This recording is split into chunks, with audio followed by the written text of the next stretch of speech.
need to consider or discuss or keep in mind as we begin the presentations here? So we're picking up from where we left off last week, but again, maybe Ms.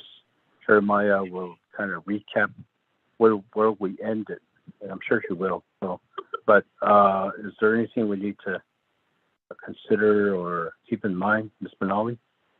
The housekeeping or as we proceed into the hearings, Ms. Benali? Mr. Vice Chair, your budget hearing rules indicate an oath, like for the presenters to be sworn in. If they've already been sworn in at the initial budget presentation, it's up to the committee. You don't have to swear them in again a second time because it's a continuation of the information that they swore during their oath initially. That's the only difference that I do see. Otherwise, it would be a continuation as a 5A. Mr. Vice Chair. Okay, thank you, Ms. Benali. I do believe all the presenters for today have been sworn in. I stand to be corrected there. If so, let us know that you probably need to be sworn in. If not, I think they were sworn in, the presenters. So without further ado here, let's proceed with the budget hearings here. Well, at this time, I want to give the floor to presenters, Ms. Rowena Jeremiah. With that, Ms. Jeremiah, you have the floor here. Thank you. Thank you, Honorable Vice Chair Walker. Before we begin, I wanted to give a little update from what happened last week. Last week, we needed additional time to prepare the budget binders. There were some changes that were made to the allocation, so the departments had to go in and make some changes to their budgets. Then we had to put together the final binders for everyone. Before I proceed with the budget overview and statement, does OMB want to present the budget and performance summary report?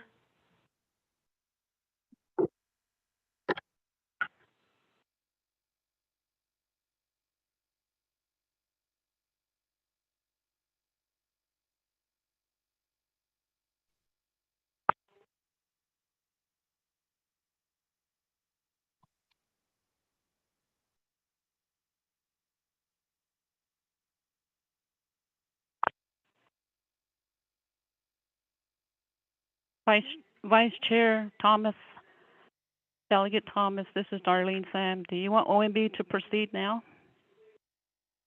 Yes, I'm sorry. I'm on mute here. Okay, proceed, Ms. Sam. Thank you. Good morning, Mr. Chair, Mr. Vice Chair Walker, and members of the RDC Committee. This is Darlene Sam, Senior Budget Analyst. I will be joined by different sections of OMB. Ms. Rhonda Johnson will be representing the Management and Policy section and providing information on the Performance Assessment Report and also the Plans of Operation. And then the Contracts and Grants section will be covering the external funds. But as far as added comments to Acting Division Director, Ms. Rowena, I can share my screen with you. The issue last week was that statements were made that the division was given the wrong allocation. So let me see. Andrew, can I get my memo on the screen? Okay, let's see. There you go. Okay. So what you see there is a memo from President Jonathan Nez, and the memo is dated June 27, 2022. Subject is fiscal year 2023 general fund budget allocation. So you see the executive branch's amount is $118,092,986. That's the executive branch. So you go to the next attachment 1, you see all the divisions listed, and you see Division of Natural Resources amount for $22,608,631. That's the general fund allocation that was given, and that's the budget that was developed the first round and the revised. The issue was internally to the programs how the Division of Natural Resources chose to allocate the funds to the programs. That was the issue. So just to clear that up, Vice Chair Walker. With that, I will proceed to the OMB report. You have it on the screen now, Angie?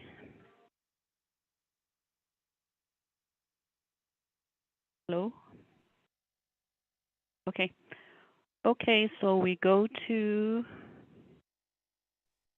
It's on the One screen. moment. Okay, I see it. So we go to the table of contents. You have your letter A through G. A is your fiscal year 2023 fund type budget summary. B is your FY 2022 third quarter budget expenditure report. C is your FY 2022 third quarter performance assessment report.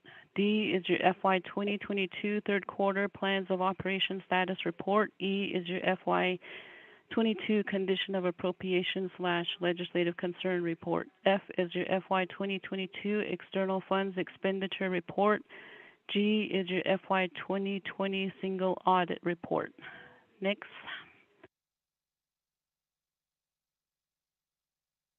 So A is your FY 2023 fund type budget summary. Next page. Okay, so you see there the schedule for the Division of Natural Resources. It's 2 pages. You have your business units listed, your program titles, your fiscal year 2022 approved budget, and then your FY 2023 proposed Navajo Nation funds.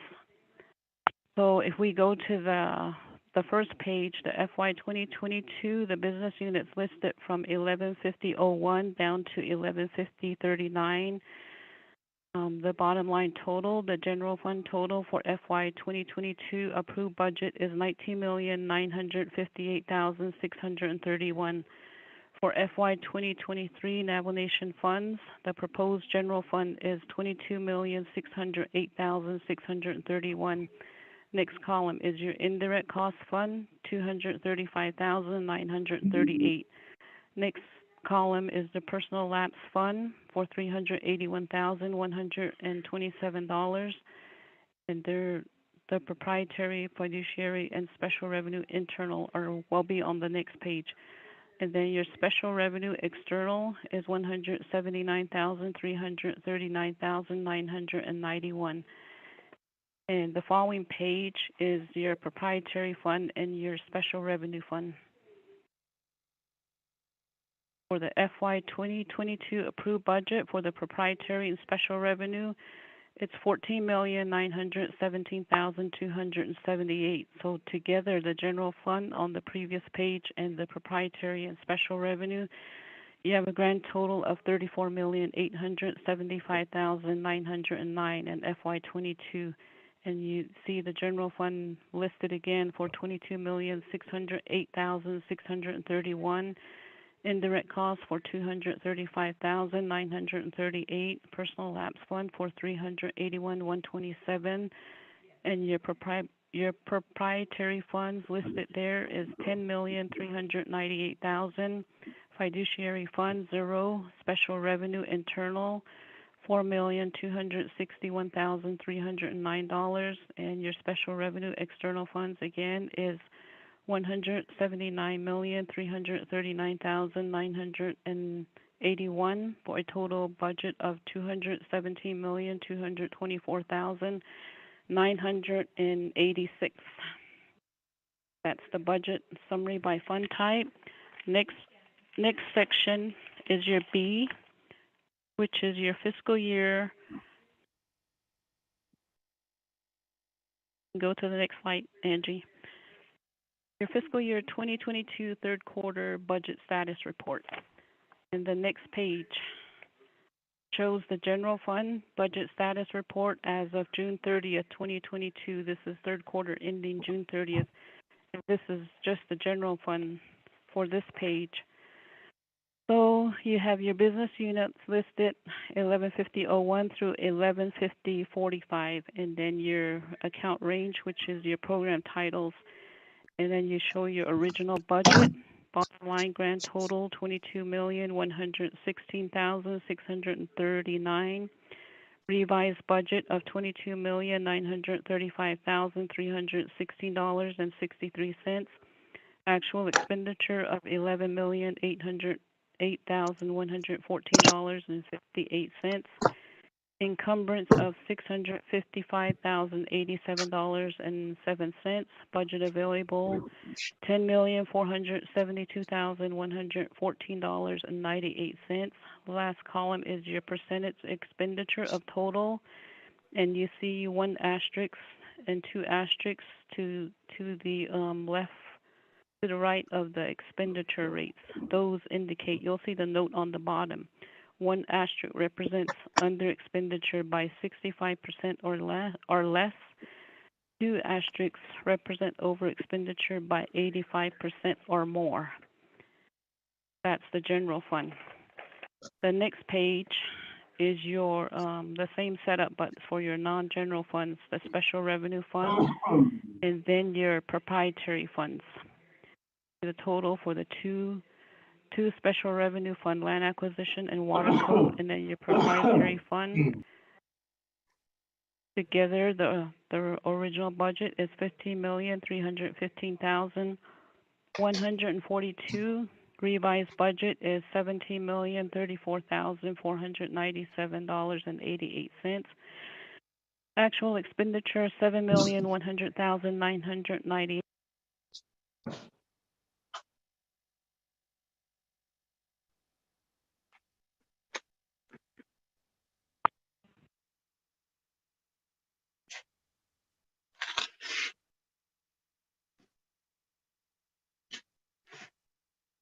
I was muted. Can you hear me now? Can you hear me, Rhonda? Yes, I can hear you. Okay.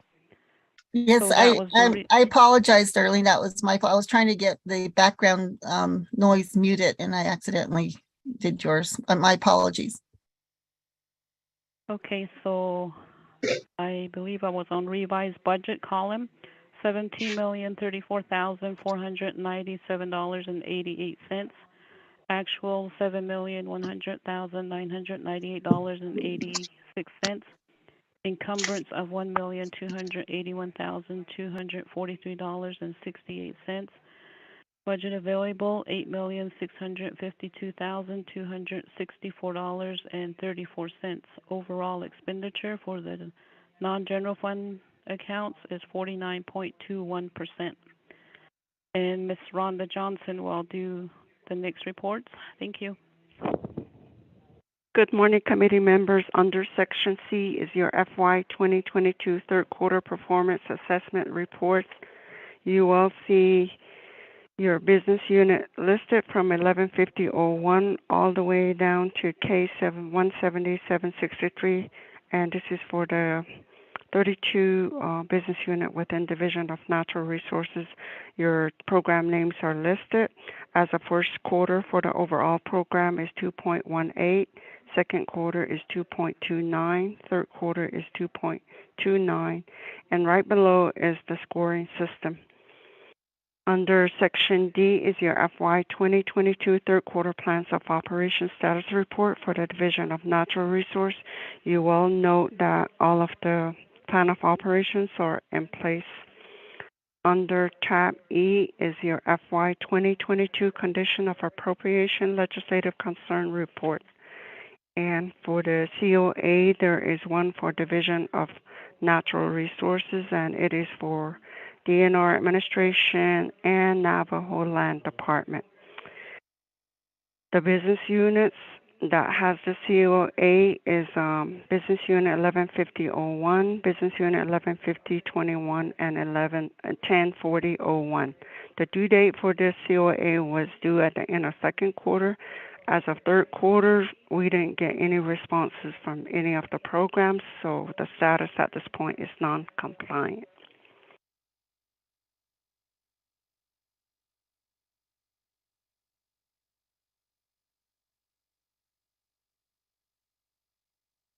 Good morning. Can you hear me? Yes. Okay.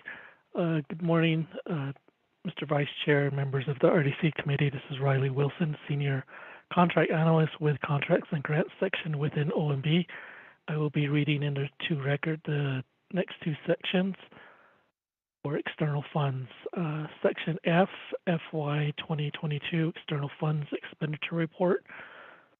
Go to the next page, which is the Budget Expenditure Report as of June 15, 2022 for the Division of Natural Resources. A couple of notes at the upper left-hand corner. May 2022 closing entries are not posted, and IDC in excess are not included. Below that is a legend for the 15 columns. First column A is the index number for the row identification. B is the company number. Column C is the contract ID. Column D is the start date. Column E is the end date for the contract. Column F is the number of business units. Column G is the number of companies. Column H is the business unit number. Column I is the description. Column J is the revised budget amount. Column K is the expenditures amount. Column A is the open commitments amount. Column M is the available balance. Column N is the percentage spent of the budget. And column O is the percentage of the balance remaining. So if you go to the last page of that report, I'll be reading index number 158, which is the last row for the totals. So column F, the number of business units is 121. Column G, the number of companies is 36. Column I is the Division of Natural Resources. Column J, the revised budget is $262,468,722.64. Column K, expenditures amount is $75,320,540.27. Column L, open commitments, $11,014,994.90. Column M, available balance is $176,133,187.47. So under column N, the percent is 33%, and column O, the balance percentage remaining is 67%. So if you go to the next section, which is G, FY 2020 Single Audit Report, there is one finding for the Division of Natural Resources. Finding number is 2020-008, and the federal agency is Department of Interior's the PL 93638 BIA contract for water resources. The program is the Department of Water Resources within DNR. The compliance requirement is special tests and prevailing wage rates, and the description on the finding is two contracts did not include language requiring compliance with Davis-Bacon Act on workers being paid prevailing wages. There is no evidence DWR adequately reviewed and approved certified payroll submitted by the contractor. And the CAP status is not finalized for FY 2021 audit report. That concludes my report. Thank you.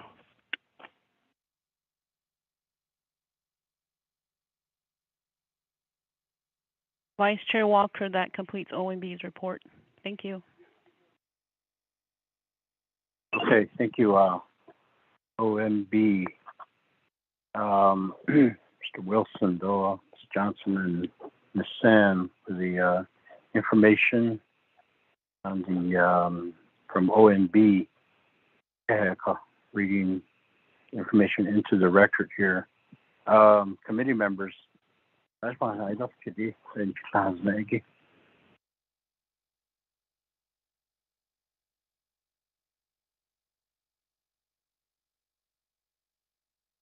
So, she got one. I don't get the ONB don't get translate.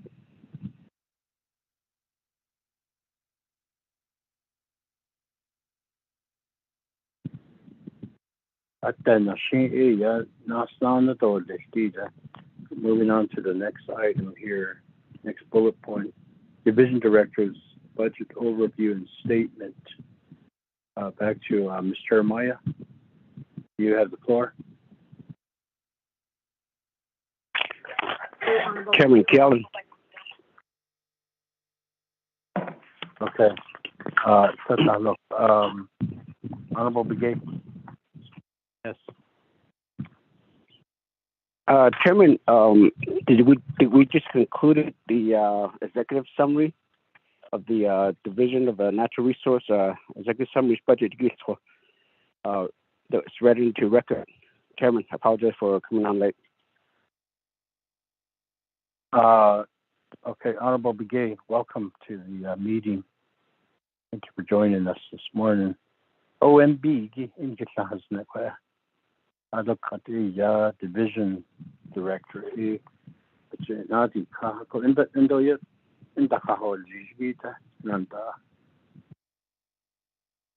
Okay, I apologize. Okay, thank you. So, Ms. Jeremiah, you may proceed. Thank you. Honorable Chairman Nez, Honorable Vice Chair Walker, Honorable Delegates of the Resources Development Committee, thank you for giving me this opportunity to present to you the Division of Natural Resources Budget Overview and Statement for FY 2023. Today's presentation is in fulfillment of 12 NNC subsection 830I. The Division of Natural Resources is part of the foundation, one of the pillars of the Navajo Nation. Its responsibilities are vast and span from protecting our natural resources, land, soil, the water, the animals, birds, fish, plants, forests, vegetation, minerals, protecting them from depletion, from contamination, from exploitation, and other forms of harm. The Division of Natural Resources protects its history, is part of creating history, and showcases its culture and beauty not only to the Navajo people, but to the world. We are 12 departments, unique in our goals, but dependent on each other in achieving the Division's overall mission. We must continually progress to be effective. Progress as our environment changes, progress as industry changes, progress as our people and the world around us evolve. This can be and has been very challenging for the Division. So we are very proud of the many accomplishments that we were able to achieve this past year, given the limitations that we work with on a daily basis. Just to mention a few of those accomplishments, they include the AML UMTRA Department's Canyon Vista Reclamation Project, the Department of Agriculture bringing back the Navajo Nation 4th of July Fair, the Fish and Wildlife Department completed phase 1 of the Bighorn Sheep Disease Study. The zoo has a fully renovated Mexican gray wolf enclosure, and the Colorado Ranch Enterprise personnel completed several significant land management projects on the Wolf Springs Ranch. The Minerals Department brought in revenue of approximately $12 million in new projects and began negotiating 9 new pipeline rights-of-way projects and 8 new operating agreements. Parks and Rec Department is in full swing of its power line project to Four Corners Monument. These are but a few examples of the many accomplishments that the departments can highlight themselves. The message that I wish to share here is this: these projects were achieved through difficult times. We experienced a pandemic with wide-ranging consequences that we still experience today, and these consequences negatively affected departments in many ways. Specifically, we struggle with 2 main things. The first is our ability to timely procure goods and services. And the second is the ability to timely hire and retain staff. This is a big problem, and it affects our production levels and the quality of the services we provide to the Navajo Nation and to the Navajo people. However, the pandemic is not the only cause of these problems. The pandemic only intensified the problems. The core of the issues lies with the nation's internal processes. When you hear that DPM is not processing paperwork or documents are stuck at OOC, it is not the departments or personnel that are the underlying cause, but the review and approval process, the internal processes within the whole government. Too many unnecessary restrictions, which were likely meant to be internal controls, are not operating effectively. This, coupled with not enough human resources, have become bottlenecks and choke the government's ability to operate efficiently and productively. This affects hiring personnel, procuring materials and supplies, processing contracts, legal reviews, and much, much more. It has a snowball effect. For example, PCQs, the position classification questionnaires, the PAFs, the process can take months. Then the background checks can take over 6 months. Supply and equipment quotes, they're good for 30 days, but by the time they go through the process, they're no longer valid to issue purchase orders. The impact on DNR departments and the Navajo Nation at large is detrimental to the quality and quantity of the work performed. As the departments of the Division of Natural Resources present their budgets, I respectfully ask that you keep in mind the obstacles we regularly encounter post-COVID. Keep in mind our accomplishments thus far. Keep in mind our vast responsibilities, the mission of the Division of Natural Resources, our desire to serve the Navajo people the best way we possibly can. Honorable Chairman Nez, Honorable Chair Walker, and delegates, at this time I will defer to Ms. Brenda Holgate and the department directors who will present additional information on the DNR budget.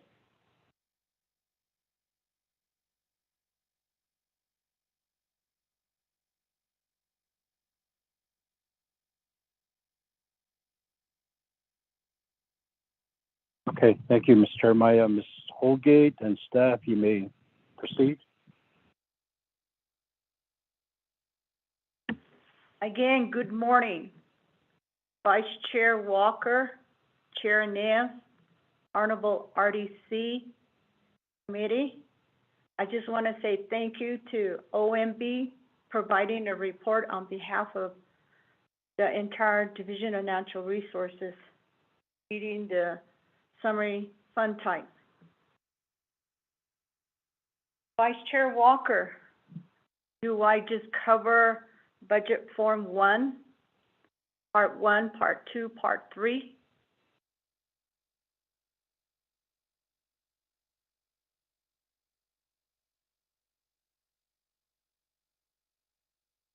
Okay, good morning. Budget Form 1, page 1 of 9. Part 1 is business unit number 115001. Program title is DNR Administration. Division is Natural Resources, and we are under the executive branch. Part 2, the funding source. The general funds fiscal year term is October 1st, 2022 through September 30th, 2023. The amount in our general funds is $445,481. The personnel lapse fund, the amount is $14,476. The indirect cost recovery, the amount is $235,938. The total, $695,895. Part 3, the budget summary. Object code 2001, personnel expense.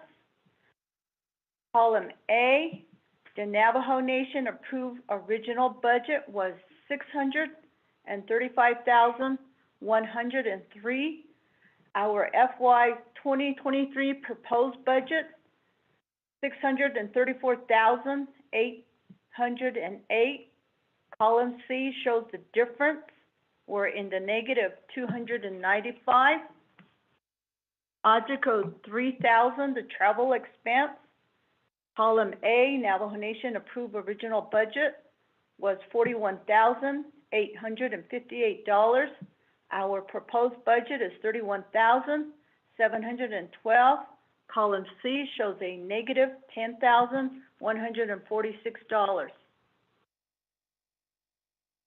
Object code 4000, supplies.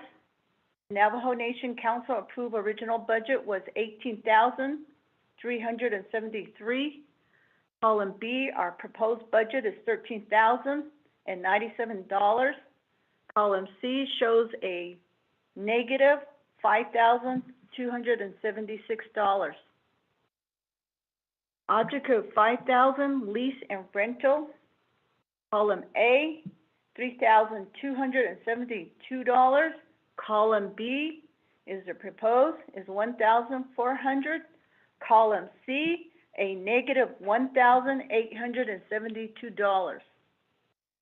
Object code 55, communication and utilities. Column A, $18,420.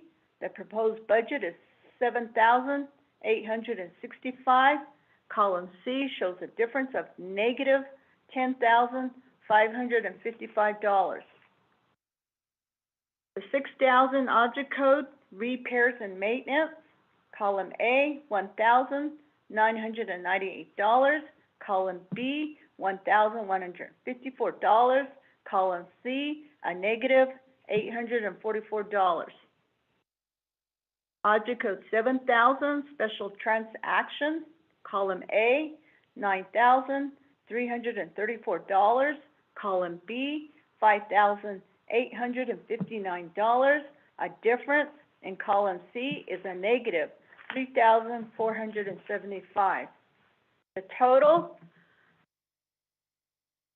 column A, $728,358. Column B, our proposed budget, $695,895. Column C is our difference, which is a negative $32,463. Chair. Column 5, position vehicles. The number of position budgeted in fiscal year 2022, we had 6 positions. In column B for FY 2023, position budgeted 6. Total of vehicle budget for FY 2022 was 1. For FY 2023, 1. This completes my report for business unit number 1150001, DNR Administration. Thank you, Chair. Back to you. You are Ms. Holgate. Go ahead, Nana. Committee members. Ashin Daidos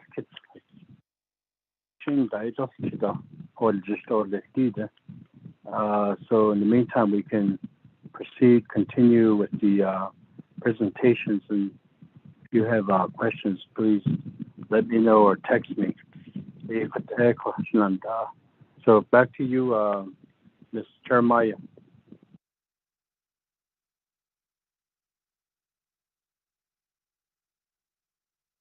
Ms. Brenda Holgate will proceed with business unit 118027 for the NGS transmission.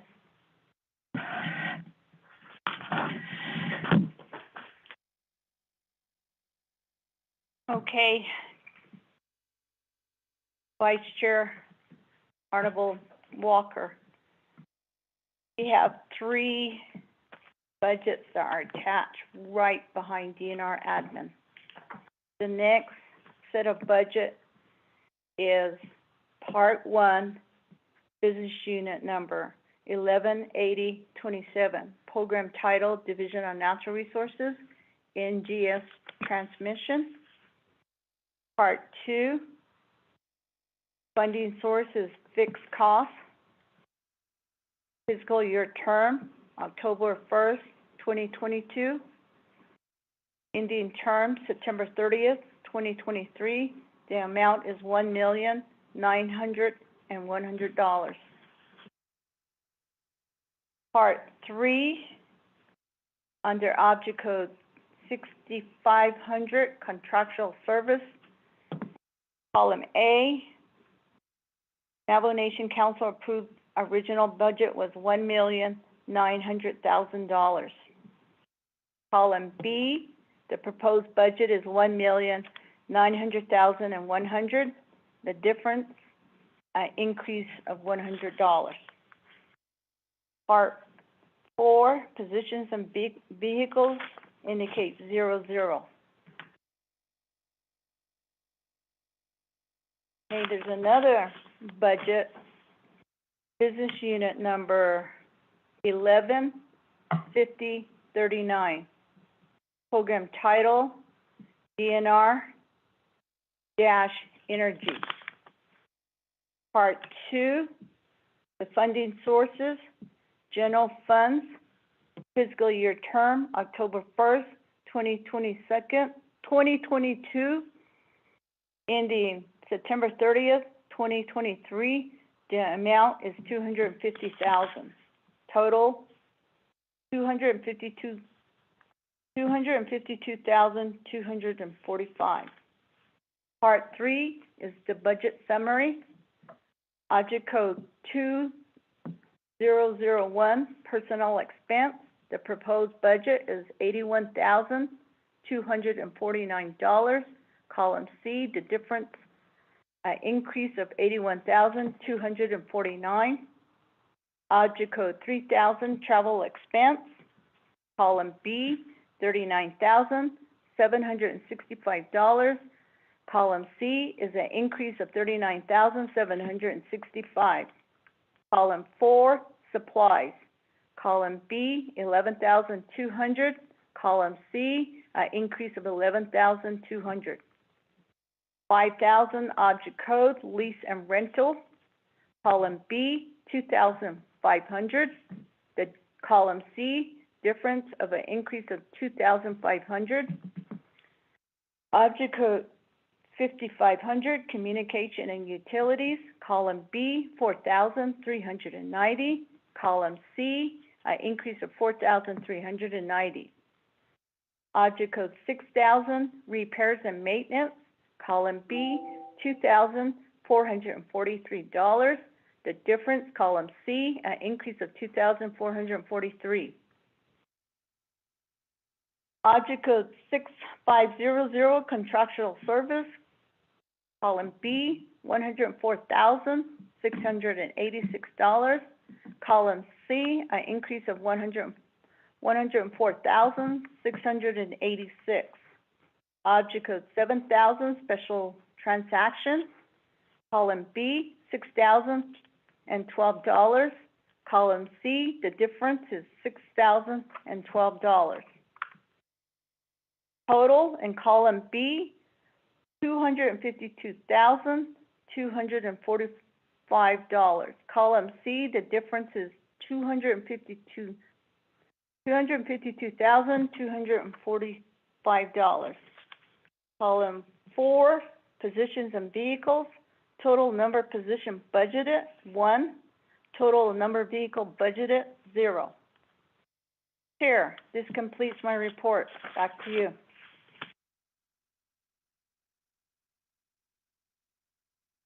Thank you, Ms. Holgate. 지난달 다시 제가 다시 만나서 그때는 연락선을 돌리. Back to you, Ms. Jeremiah. Mr. Chair, this is Angelita Benally. Yes, Ms. Benally. What I would to go through, the committee RDC has to go through several budgets. If the committee members agree, perhaps the presenter can read the budget form 1 for each of the business unit numbers and indicate how many positions, personnel that it possibly provides for. And I believe that would be the summary of each of the programs or departments. That's just a recommendation. Mr. Vice Chair, thank you.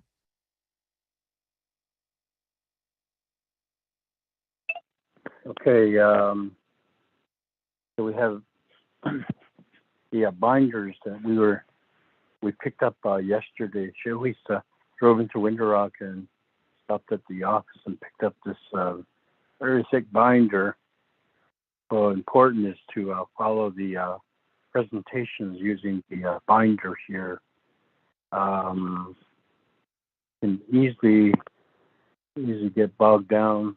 One can get bogged down with all this information, all these numbers and so forth, unless you're carefully following the binder information.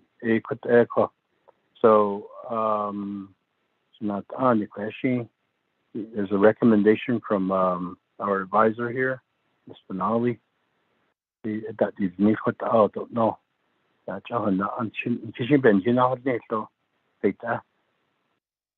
Otherwise, we just continue to go.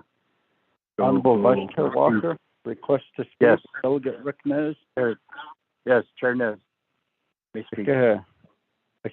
Honorable Vice Chair Walker for facilitating this budget hearing for DNR. I believe that our advisor for today, Ms. Benali, recommendation. We can follow that because otherwise we'll be here till midnight. And we can read some of it because the legislation we will be approving on Wednesday. So between now and then, we can read this whole book that we just got yesterday. So I believe what she's recommending would be the advisement that we can follow, Honorable Vice Chair Walker. Thank you. Okay, thank you, Chairman Nez. Is there no comments or no questions on that? Furthermore, no objections. We may proceed as the advisor had recommended. As far as the material that we received, it is quite a bit, and we have a lot of reading to do. But what is important is that some of this is required to be read into record before the committee. So budget form 1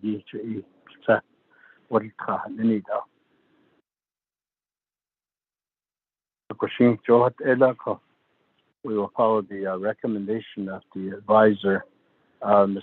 Chermaya, to proceed. Honorable Vice Chair, I would like to get some clarification. You had, with the recommendation to make this go quicker, it was advised that one person go through each of the business units and then make a note of where positions had to be abolished. Is that correct?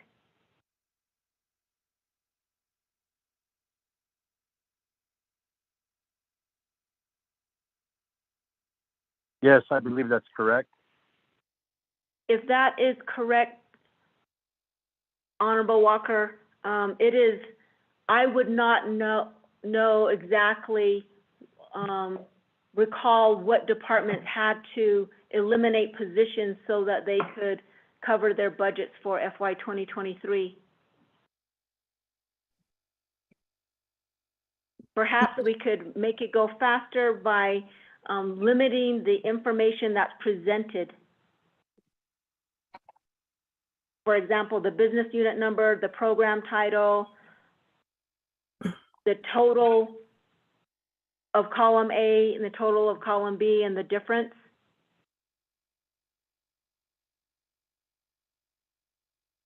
Mr. Vice Chair.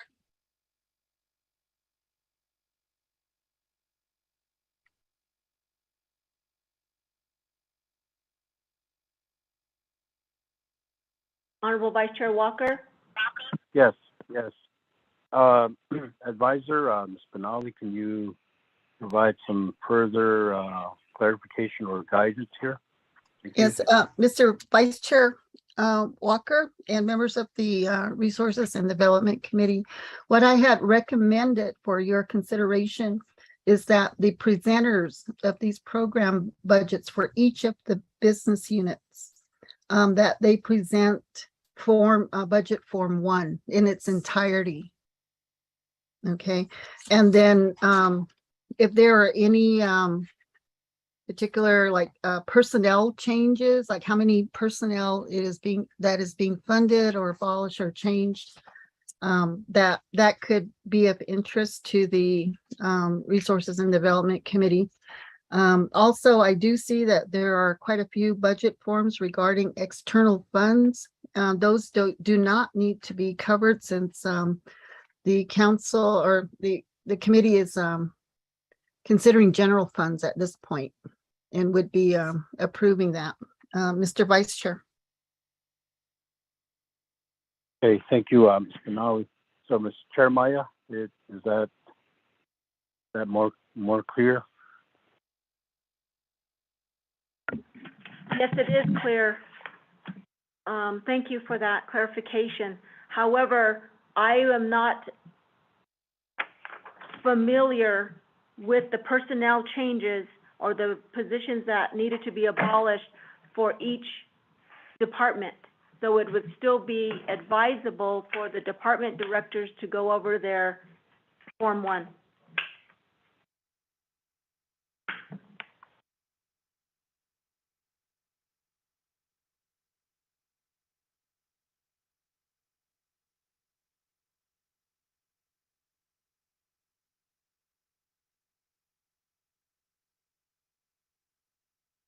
Okay, Agustin, thank you, Ms. Chair Maya, for that information.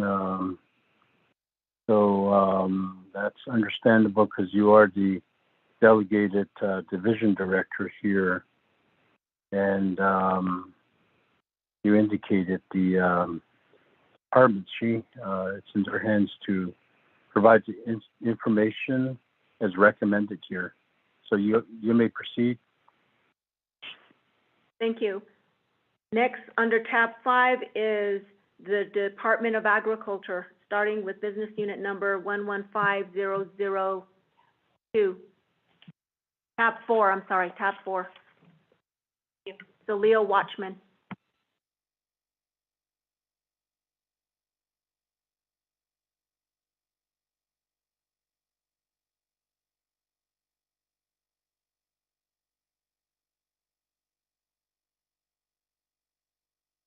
Mr. Watchman? Excuse me, Mr. Chair. I have several budgets that I have to Mr. go Chair, through, and Mr. Chair, this is Mariana Khan. Okay, Mr. Watchman. Mr. Vice Chair. Ms. Khan? Ms. Khan? I just had a question for clarity. I thought I heard tab 5, but when I turned to tab 5, it wasn't the Agriculture Department program. Unless I heard wrong, I'm just asking for clarification. Thank you very much. Okay, Ms. Khan, there was a clarification or correction. Tab 4.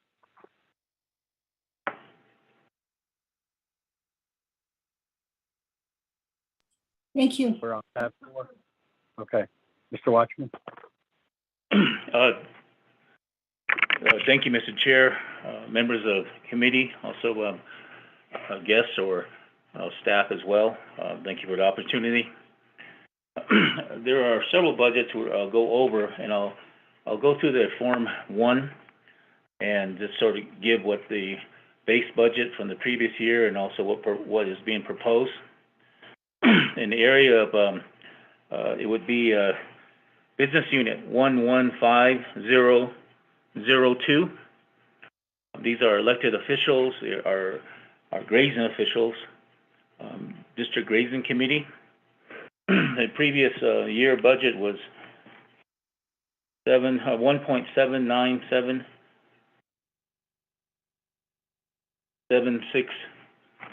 or excuse me, let me say it over again. $1,797,726 was the previous amount. But the proposed amount is 1.86205. There is a difference there from one year to the other in terms of any shortfalls or any difference from one year to another. This particular account has absorbed a negative amount of around $80,000, meaning that from the previous year it's less than the proposed budget. The areas of cuts would be training, and this account itself at the end has 78 grazing officials. And in reference to a couple years ago, I want to add that during the three branch chiefs about 2 years ago, there was concerns over how we fund our elected officials. At that time, the agreement was that we would, as a nation, take off the top and treat it like a set-aside. So that amount has been revenue neutral for, I guess, 3 fiscal years. Citing it's a little over $3 million to cover 3 different elected positions. However, this year, with the deliberation or budget allocations, the Grazing Committee will receive roughly $88,000 less. That has impact going back to agreement. And if you can recall, Mr. Chair, the agreement was that, it was trying to basically set aside monies for these officials right when the 3 branch chiefs meet each year, and that's been consistent for 3 years, meaning that years for years the grazing officials would not get budgeted, not get funded until somewhere during the fiscal year, and that just relieved that. However, with the not remaining revenue neutral, there's an impact for our grazing officials under this account, and they'll probably will be lobbying or wondering why there's a cut. The cut is made internally, so I just want to make that mention. So that covers the 02 account, which is the 115002. The next account, Mr. Chair, and I'll go over elected officials and then break till we get to our other accounts that we have on the general fund. The other elected official position is 115005, business unit. This remained the same. It's the same budget as was approved last year, and it's proposed to have the same budget of $448,519. There's essentially these like the other account, the officials receive stipends monthly, and there's a tune of 4 different meetings per month. There's a regular meeting, or 2 regular meetings with district or grazing, or regular meeting with chapters, as well as a permittee meeting and an agency meeting. So these are all of these accounts represent basically stipends. There's not that many, not that much funds for other, as it'll indicate in these accounts. The other account will be 115007, which is a farm board or major irrigation farm boards. This remain revenue neutral again. The proposed amount is $816,587. That's the same as the previous year. For all these there is 42 farm boards, and there are 20 Eastern land boards. Total with all of the elected officials is a little over 148, or 42, excuse me, officials throughout Navajo. I can briefly pause here for these elected officials, but must note out that the impact is only in our grazing officials, roughly about 88,000. And we do have requests for carryover for these three accounts. The carryover in the previous year might be indicated that there was some restrictions on these carryovers, even though they've come out of the carryovers directly out of stipends. So if some official did not use, or a number of officials did not use their stipends, that's where the carryover amount generates. However, when the last carryover from 2021 to 2022, there was restrictions that came out of the legislation, or is interpreted that these carryovers could not be for stipends, even though they originated from stipends. So during the course of the year, it's been difficult to find ways to spend dollars because the carryovers weren't really that much, 20, 30,000. Keeping in mind, when we have one meeting for these elected officials, it roughly runs about $65,000 if they were all to meet at one time. So just keeping that in mind as we move forward on carryovers, but there is a request. Those calculations have been made for these three elected posts. Moving on to the other account we have would be under agriculture, would be 115018, Department of Agriculture. This is the we did receive in the previous year. We had $966,882, $100,000.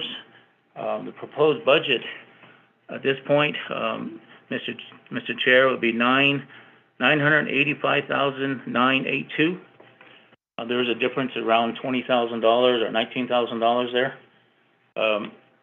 We absorbed that amount within line items, our object code of office supplies and also non-capital assets from the previous year.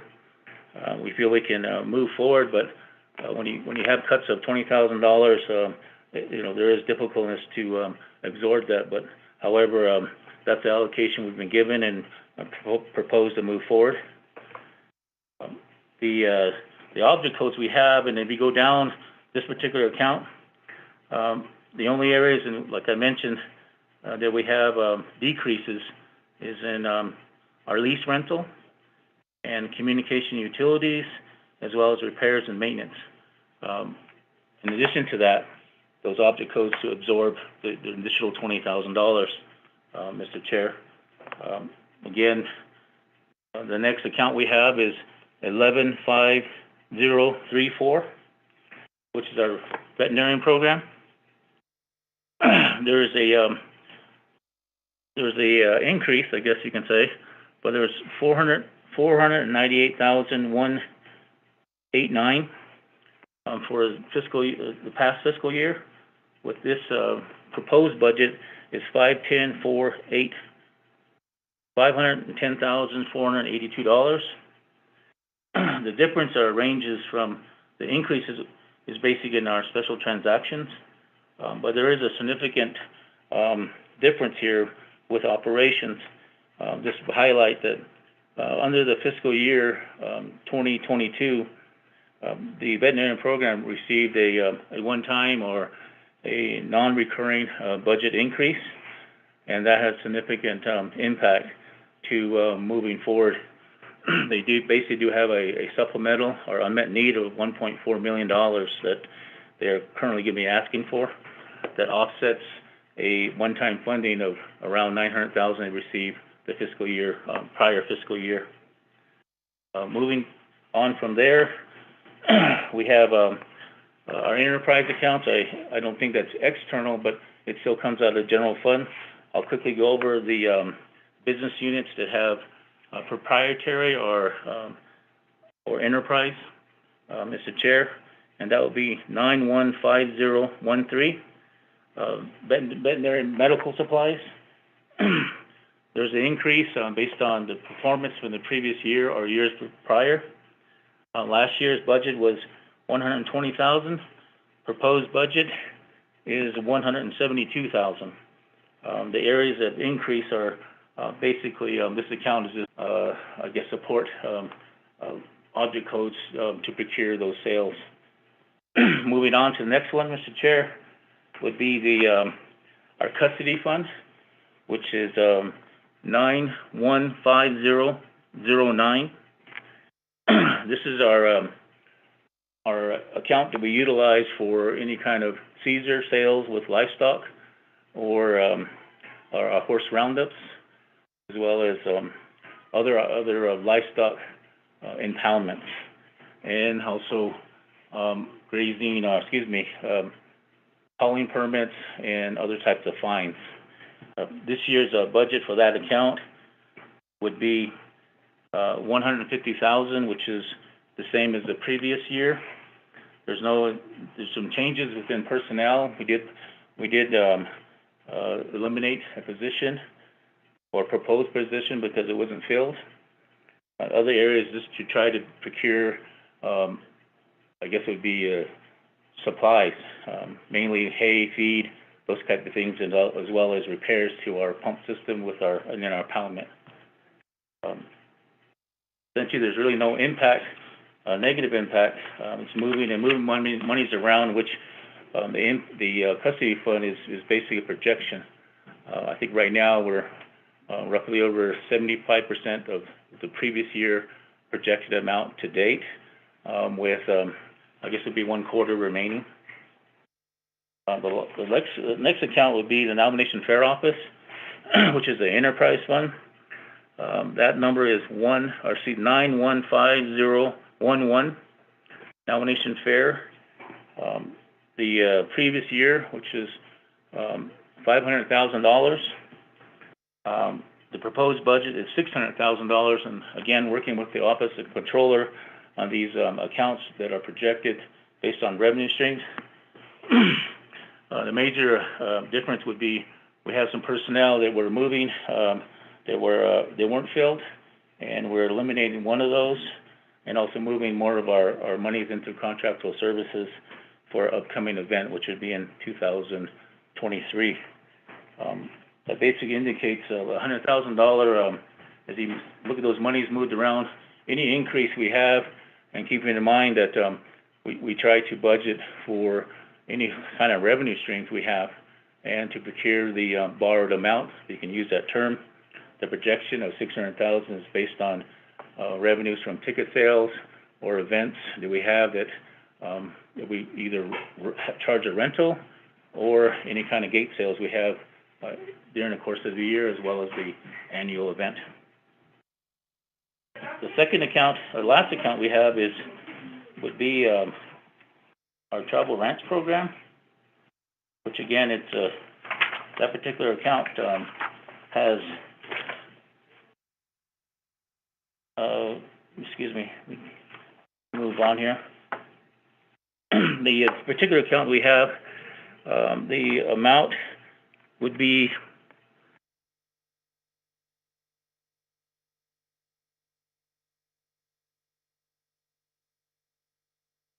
I'm trying to find it here.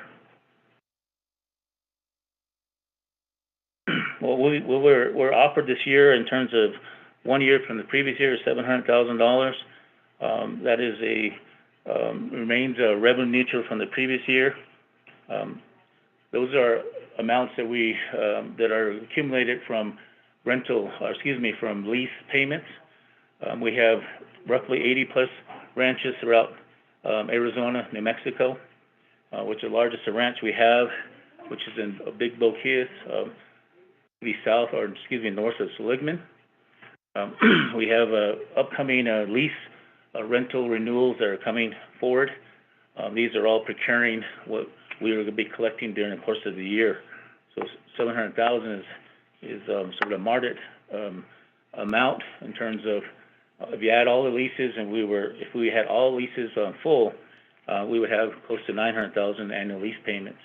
But as some of the requests have come in, working with our ranchers, there's been some reduce of due to drought. So we have charged 20% across the board less to our ranchers, but then that does not reflect, hopefully doesn't reflect our bottom line, which is how much money we collect at the end of the year. I guess that would cover the funded amounts we have. I indicated that earlier that we do have an unmet need in our veterinarian program, which did have previous funding from last year. However, it didn't make the cut in terms of some of the executive review or allocations of any surplus amounts. It's in the handout. The request is 1.43010. The impact is that we have personnel that are linked to that. They're currently are employed, and we are asking some consideration as we move forward in this process, and more detail on what kind of personnel and overall we have. Thank you, Mr. Chair. That concludes my the accounts we have. Mr. Chair, I do stand for questions.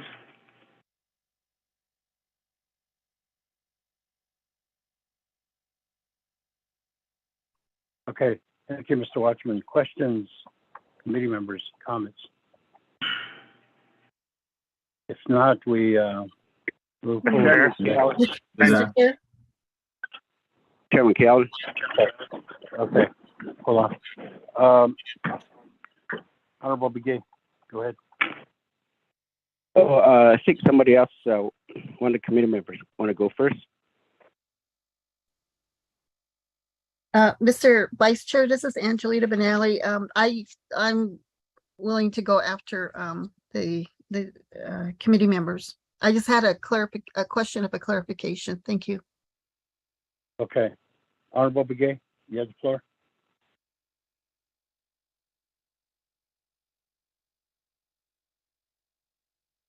Chairman, good morning.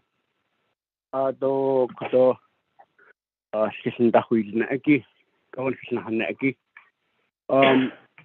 like to cover, going back to the first budget regarding grazing. I don't know if any of the grazing officials are listening in. I'd like to move. I'd like for RDC to move forward, making sure. I mean, grazing official always have problems, but earlier, Quador Division Director made it known that internal process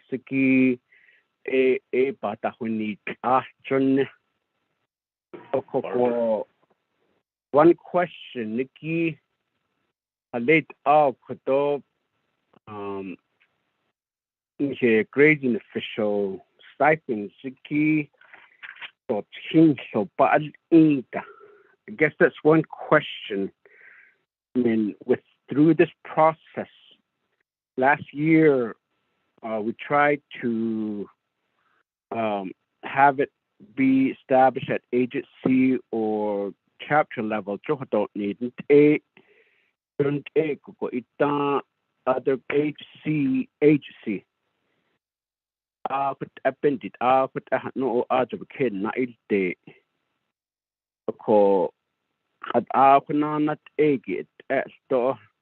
I'm not sure. Like I said, I don't know if any of the Chinle agency grazing officials are listening in on this budget.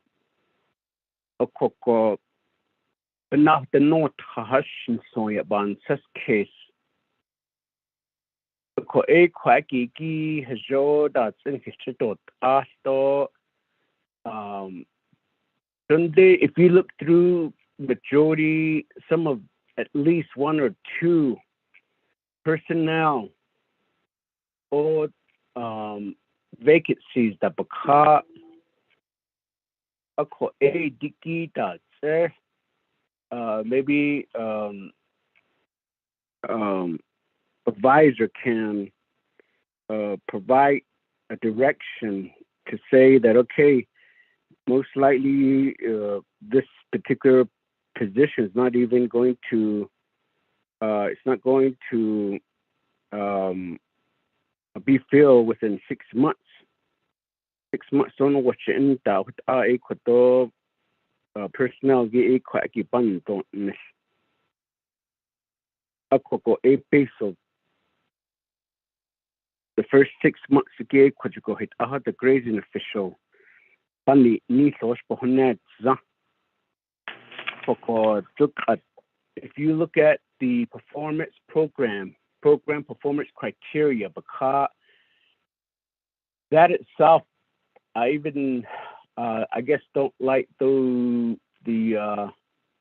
questions or the performance. The program shall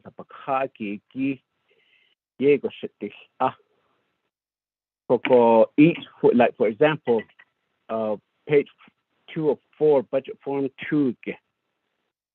Each four agency will implement 10 removal activities, the baka, roundup, entrapment, auto damage, livestock, etc. The baka per quarter within 4 agency, total of 40 per quarter.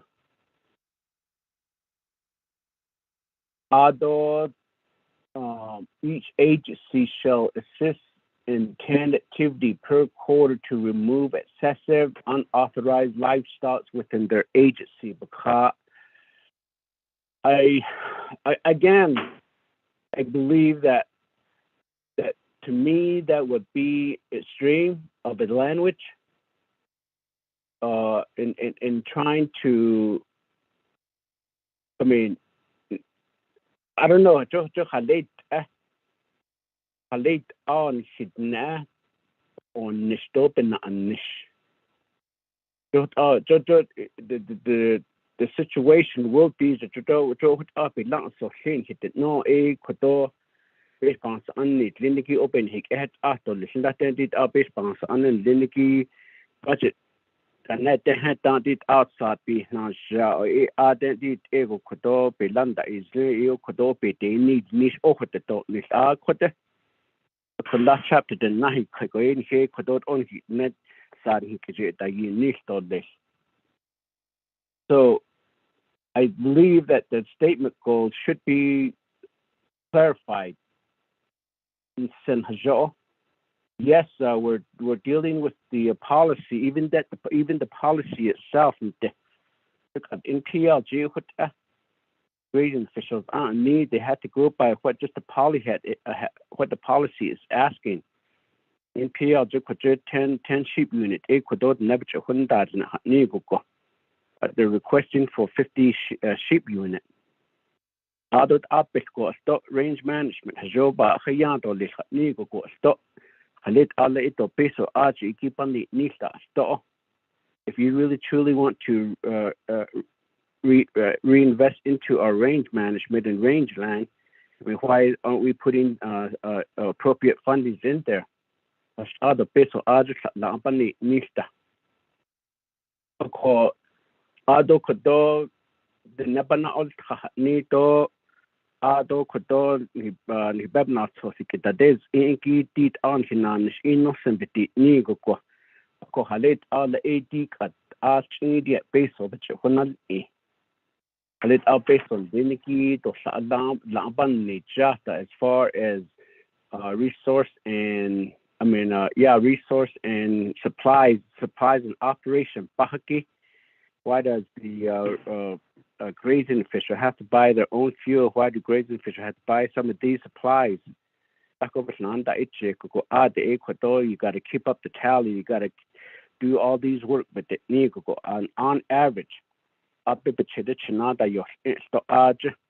Ako inat sa to peso pahatin ko da ko bichin peso ne de do ne sang ko the question na da bi ka on da peso bichi honda in sto ko ake ko yego na hot ko out and last ko nap ko ake na sloshin liniki papin anshi. Ako these vacancies the liniki age ko sa pap ke hadna ko ko honet za in some areas,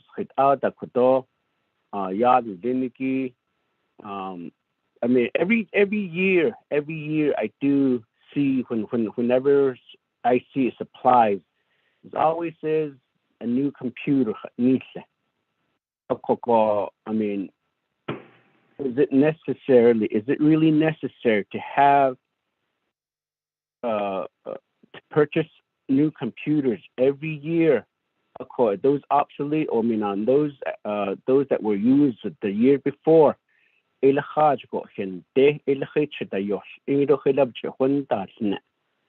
What's the main purpose of getting new laptop computer for the department, for the district grazing committee? Which agency? So this is the bigger question that I'll proceed or initiate, Chairman, through this budget. So that last year, I believe that enforcement, we were kind of like successful in establishing or getting fundings for them.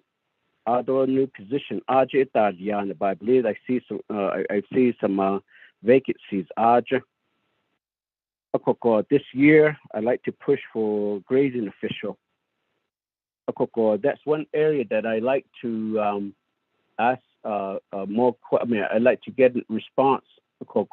And then, of course, I don't know, grazing official, what is sufficient?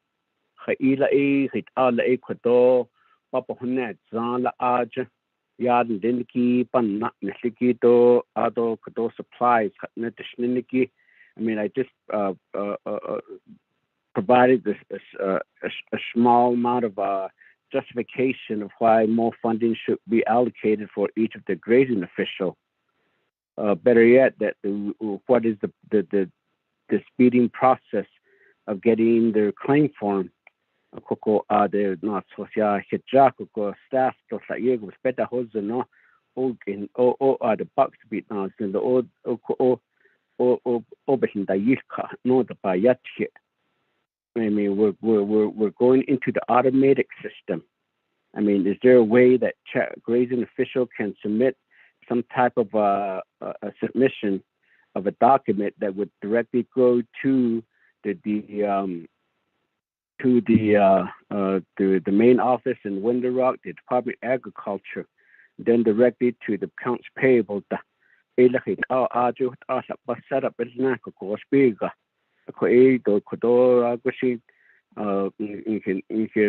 Grazing official, but actual documents at the chapter level, at the Department of Agriculture and accounts payable, or whoever that it needs to be to process it. I mean, actual document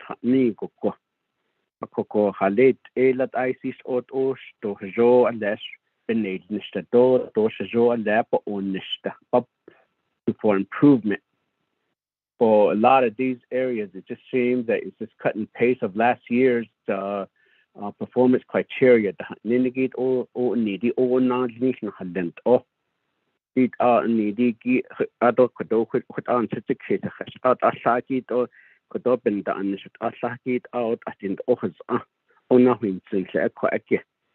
But this year, I like to really make a position for RDC to make a position to really help our grazing officials, though the Eastern Land Board, and even the Farm Board, and great increase, which is okay, especially farming activity, but yet go down to mini farms. None of you have even gone down to mini farms yet. Then, you equipment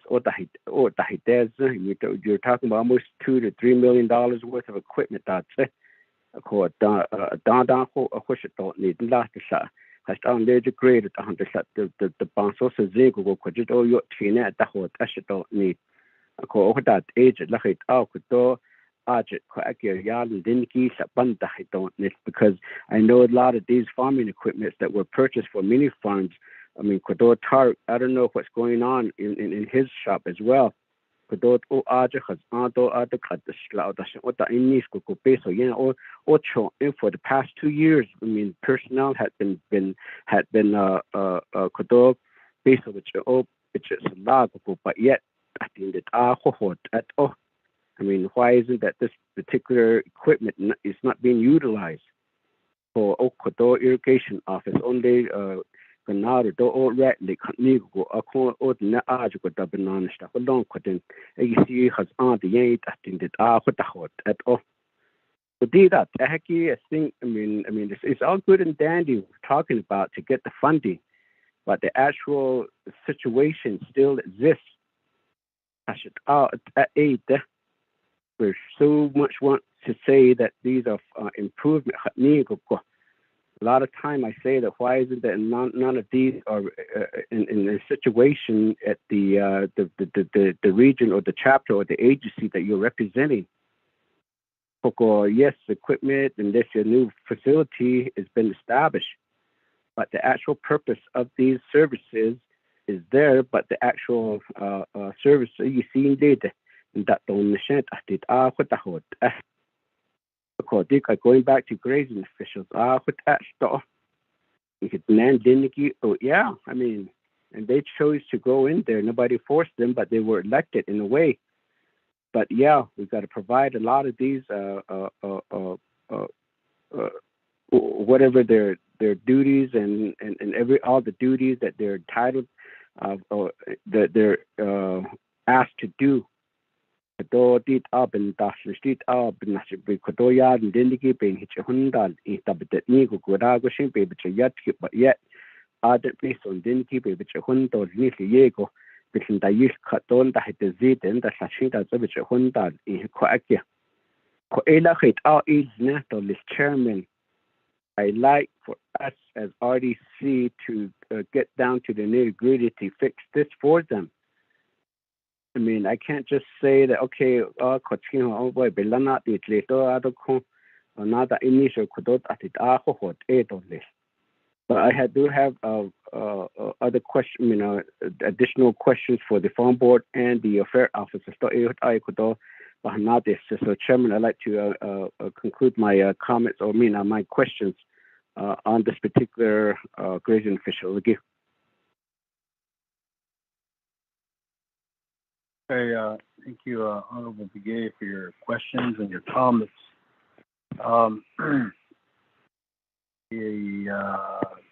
John, before I turn it back to Mr. Watchman, Mr. Nolly, our advisor, wants to comment or have a question?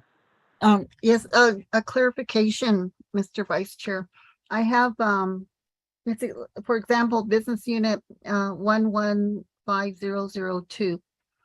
On Form 1, it indicates 1,797,726 as the original approved budget. The approved budget is the same amount, and so there's no difference.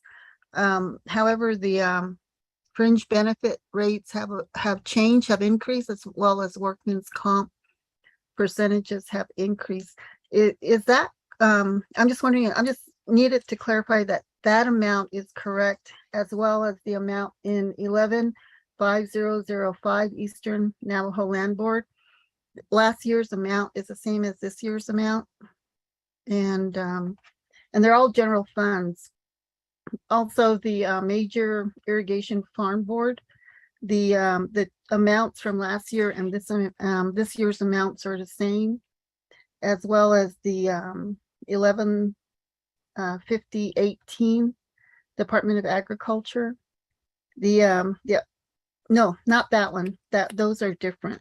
I believe that's where it reflects the change in the fringe benefits and the workman's comp. And then after, let's see. And then as well as the livestock custody fund, the last year's amount is the same as this year's amount. And if that's something that was calculated, differently, but I do see the same amounts in all of these expenses, line item budget summary expenses. Also, the veterinary medical sales, you indicated before there was I think I might be missing a budget form. It was mentioned right after the enterprise fund. And there was a budget that was referenced. I could not find it in the binder. So I'm not really sure. I'm just checking just to make sure that we're not missing anything. And you said that after the veterinary sales, medical sales budget, that there was an unmet needs form. There's no, my binder does not have an unmet needs form as the presenter referenced. And also, Mr. Vice Chair, members of the Resource and Development Committee, what all the concerns that Delegate Kealan Begay Jr. indicated and expressed regarding the grazing, District Grazing Committee budget. All of his concerns can be listed in a legislative concerns that would be attached to the FY23 a DNR budget legislation. He can maybe meet with Ms. Mariana Khan and do a legislative concern listing to be attached to the resolution in that manner. Mr. Vice Chair, thank you. Yeah. Thank you, Ms. Benali, pointing out a number of areas where it seems like we need to go back over that. Mr. Watchman, so you have Honorable Kealan Begay's questions. Following that is Ms. Benali's questions. Also, there are a number of questions. Can you respond? Thank you. Thank you, Mr. Chair. I'll first start with Kealan Begay's question. In reference from one year to the next, I did mention that a few years ago, and for a number of years, we struggled to have the grazing officials establish the budget cycle with a planning amount. And that planning amount basically came from a struggle, I guess, a lot of leadership concerns with both on the council and within the executive. So when I mentioned earlier that there was around $3 point something million was set aside, and I know it was in DNR, it's allocated within DNR. However, I just wanted to express that there was 88,000 shortfall with our grazing officials, and each year they do have training, they do have meetings.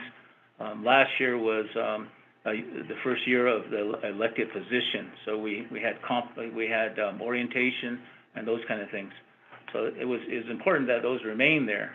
But to answer Kealan or Delegate Allen's question regarding the performances, each year what we do in terms of filling out Form 2 is we develop a priorities, and it's consistent with some of our affiliations or with other government agencies.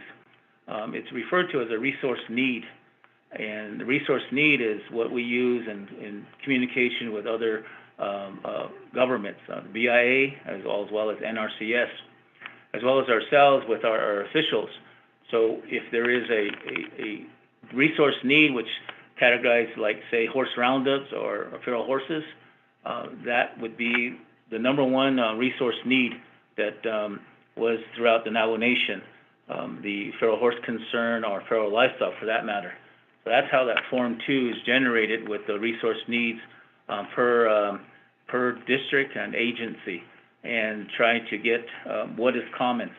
So when we filled out Form 2, we went down the first resource need, which is priority, secondly, third, and those kind of things.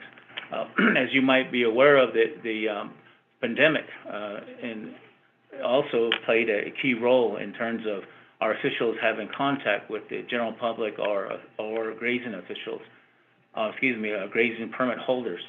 So as you look at Form 2, historically, the permit meetings and stocking rates and those kind of things were priority, but that's fell to the third position this year is moving forward, is trying to increase the numbers.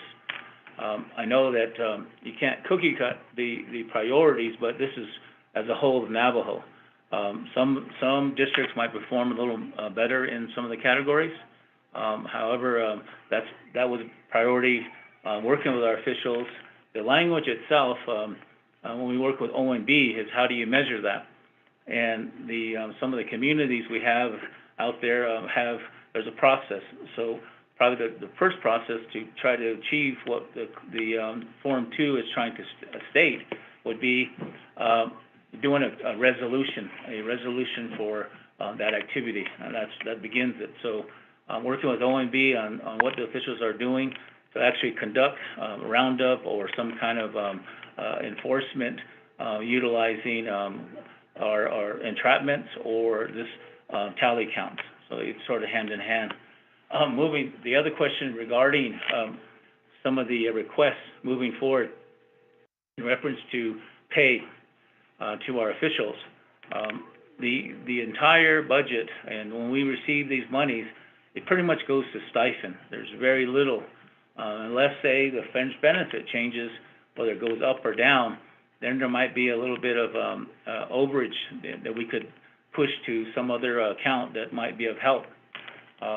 We do have computers that is mentioned. Why is computers there? Well, the secretary or the chairman of each district really do need a computer, and they utilize them substantially. But unfortunately, we have very limited resources to buy those. We are looking at, and I'll tap on what our plan is moving forward. But 3 years ago, we did a wholesale purchase of a lot of computer needs, printers, as well as supplies. Those are now getting old or have not been upgraded.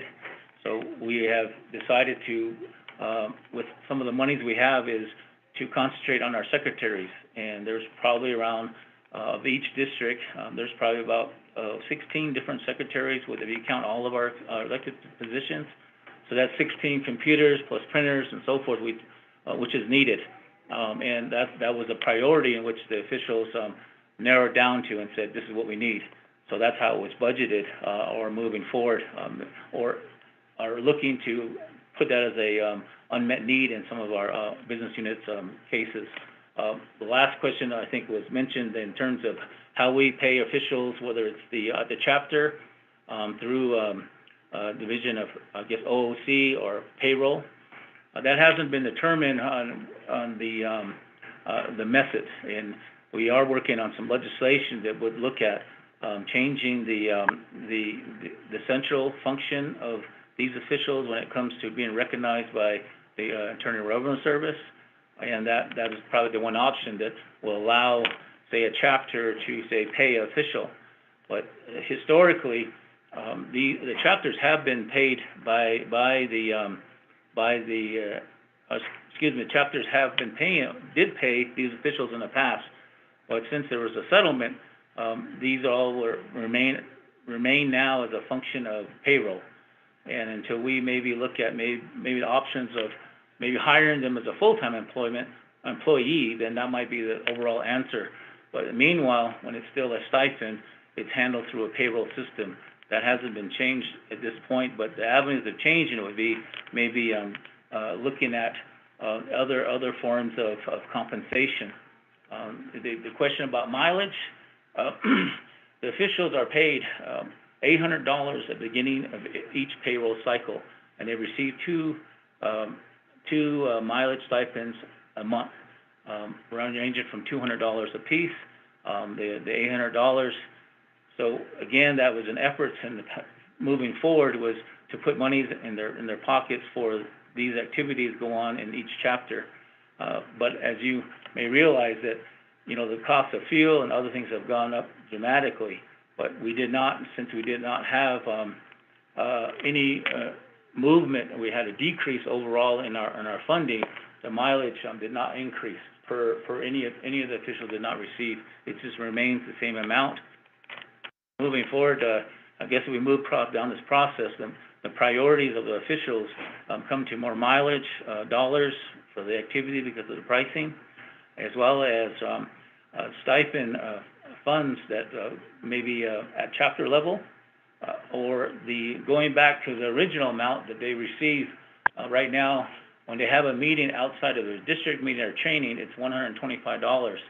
Historically, they used to be paid $200 or $350, upwards of $500 for these activities. And I think I mentioned the last hearing, this was legislated back down to a pay scale, which is in code now or as a part of our annual budget planning. So hopefully that answers those questions or reference to Mr. Begay or Delegate Begay's concern.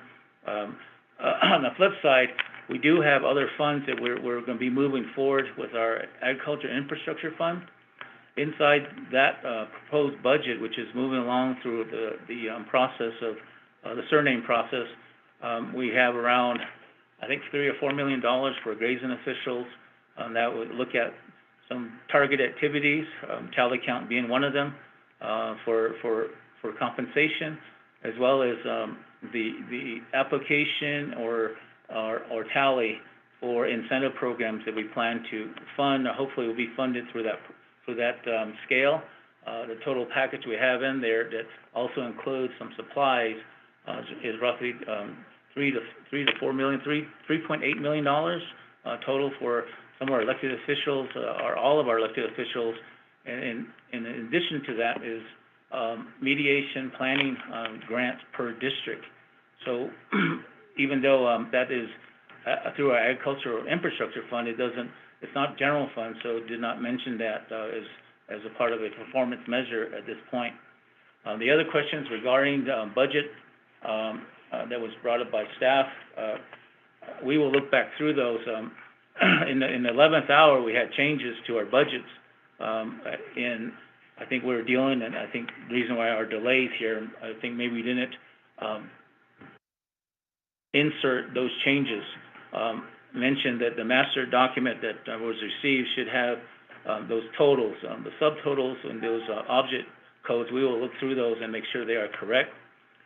We do have some unmet need budgets, and I need to look into why that's not a part of the overall proposal. Mainly the Veterinarian Program. We do also have unmet need for the nomination fair activity. Hopefully that answers that questions that you have, Mr. Chair. Thank you. Watchman Washington, thank you for the response there. Honorable Begay,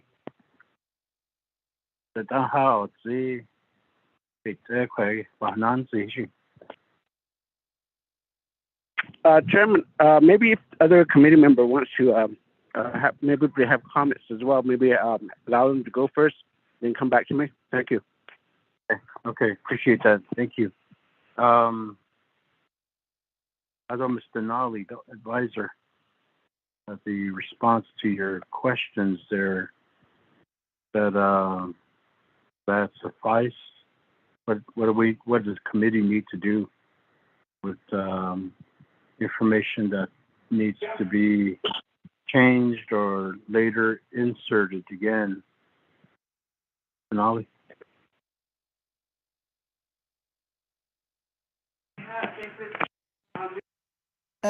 You mean after the OMB's correction? Is that what you're asking? I'm sorry, Mr. Vice Chair. Okay, Mr. Nolly, Mr. Watchman, yeah, his response to your questions that we may need to, on his part, the department may need to insert additional information, and it's in response to your question on things like unmet needs or workman's comp or fringe benefits. Response. So what does the committee need to do there, Chia? That's my question to you. Oh, okay. Then does Okay. this response sufficient? Yes, Mr. Chair, Mr. Vice Chair, and members of the RDC.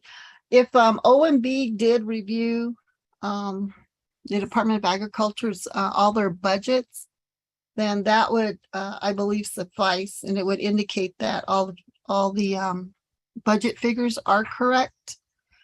I just in all the budgets that I've seen, there's always been a difference, and it's not been the same amount because the increase in fringe benefits and the increase in workman's comp and also the increase in vehicle mileage would account for a difference in the calculations of the budget. And I didn't see that difference in the budgets that I stated.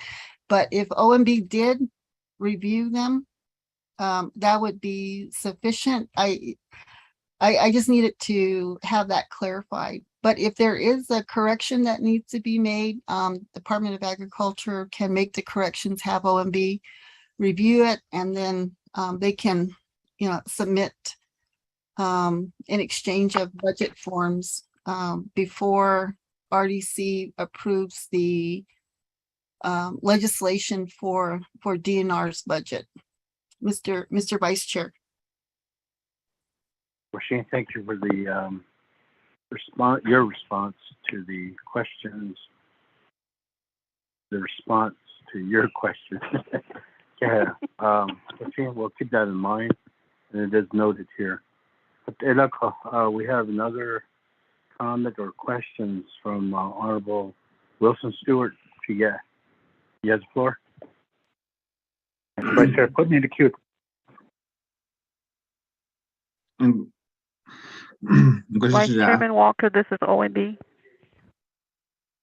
Go ahead, OMB first. Okay, before we go to Honorable Stewart, Honorable Daniels, OMB, you have the floor. Good morning, Vice Chair Mr. Walker. Regarding Ms. Benally's question on the grazing officials and then the other elected officials, Farm Board and the other one, the grazing official, Eastern Land Board, and the Farm Board. The only ones that changed, the only budget that changed with what we had to make changes to from last week was Business Unit 115002, District Grazing Committee. Eastern Land Board and Farm Board were not changed. So going to the budget for District Grazing Committee under Business Unit number 115002, as Ms. Benally observed, the amounts are the same. I'm looking at Budget Form 1, Part 3. If you compare column A to column B, it's the same as 2022 1.5 for personnel. And then the meetings for 187,200 supplies is the only one that increased, and then the special transactions, that was a decrease. So as far as the fringe rate increasing and so far, for the grazing officials, the fringe rate that they use is the temporary that's applied to the stipends. That did not change from fiscal year to fiscal year. It remained at 9.48%. That's why you see it didn't change. That's the only clarification or the additional information I can provide. But yes, these budgets were reviewed by OMB and they are correct. Vice Chairman, thank you. Okay. Thank you, Sam from OMB, for that information. Honorable Wilson Stewart, you wanted to make a comment or question, ask a question. You have the floor. My question is, thank you. Ara Shanai, Catholic Yacht State, Nahana. Out under Mr. Watchman and the budgets presented for Department of Agriculture Vet Program, also with the Land Board, Farm Board, Dr. Agita. Thank you for your presentation on that. But I do agree with you, Mr. Watchman, that we do need to put more monies into the vet program and making sure that we do not run short and we don't lose that program as well as previously stated in every fiscal year budget is that the vet program here on Navajo is the only one that will provide services to the ranchers on weekends. The local vets around in Gallup area will not do that.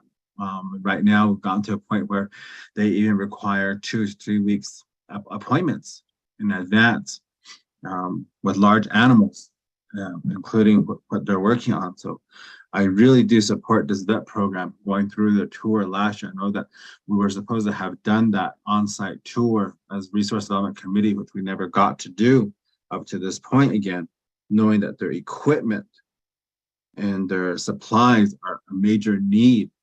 And right now, I know that Mr. Watchman, you stated there is an unmet need, which is true. And looking at the budget, I'm worried.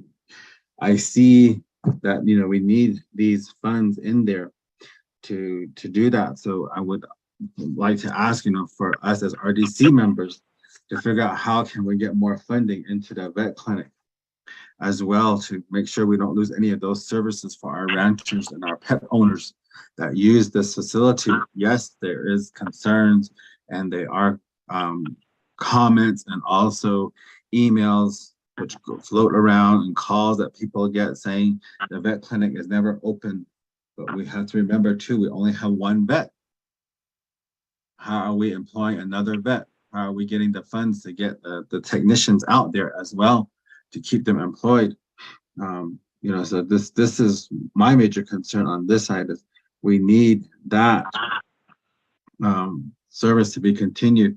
Then with the grazing officials,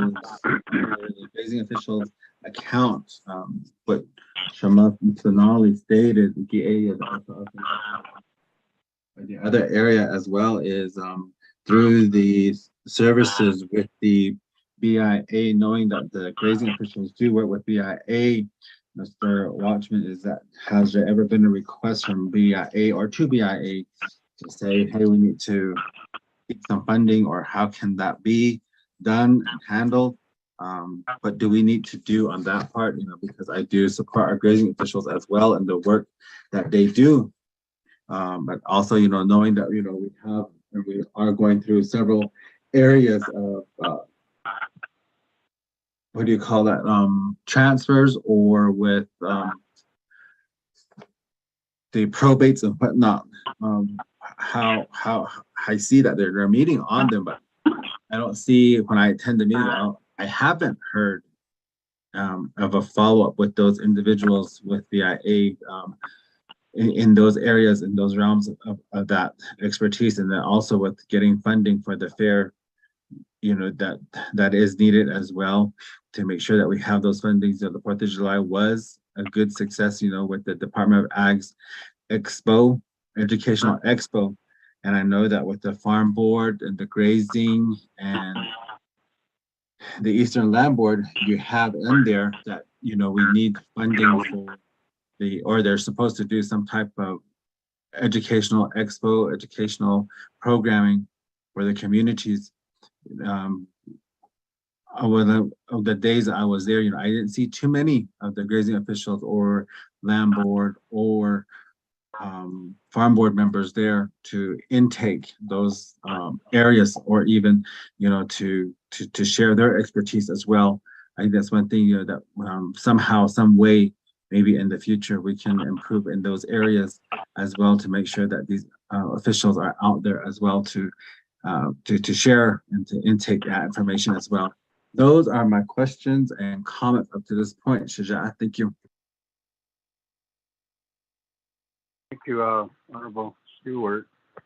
Your questions or comments, and before I turn back to Mr. Watchman, joining us on this call is Honorable Paul Begay from Western Agency.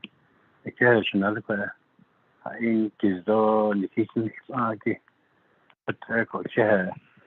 Watchman, back to you.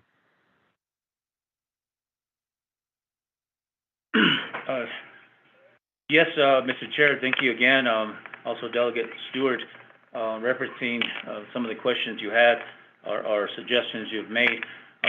The vet program, they received a one-time funding during the course of the fiscal year of $450,000 from the lapse monies or monies that were a part of a carryover.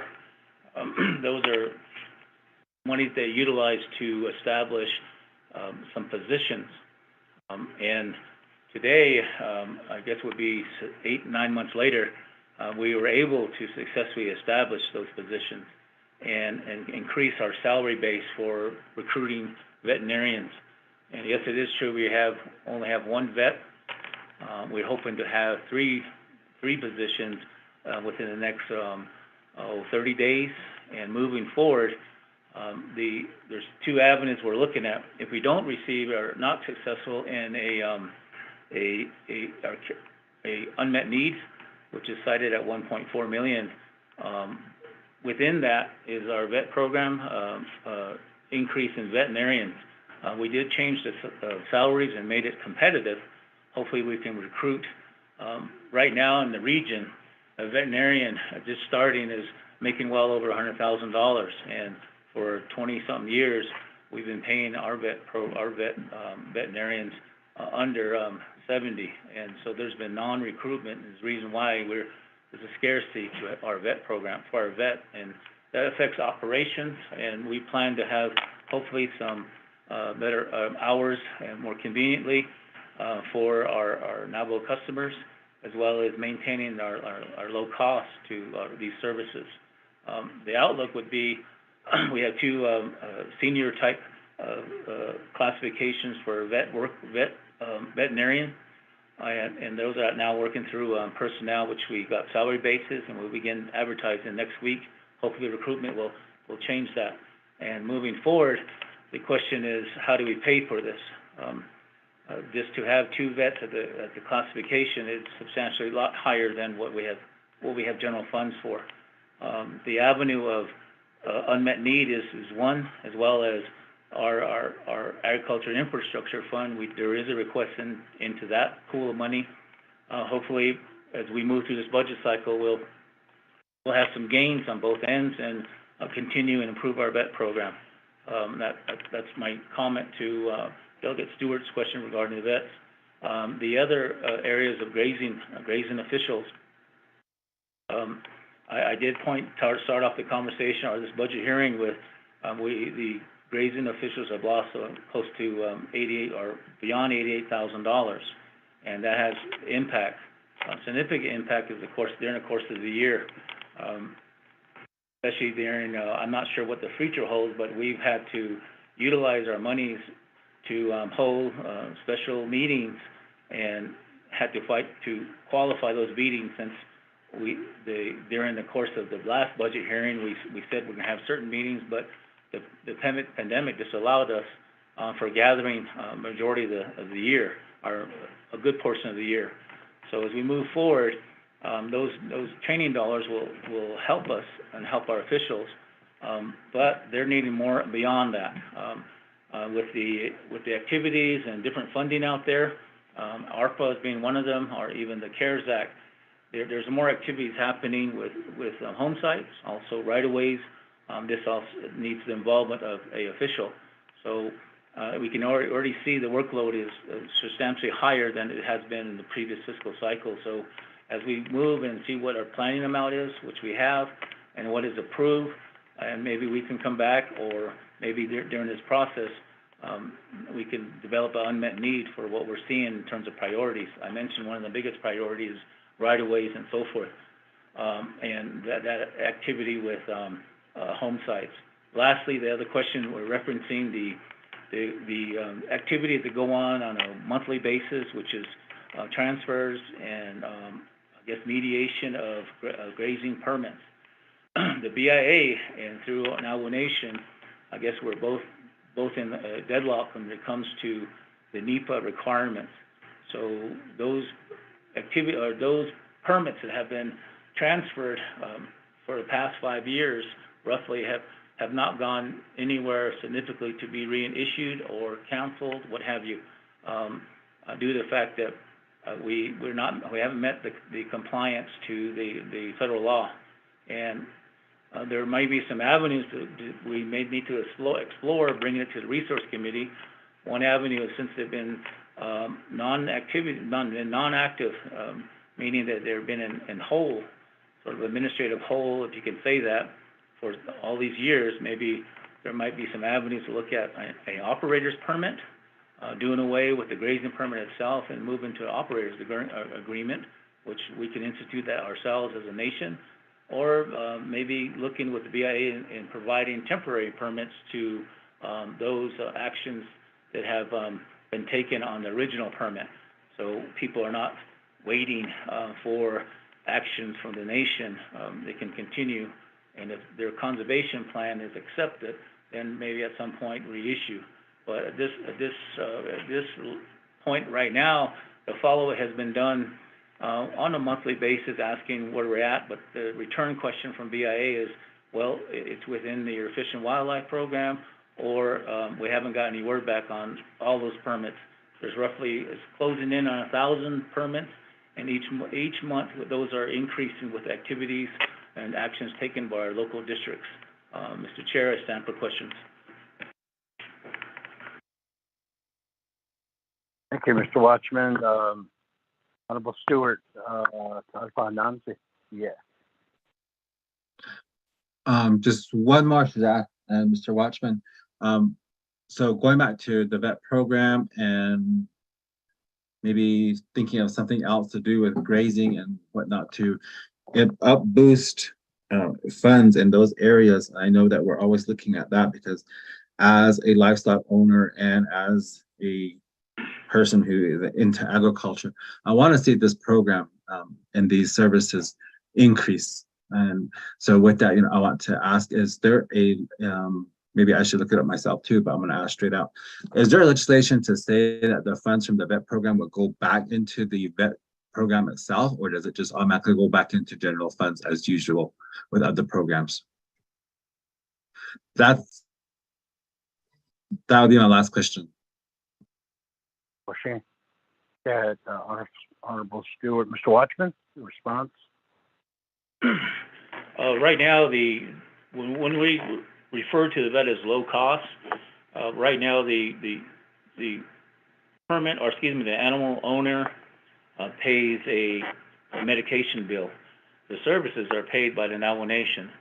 So whatever upcharge there is on the medication is the fund that I mentioned earlier, is the medical supply proprietary fund, and that has consistently have increased over the years. This year from the previous year, they did receive a moderate increase in terms of revenue sales. But the service is more of a wash, I guess you can say that. The Navajo Nation General Fund pays for the doctor and also the helper or the technicians.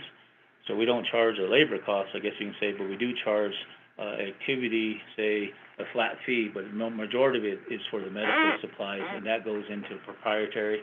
It doesn't go into the general fund as a whole. Thank you. Honorable Stewart, does that answer your questions there? Yes, sir. Thank you. Oh, we got. Honorable T. Ellen Begay, let's go back to you. You had additional questions or statements. So that you have the floor.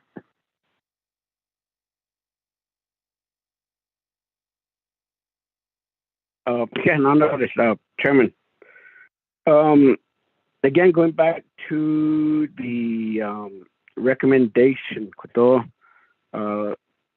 advisor recommend I don't know if we just put it in the legislative concern. I mean, it's just a matter of a document with the statement. But I'd like for the committee support to shuffle some funding around, and how do we provide additional O&M for a grazing official. kudo sato ya denki panto eto taita additional knowledge shiki eta pani niloyat eto listen because I believe with them only getting $800 a month, I mean, to some extent, I'm sure they're relying on some of these fundings for their family support. But could you cannot destroy at Hatagahaki Ediki base? I mean, adequate what's appropriate, what's reasonable. I think that's the key word, what's reasonable to appropriate additional fundings for our grazing officials and the Eastern Land Board. So I'd like to make that recommendation, Chairman. So I see a lot of vacancies.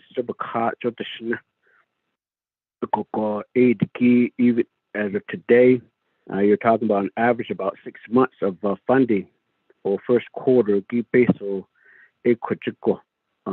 grazing officials. That's a bundle. Of Peso Linki RG. That's a quadruple. So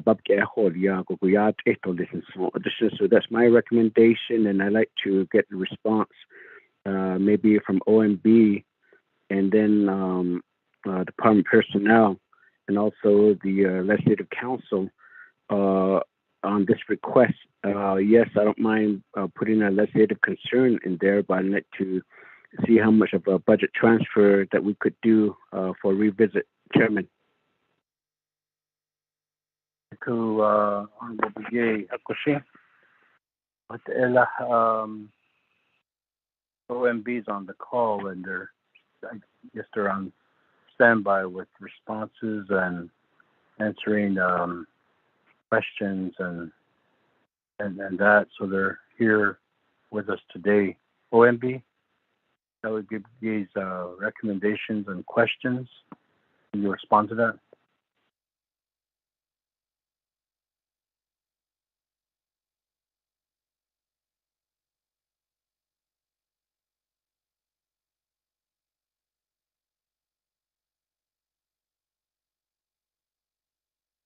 This is OMB. Can you hear me? I can hear you now. Okay. Good morning, Vice Chair Walker and members of the RDC committee. In regards to Delegate Key Allen Begay's question, the way I'm understanding it, he's wanting to use some of the personal savings fund to fund the elected officials under DNR. It is, I would defer to Mariana Khan, your legal advisor. But as far as OMB, you see that when it gets to Budget and Finance Committee, they usually discuss the personal savings dollar amount, how much is projected to be saved, to lapse, save, lapse. So that's usually the process that it takes as far as accessing the personnel lapse fund. And I don't recall ever a recommendation being made from the committee. That's where I would need Mariana's help. But as far as the elected officials, if you go to the OMB report, if you go to slide number 7, the expenditure reports for the general funds, you see the business unit number 115002, the District Grazing Committee listed. And you see the balance so far is $708,431. That's still remaining, and that 61% expenditure at third quarter, they should be at 75. And then also business unit number 115005, agriculture. Okay, which one was this? Farm board and the other one, the land board. That one has a balance of $212,010, and they're at 54.14%. And then you have the farm board 115007. They have a remaining balance of $426,564.51, and they're at 50.56% expenditure. And one other thing that I could mention is during the FY22 budget process, These three elected official programs, and then Mr. Watchman also mentioned it. These three elected official programs, they receive a carryover for business unit number 115002, District Grazing Committee. They receive $37,855, and then business unit number 115005, Eastern Land Board, they receive $13,778.65. And business unit 115007, the farm boards, their carryover amount is $46,194.94. And the carryover budgets were due back in January 7th, 2022. Memos went out to the division. It was dated December 27th, 2021, and the carryover budgets were supposed to be submitted. And so far, they're just now submitting it. So they have additional money coming. That's just additional information for the committee to consider regarding these elected officials. Thank you. Sam, from OLC, response to Delegate Begay's questions and comments.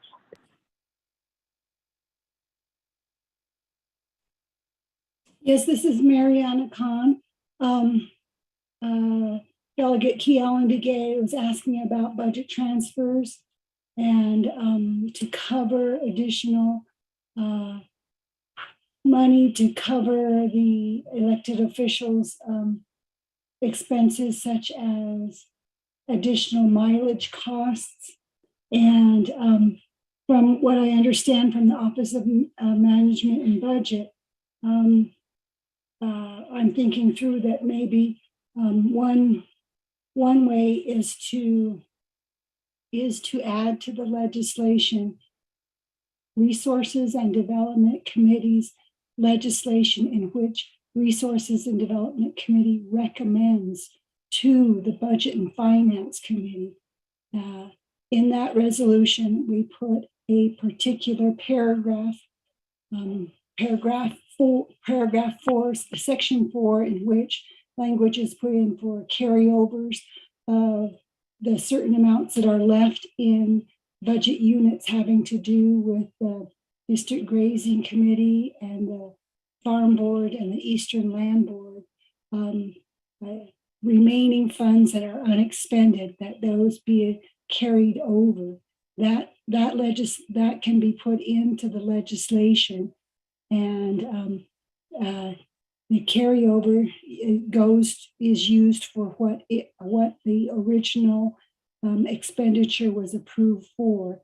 So the carryover, one way that RDC can address the limit, the need for additional funds is for carryovers. The second was identified by the Office of Management and Budget. Another way is to recommend to the Budget and Finance Committee, again, in the Resources and Development Committee's legislation recommending DNR's budget, to recommend that a certain amount be expended from the Personnel Lapse Fund to cover the expenses of the three business unit numbers having to do with grazing officials, land boards, and Eastern Land Board and the farm boards. That is another manner in which additional funding could be requested. Again, this would be a request to the Budget and Finance Committee.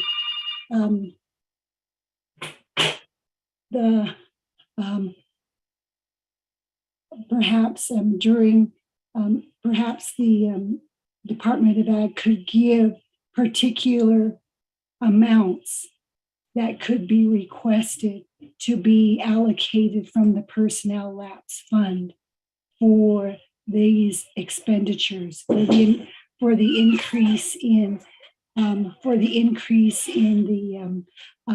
mileage and other specific uses, so that the Budget and Finance Committee could see where the money would be going and what specifically the Department of Ag would be requesting, or in this case, the Resources and Development Committee would be requesting from the Personnel Lapse Fund for these types of expenditures for the 3 business units.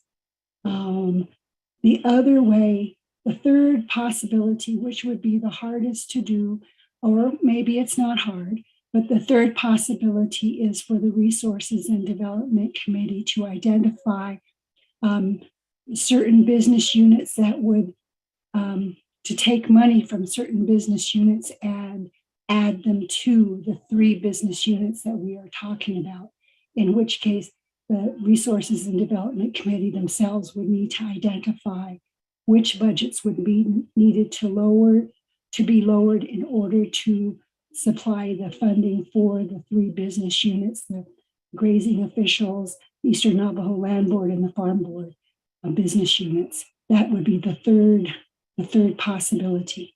Again, the first would be to write in to request carryovers.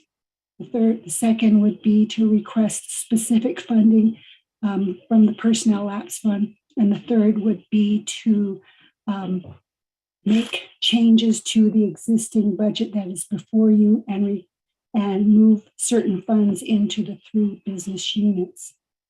Mr. Vice Chair, members of the Resources and Development Committee, those are ideas which I see at this moment. I am ready for questions, or those are ideas to ponder. Thank you, Mr. Vice Chair. Thank you, Ms. Khan, the response and explaining the possible options. Honorable Kialan Begay, you want to respond to that again?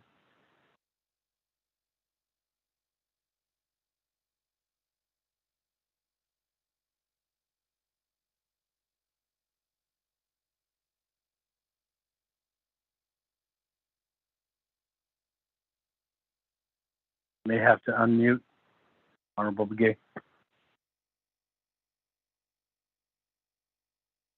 Chairman, yes. The Kodojo, again, I need consensus by the committee as well. Joe earlier, one of the committee member raised a concern about the veterinarian, Clint Iggy. So somehow we got to coordinate the best solution in appropriating additional funding to these programs. It's always that legislation. I think that would be the case for me on the issue regarding grazing permit, having our local our local grazing officials to provide their response of what their position is on the budget that's being proposed. So again, making the bold statement that I'll go all the way up to the council addressing grazing officials' issue. So again, how they interpreted my progress, or it's up to whoever is going to interpret it. But I believe that this is the year that we need to help them. So with that recommendation, advisor, how do we proceed with this particular response from the legislative council?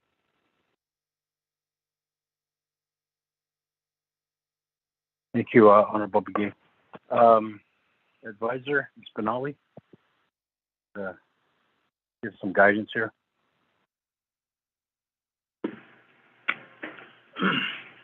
Mr. Chair.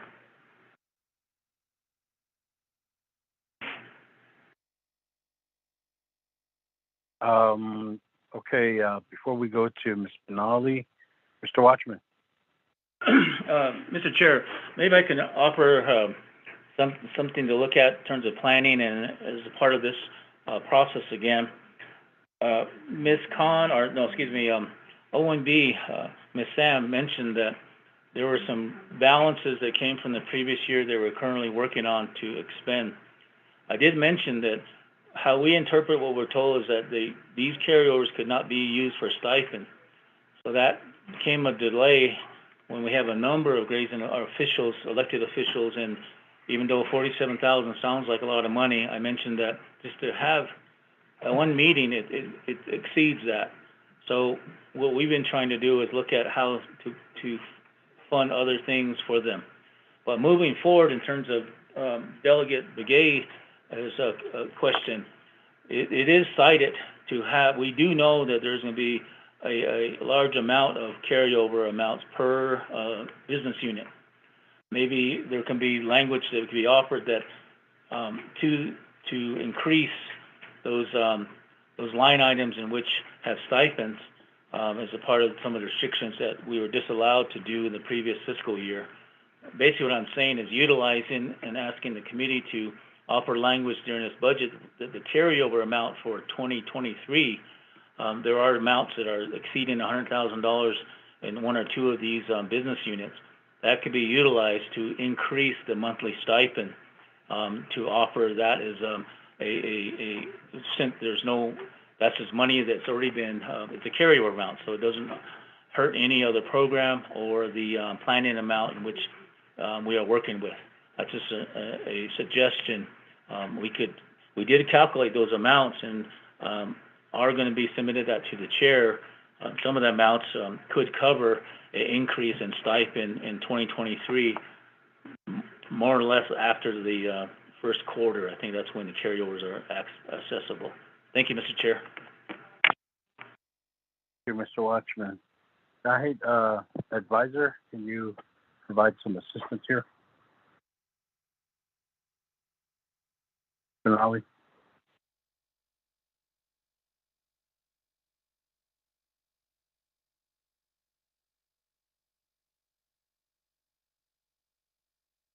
You may have to unmute.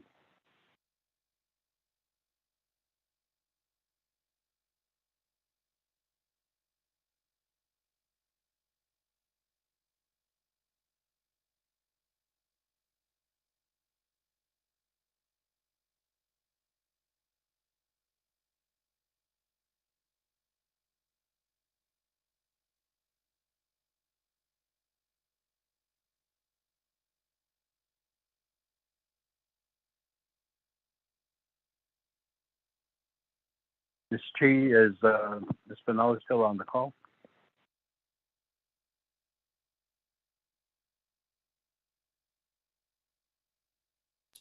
Vice Chair?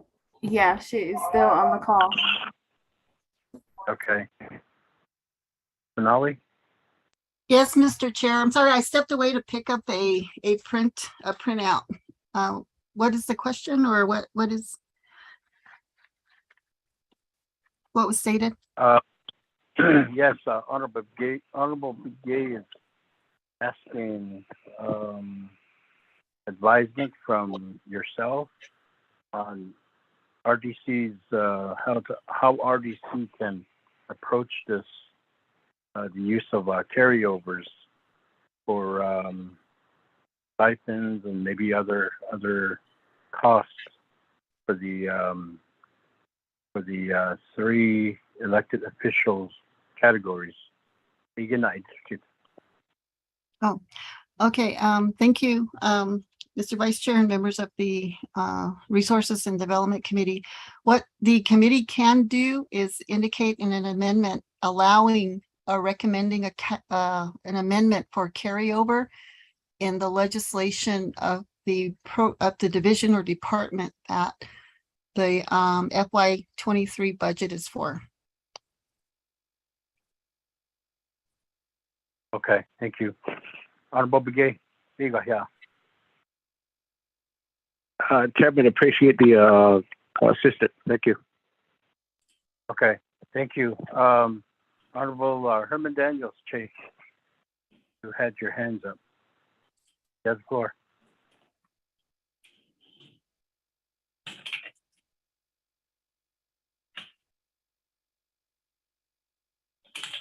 Mr. Vice, thank you very much. Kudo Kihat, Adonana Kudo, RDC members, staff, legislative council, Shema, Kihat Kudo, Ms. Khan. Other Kudo, the Division of Natural Resources, Kudo, Ben Nadato Nishki for FY 2023 budget, Iki, J. Ben Hilton House, Kudo. Or you go by night, the Kikodo, Adonana Kudo recommendations that I heard those from Shuche Kodo, the delegate Ki El McGay, Adonana Kodo, Mr. Watchman, so Hajin Toya Hazi Kodo, Kia Kodo. I mean, with the grazing officials, the budget, or you bashin, it's that did.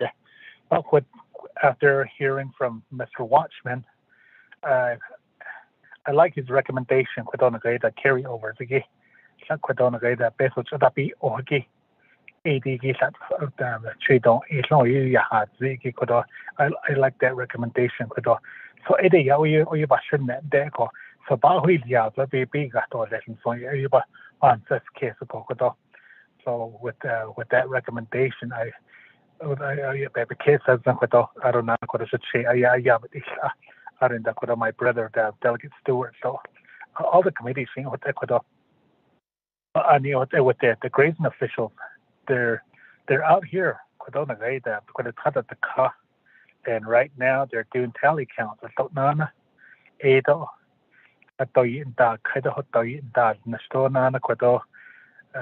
Every day how to see your cost but the hand so 80 or you passion now you could even the mileage you get you passion last year we have seen the division director at that time he indicated that you covered all nation debt with some of the dollars that's within the division, but that didn't happen. So, but $200 per month, that's not enough for mileage. It's just like one trip from Otato to Winter Rock and back. I don't think. So,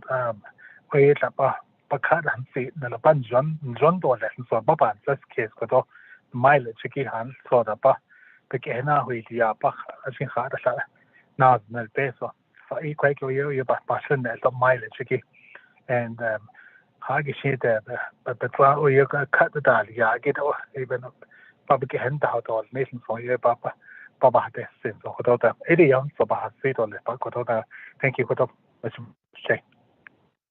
Thank you, Honorable Daniels. Your comments and your recommendation adding or in support of the statements made by our committee members. Because there is some general consensus that we pick up the recommendations made here for Resource Development Committee regarding this budget or the three elected officials positions the next year's budget 2023 okay what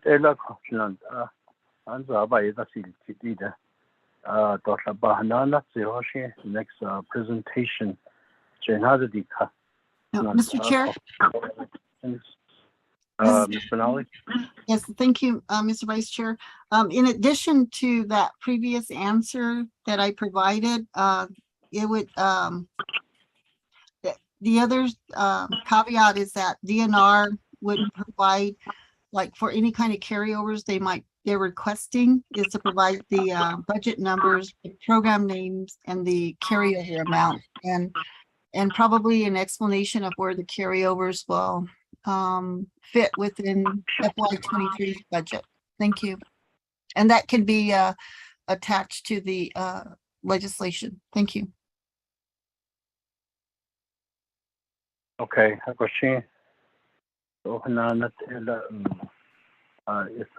the division can note that, if the department can take note of that.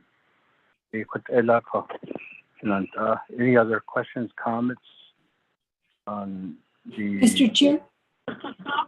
Yes. This is Mariana Khan. Thank you for taking my question or comment here.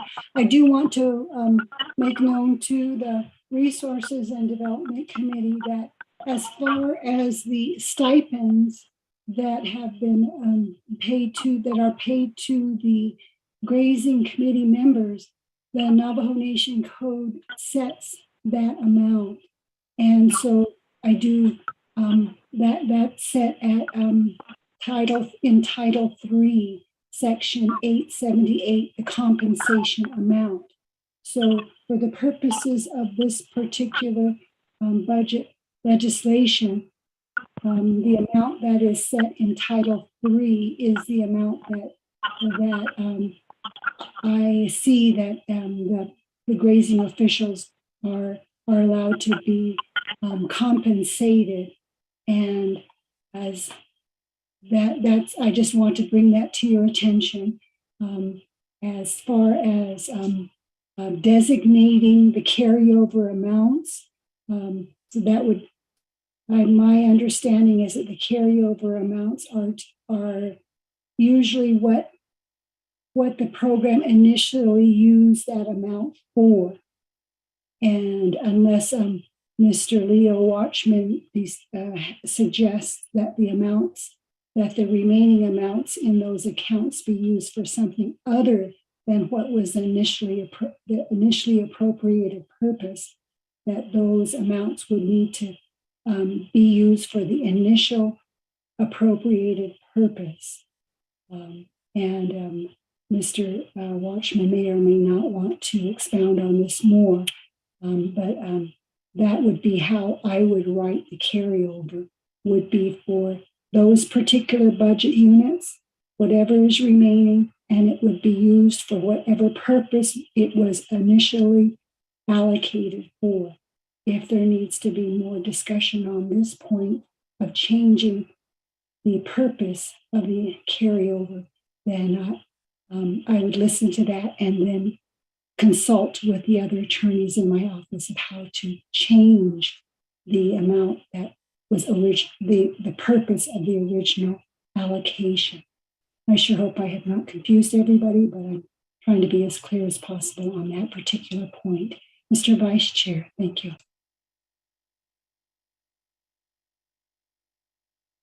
Okay, thank you, Ms. Khan, for the information and the additional comments to that. Mr. Watchman, you want to expound on the questions and the comments, the statements made by Legislative Council? Mr. Watchman? Yes, Mr. Chair. Our recommendations for the use of, I guess, estimated carryover. How we are calculating that is that some of our officials do not or will not submit a claim. Whatever reason, maybe the activity is not going, their chapters aren't meeting, those kind of things.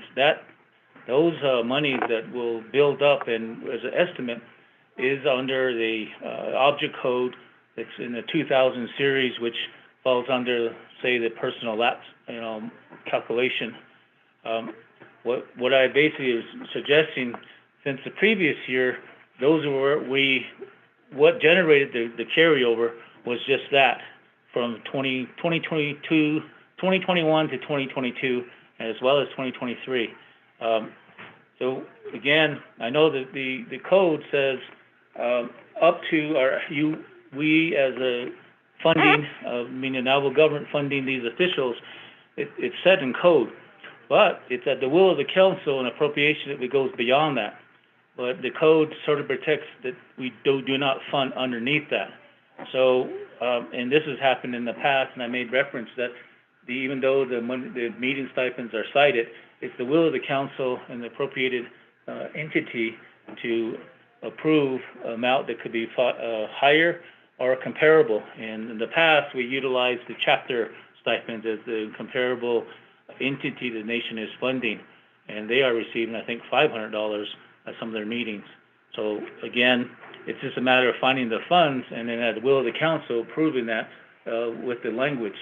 And right now, we would not have to find any other additional monies. It's just the calculated amount that's already going to exist within the current business units that's indicated. Thank you, Mr. Chair. Thank you, Mr. Watchman. So, committee members, the options are there. Recommended path to take in addressing this area.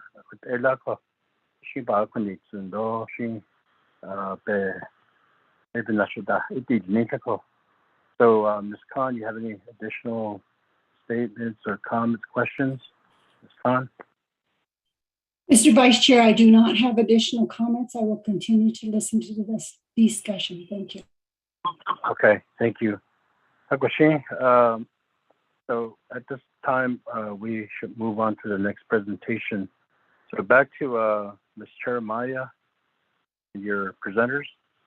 You have the floor. Chairman Kellen. Thank you. Ms. Chair Maya, hold on. Delegate Kellen McGay. Chairman, again, going on meaning that we've concluded the budget for the Division of Department of Agriculture. Chairman?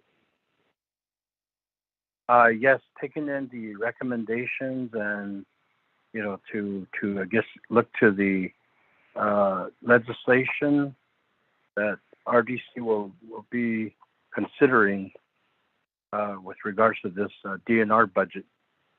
So,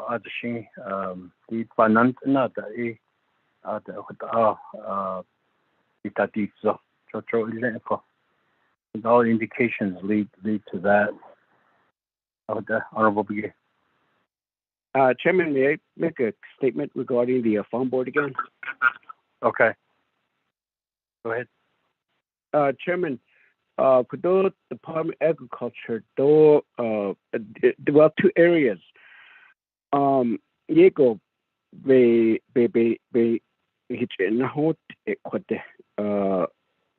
including the mini farms irrigation office. I appreciate the progress of establishing a new office and combining this with the Chinle office, but the equipment's not on us. I haven't heard anything of the program, meaning that we have a grant writer in one of the funds that were appropriated for farming revitalization. Although we have several staff working on there. A diversion dam is one area that I continue to focus on for improvement. And I believe some are just going down the stream in the wash, the water is not being diverted into lake. Ado kodo back at all hayut nandingi a yasti stop ko e ado so hata that being halat breach that giant adon the fixing dalia no the bayata tiaj. So that's one area regarding including windmills. The local level the gid naya yata tiaj ho not loshipa a coco dik at Kochi I thought Joy farming the Gidri Kadashi dance at that nest Ado Kadeshi that Aj a coco dig a base on that Ado stand at the that's on half what I think this to Yego bit the niche the equipment in the house named it on Aj just like any other equipment or just being just sitting there at local chapters while there's roads to be needs to be fixed. A coco halit artistic at farm board GG alla dik at grazing official nit papa nit into yali into nishiki lachit equadosa jo public hakotod ni ado meetings nda hikinte hot a coco elahit papa nit into listo. Chairman, so that's one area that I need to maybe get a response from Mr. Tarek or Mr. John, or maybe ARG that's about whole G under for their department, Department Agri. See that's the thing. Department of Agriculture, Khalid Abi, but Dutch Department of Agriculture, the water management, Ajianani, farm board, under the water management. That's it. Stop and not the Hajor train neta. She that's it. The Department of Agriculture is probably thinking that water management is working on, and water management is probably thinking that the farm board through the Department of Agriculture that's and that's up and not cut all that stuff. I'd like to get some clarification on that one. Chairman. Thank you, Honorable Begay. Mr. Watchman, you want to respond to Delegate Begay?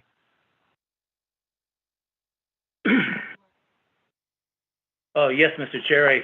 I think Delegate Begay did mention that Water Resources is managing those funds that were appropriated a few years back. There have been some correspondence in that office, and the pool of money that created some resources in the mini farms there has been assisting other farm boards, not only the farm and the location where the farm board's at, like Red Lake, right there by Navajo. That farm board has been receiving help, as well as Sahaley and also Ganado. But yes, the coordination on what they're doing, we hear from making the request to them, meaning the mini farms farm board or mini farms appropriation, that office on assistance. But more coordination needs to happen, and as well as what roles. It was the preference of that particular group. They wanted Water Resources to manage that account, and they have built some capacity, and I believe they are also helping communities outside of not only mini farms, but other communities. That is what I know, but Mr. John or Tarek could answer that more thoroughly. Thank you. Thank you, Mr. Watchman. Honorable Begay. The Department of Water Resources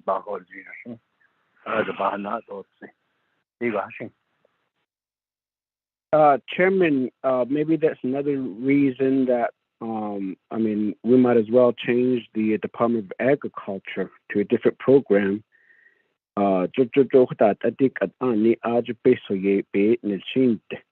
But to some extent, how is it that the program of agriculture is also helping or assisting in maintaining or making progress of farming activity, agriculture activity on the Navajo Nation? But in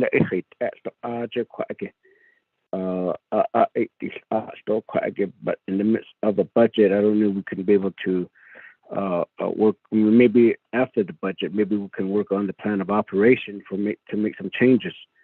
Chairman, that would be just a comment. Okay, thank you, Honorable Begay. So,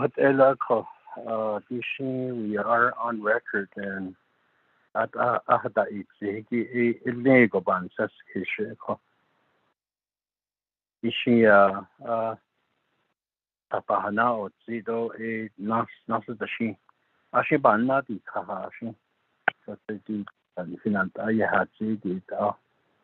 after the budget sessions, and the Shinki, more work is up ahead for Resource Development Committee in this area with this particular discussion.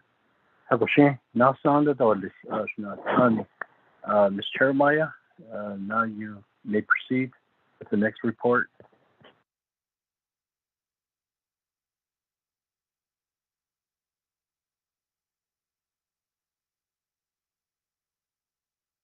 May have to unmute.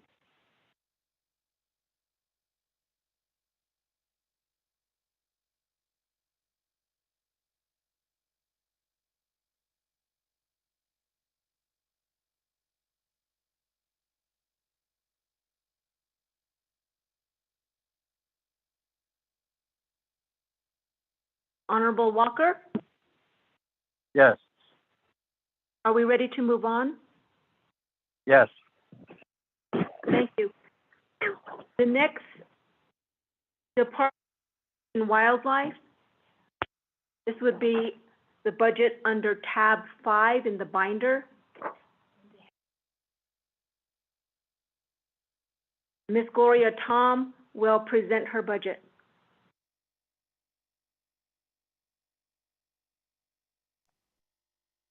Good morning, Mr. Vice Chair Walker and Chairman Nez and members of the Resource and Development Committee. Can you all hear me? Yes, we can. Okay, good morning, and thank you for the opportunity to present the Department of Fish and Wildlife's proposed fiscal year 2023 budgets to the committee. I'll go through the general fund budgets first, starting out with business unit 115025. In summary, for Form 1, the current appropriation for subaccount 2001 personnel is $1,007,374, and the proposed fiscal year 2023 budget is 1.056115, which represents an increase of 48,741. And that increase is primarily the increase in the fringe benefit rate. We did have to move one position out of this budget, wildlife biologist position that was allocated to coordinate the restoration of the Black Creek watershed. And we are proposing to fund that position under the department's climate change program, utilizing the agriculture infrastructure funds. For subaccount 3000 travel expenses, the current allocation that we have is 112,986, and the proposed budget is 120,095, which represents an increase of $7,109, and primarily because of the increase in expenses for travel and also for our vehicles. In subaccount 4000, our current allocation is at 91,067. Our proposed budget is 37,732, which represents a decrease of $53,335. For subaccount 5000, our current funding is 4,600, and our proposed budget is 5,700, which represents an increase of $1,100. 5,500 subaccount communication utilities. Our current proposed budget is our current budget is 6,244, and we would propose to remain at that same level with no difference. For 6,000 repairs and maintenance, our current funding is at 8,100. Our proposed budget is $7,660, which represents a decrease of $440.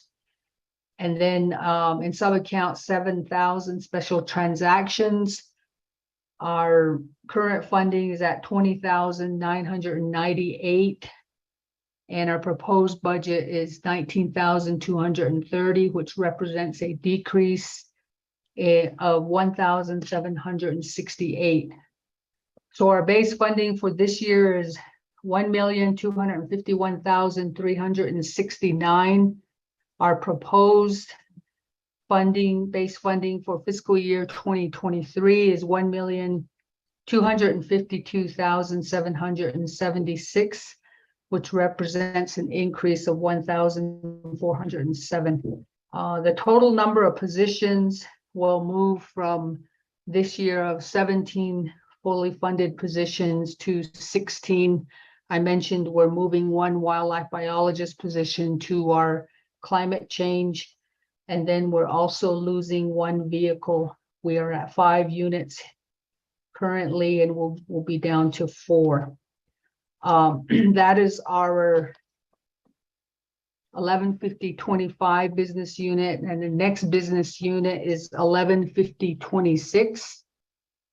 And this is the animal control program. For current year funding under personnel, total allocation was 862,867. And the proposed budget for fiscal year 2023 is 935,927, which represents an increase of 73,060. For sub-account 3,000 travel expenses, the current funding is at 268,343, and the proposed budget is 321,178, and the difference is an increase of 52,835.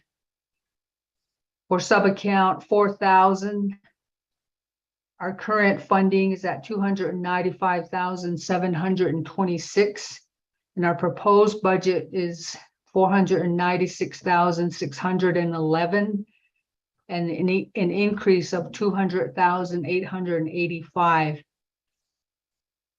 Sub-account 5,500, which is communication utilities, our current funding is at 25,996, and our proposed is at 21,028, which represents a decrease of 4,968. A sub-account 6,000, our current funding is at 19,000, and our proposed is at 10,750, which represents a decrease of 8,250. For sub-account 6,500, our current funding is at 10,000. Our proposed funding is 5,000, which represents a decrease of 5,000. For 7,000 sub-account, our current funding is 89,853, and our proposed funding is 39,254, which represents a decrease of 50,599. So in summary, for 115026, our current funding level is 1.571785, and our proposed is 1.829748. And this represents an increase of 257,963. This allocation includes an increase of 250,000 that was received from the Office of the President in their allocations. So the total number of positions that were budgeted for this current year is 19. We would stay at 19, and total number of vehicles is 14, and we would stay at 14. That's the proposal for 115026. The next business unit is 115035, which is our Navajo Nation Zoo program. For personnel, our current funding level is 332,799, and our proposed budget is 372,630, which represents an increase of 39,831. For sub-account 3,000, our current funding level is 14,533, and our proposed funding is 13,567, which represents a decrease of 966. For sub-account 4,000, our current funding level is 171,932, and our proposed budget is 139,334, which represents a decrease of 32,598. For subaccount 5,000, our current funding is at 2,000. Our proposal is at 1,000, which represents a $1,000 decrease. For subaccount 5,500, our current funding is at 2,314. Our proposal is 2,398, which represents an increase of 84. For subaccount 6,000, our current funding's at 8,000. Our proposed funding is 155,000, which represents an increase of 147,000. For subaccount 6,500, our current funding's at 10,000, and our proposed funding is 8,000, which represents a decrease of 2,000. And for 7,000 subaccount, our current funding is at 14,280, and our proposed funding is 14,135, which represents a decrease of 145. And then we have in 9,000, we have no funding allocated this year, but we are proposing $500,000 for some zoo improvements. And this was an additional allocation that came from the president's allocation. So our that represents an increase of $5,000. Excuse me, 500,000. So in summary, for 115035, for fiscal year 2022, our total funding was 555,858. Our proposed FY23 funding is 1.206085, which represents an increase of 650,207. Total number of positions currently funded is at 6. We also propose to remain the same in fiscal year 2023 at 6. And then 1 vehicle is budgeted this year, and that would continue on with the FY 2023 funds. I do have 2 proprietary fund requests. I don't know if we're hearing those today, or I'm looking for advice from either the committee or the division on whether or not you want me to present these.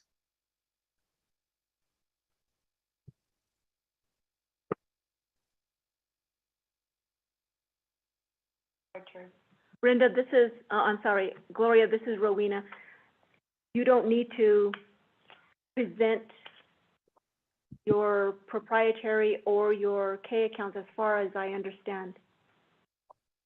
Okay, thank you. So for the Resource and Development Committee's information, I did send over our work plan for fiscal year 2023. I'm hoping that you all have a copy of it. It was delivered to Mr. Tahi last week. So that should be in your hands, but it represents the Department of Fish and Wildlife's goals and objectives for fiscal year 2023. And it also identifies our master plan, which contains priority projects that we want to complete in fiscal year 2023. We do have a request for carryover in specifically 2 business units. The first one, both of these pertaining to the animal control program, which received significant increases in their funding in fiscal year 2022. In the Fish and Wildlife Business Unit 115026, an increase was received, which allowed the program to budget for an additional 6 animal control officer positions. We are in the process of filling those positions. We've dealt with some rather severe delays in terms of getting the positions classified through the Department of Personnel Management. It took us probably over 6 months to get those classified. And then once we got the positions classified, we advertised, and we've selected individuals to fill those positions. However, they are required to go through background clearance with the Division of Public Safety for criminal history, and then also with the Office of Background Investigation. And that particular clearance process is taking a little over between 2 and 3 months to get these individuals cleared. We are running into problems because of that time frame. We are losing applicants because the clearance process is taking too long, and they are finding other employment elsewhere. We're seeing this not only in the animal control program, but other areas of the department in our natural heritage program under our ARPA program. So we're requesting carryover to carry over some balances. We provided a worksheet for both 1150-26 and 1150-42. You should have copies of that worksheet.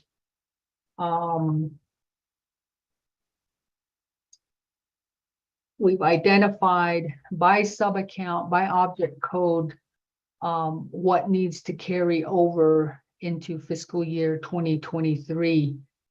And I don't know if I'm required to go through each object code or just to specify the total that we're requesting to carry over.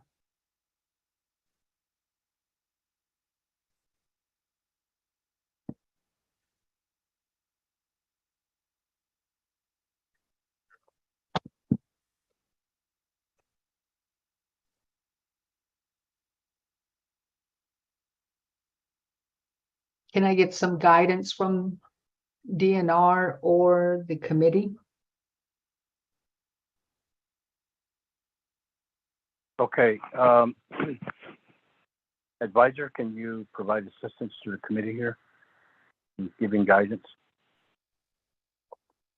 Mr. Vice Chair and members of the Resources and Development Committee, as I understand, the question is the process in event that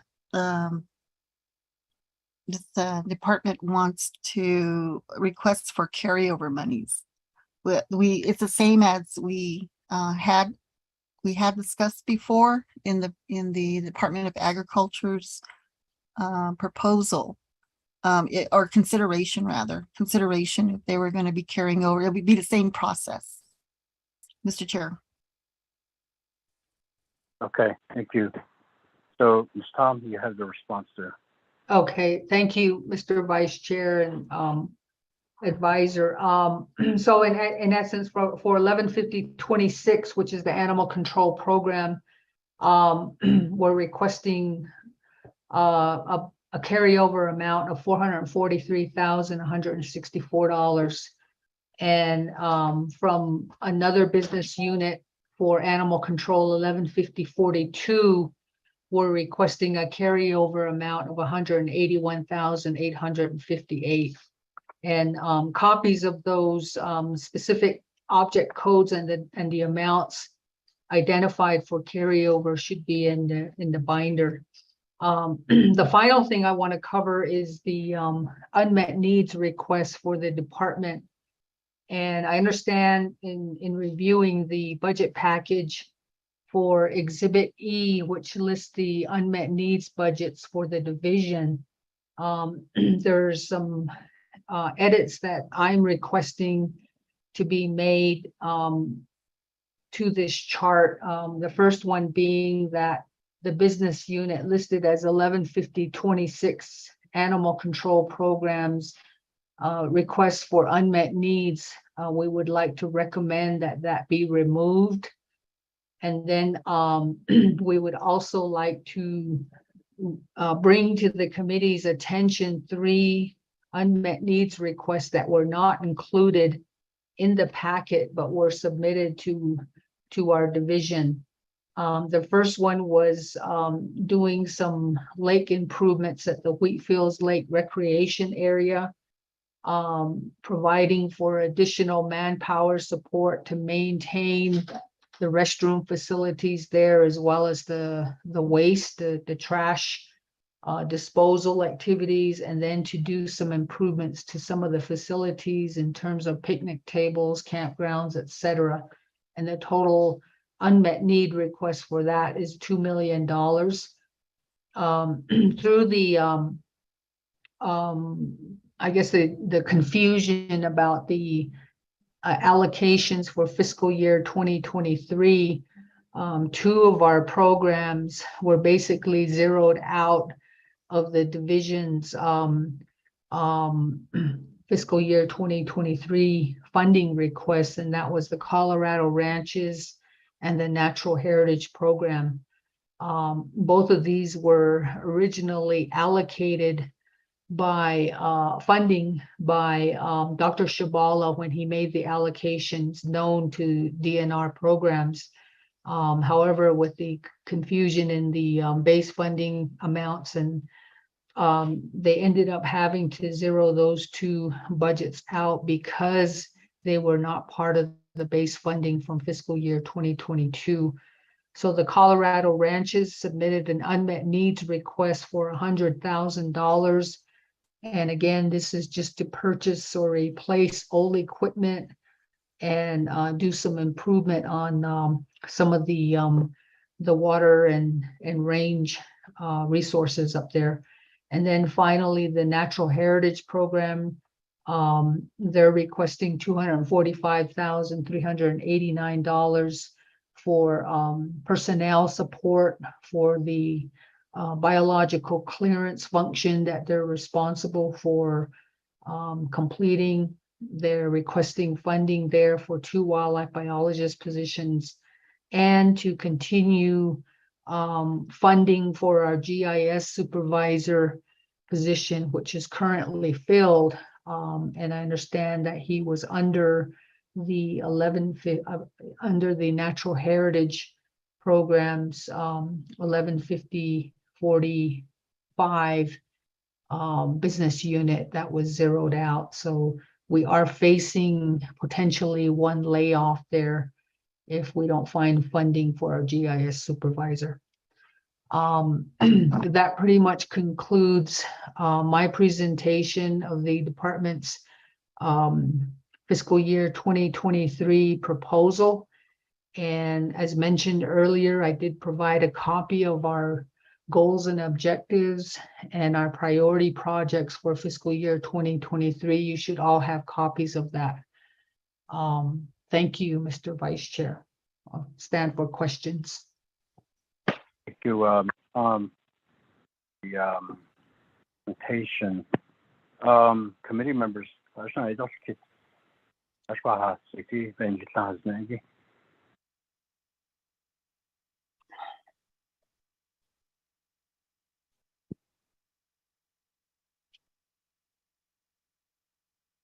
Questions, comments from committee members, advisor, legislative council, Nishan.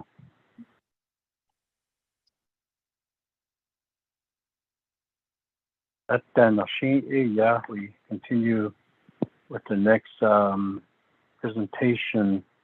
Ms. Chairmaya. Thank you for the report or the presentation, Ms. Tom. Thank you. The next department will be the Forestry Department. This will be presented by Department Director Alexis Becenti.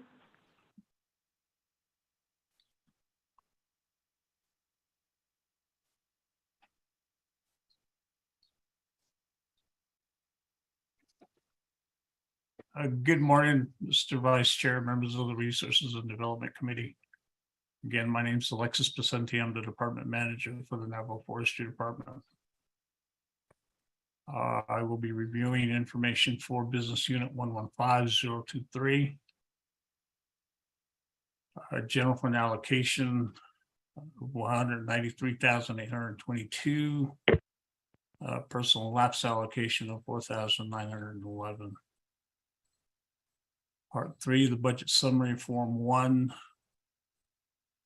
Our personnel expenses under the current FY22 budget is $165,322. Under the proposed budget for FY23 is $178,720. A difference of $13,398, which essentially is the increase in fringe rates. The next object code supplies 4,000. Again, under FY22, budgeted amount is 17,626. Under the FY23 proposed amount is $10,374, a difference of a negative $7,252. Under object code 5500, communication and utilities. Under our FY22 budget was $14,000. Our proposed budget for FY23 is $8,000, a difference of $6,000, a negative $6,000. Object code 7000, special transactions. Again, under FY22, budgeted amount of $1,739. Under our FY23 proposed budget is $1,639, a difference of a negative $100. Total for our FY22 budgeted amount was $198,687. What we are budgeting for under FY23 is $198,733. A difference of $46. Two positions are budgeted and are budgeted in FY22. The same two positions will be budgeted in FY23. We have no vehicles budgeted in 22 or proposed in FY23. Major impact of our reduction, especially in our 55 line item, our communication and utilities, will be our ability to be paying for our two-way radios for our enforcement staff. We are going to be looking to cover a lot of our shortfalls with our external funds. That concludes my Form 1 presentation for Business Unit 115023, the Navajo Forestry Department. Mr. Vice Chair, members of the committee. Thank you, Mr. Vicente. Appreciate the presentation here this morning to the committee. Committee members,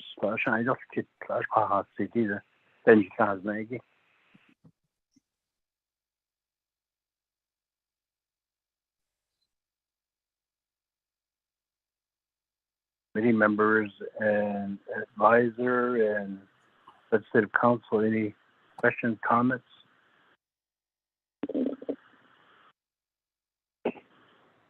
If not, again, we thank you, Mr. Vicente. Moving along. Mr. Vice Yes. Chair, members of the committee, I did fail to mention that we did submit an unmet needs budget request in the amount of $418,186. That unmet needs request essentially will cover, if funded, the potential hiring of 5 additional enforcement officers, one for each agency. Currently, we only have 2 enforcement positions covering the Navajo Nation's forest and woodlands. So again, for the committee's consideration, we do have an unmet needs request. and information should be in the packet that was submitted by the division. Thank you. Okay, thank you for the additional comment information there, Mr. Presenti. If no other questions, comments for this report, and we move on to the next one, next presentation, Ms. Jeremiah. The next department to present their budget is the General Land Development Department. This will be presented by Director Etty Anderson Abasta. This will be under tab 7 of the binder. Good morning, Chair. Good morning, Vice Chair. Good morning, honorable members of the RDC committee. My name is Etty Anderson Abasta, and I'll go ahead and jump right in. As you see shared in the on the screen, we have the allotted amount of general funds at $507,923, and that's 18.8%. And we have a personnel lapse fund at $12,990, which is at 0.05%. And then we'll go over to column A under the Navajo Nation Council approved original budget, which was at $457,520, and the new proposed budget for FY23 is at $459,422, which is a difference of $1,902. And the reason for this is we had to cut some hours in our leasing agent position because of the misunderstanding on the allocation of funds. So we had to go in and request a change in our Form 3, which is also shown in this whole packet that was submitted on behalf of GLAD. And then under item 3000, the original amount for 2022 was $24,466. And then a newly proposed budget of $28,470 with a difference in $4,004. And then item number 4000 under supplies, original budget at $11,718 with a new proposed budget of $8,891 with a difference of $2,827. And under lease and rental, we had originally allotted 600, and then now the newly proposed is we don't have anything allocated there, and there's a difference of $600. And under communications and utilities, 5500 line, original amount $15,880, and a new proposed budget of $15,660, showing a difference of $220. Under line item 7000 special transactions, we have an original amount at $10,807 and a newly proposed budget of $8,470, showing a difference of $2,337. So our original budget in 2022 was $520,991, and our newly proposed FY23 budget is $520,913. I'm sorry, showing a difference of $78 or 78. And our positions number total, but budgeted positions is at 8. And it was at 8, and it's going to remain at 8, along with our number of vehicles. It was at 2, and it's going to remain at 2. And I believe this is all the items that I need to report on. Chair, members of RDC and DNR, thank you. Thank you, Mrs. Anderson Abasta. Yeah, for the presentation, budget here, your department's budget. Committee members, questions, comments?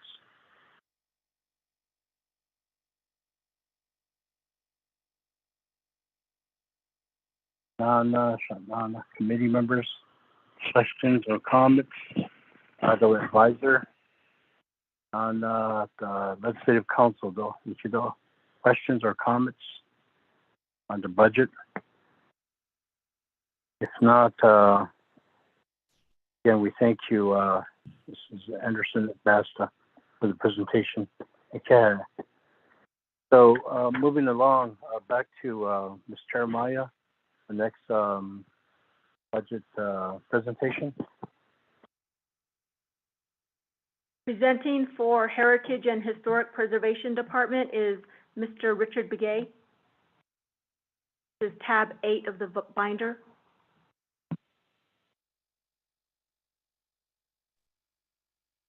Good morning, Shanghai. This is Richard with the Heritage and Historic Preservation Department.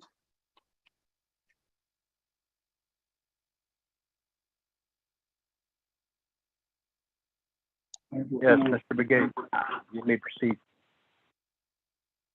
Good morning, sir, members of the committee, Mr. Chair and Vice Chair. You have before you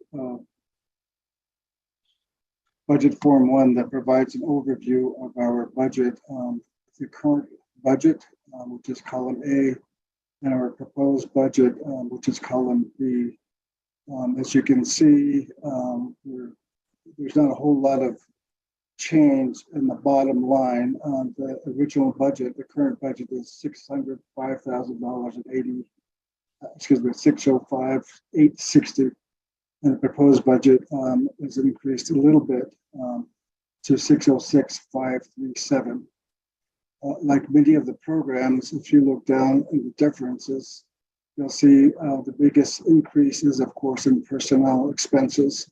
Some of that is offset by the personal lapse fund, but as you can see, we still have a $22,000 difference that we had to account for. And of course, like all programs, we're having to absorb increased expenses in travel, vehicle use, supplies, and so on. And I don't need to repeat what the other programs have said about trying to get personnel and payroll and all of those people to get us to do our jobs in terms of processing fees and also RDPs and so on, purchase orders and so on. We've had to reduce our travel expenses from 19,000 to about 16,000. As you can see at the bottom, we have in column E, we have 5 full-time staff that are supported by general funds, and we have 6 positions that are cost shared with some external funds. We do have about 15, I believe, full-time staff. Some of the other staff that are not cost shared or full-time are under general funds are supported by external funds, both from 638 programs and other federal funding. We also do lease 2 GSA vehicles from the government. We do pay those for under general funds. So in terms of travel, we will have to cut back a little bit. And that is, again, so hopefully we can pick that up with some of the external funds we do have. The meeting expenses, $3,500. We've had to reduce just a little bit, so that's not going to be a huge impact on us. The largest impact will be our supplies on the 4,000 line. If you look at your budget, you can see that we've had to trim our non-capital assets, operating supplies, software, and so on, that we use this line to buy computers and software and so on. So that will be a big hit for us. And again, hopefully we can make that up with some of the external funding we do have. Lease and communication, the 5,000 line. We do rent some storage spaces in both Fort Defiance and St. Michael's for some equipment that we do have, and also some other items in our care as well. So we'll have to make some adjustments there. There is no adjustments in the 5,500 lines. Those are cell phones, and we do pay for cell phones for myself and other key staff, and so that line supports that. Repairs and maintenance, there's a little bit of a change, as you can see, about $2,200. Not a lot of big impact. 6,500 of contractual services. That's of course the contracting. Excuse me. We use that line for paying County Advisory Council. Also paying other services that we do need. If you look at our budget on budget form 4, under the 6520 and the 6910, we do occasionally sponsor traditional ceremonies. We've had some in the past, and we've had to reduce that line, and hopefully we find some other funding to support those activities again.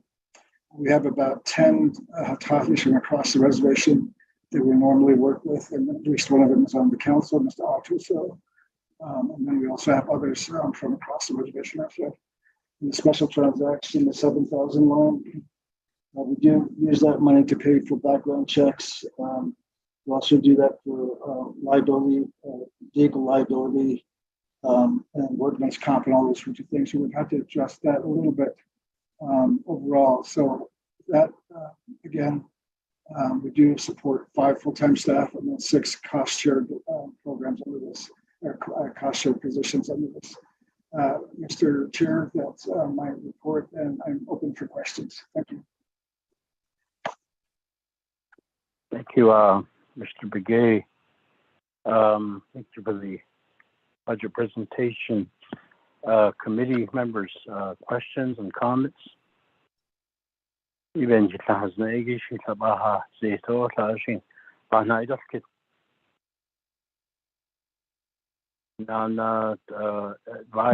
to Legislative Council. Any questions, comments from your end? Mr. Chair, this is Mariana Khan. Yes, Ms. Khan. Just wanted to ask Mr. Begay whether he has any unmet needs, and if there are, could he tell me where those are recorded, and also if he has any carryover requests. Again, if so, where the documentation for that is. Thank you, Mr. Chair. Okay, Ms. Khan. Mr. Begay, questions from Ms. Khan? Can you respond? Yes, Mr. Chair and Ms. Khan, thank you for that reminder. Our department, HHPD, does not have any carryover requests or unmet needs requests. Thank you. Okay, thank you. Any other questions, comments? Ms. Khan, Denali, committee members? If not, then we move on to the next presentation here. Mr. Maya. Next up is the Navajo Land Department. On behalf of Mr. Mike Colonna, Mr. Byron Bitsui will present the budget.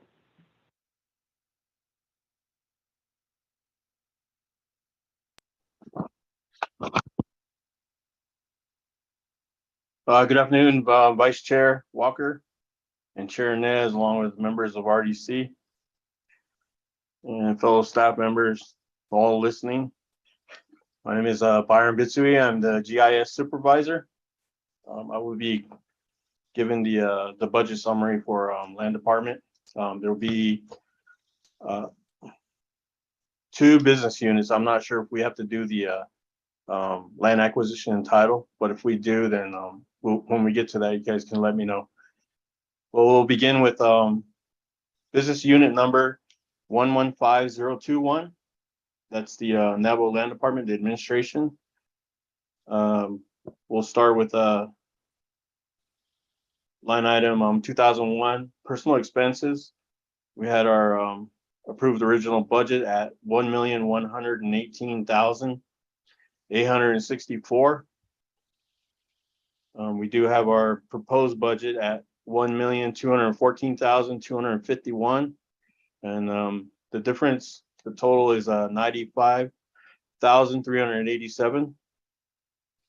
We do have line item 3,000 travel expenses. Those are the approved original budget was $69,227. And our proposed budget is $109,242 with a difference of $40,015. Next item would be the 4,000 supplies. The approved original budget was $87,196. And our proposed budget is $166,340, with a difference of $79,144. Next line item is 5,000. That's lease and rental. The approved original budget is 17,369, and our proposed budget is 8,261, which is $9,108 less than the original approved budget. Next line item is 5,500. Communications and utilities. Our approved original budget was 23,704, and our proposed budget is $28,846, with a difference of $5,142. Next line item is 6,000 repairs and maintenance. Approved original budget is 73,753, and our proposed budget is 541,574, which is a difference of 467,821. And the difference is because this is where OPVP established appropriated funds for the one-stop shop, and the repairs and maintenance will be going towards like our building maintenance here, along with staff software upgrades and everything else that's needed for the one-stop shop needs. Our next item is 6,500 contractual services. Our approved original budget was 0, but we do have a proposed budget of 11,100 and the difference is 11,100, and that is for our also for contractual services for cleaning our building. We're going to see if we can get some type of janitorial services because facility maintenance is lacking staff, and they're not accepting any new buildings at this time. Next line item is 7,000 special transactions. Approved original budget 15,519, and proposed budget $16,063, with a difference of $544. In respect with that, there's no other line items. That the approved original budget total was $1,405,632, and the proposed budget is $2,095,000. Or 95,000, excuse me, $2,095,677, with a difference of $690,045. And with that, the land department, the total positions budgeted were 20, and we have no any layoffs or any kind of positions deleted. So we're at 20 again, and 5 vehicles budgeted for the program. And then the next business unit we have here is 115037. That's the Navajo land title data system. We'll begin with line item 2001. It's personal expenses. The approved budget was $275,427. Proposed budget is $300,802, and the difference is $25,375. Next line item is 3,000 travel expenses. The approved original budget $36,035. Proposed budget $44,520, with a difference of $8,485. Next line item is 4,000 supplies. The approved original budget, 71,458, with the proposed budget being $136,673, with a difference of 65,215. Next line item is 5,000 lease and rental. Original approved budget would be $4,000.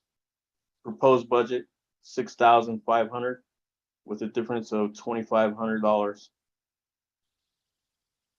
Next line item is 5,500 communications and utilities.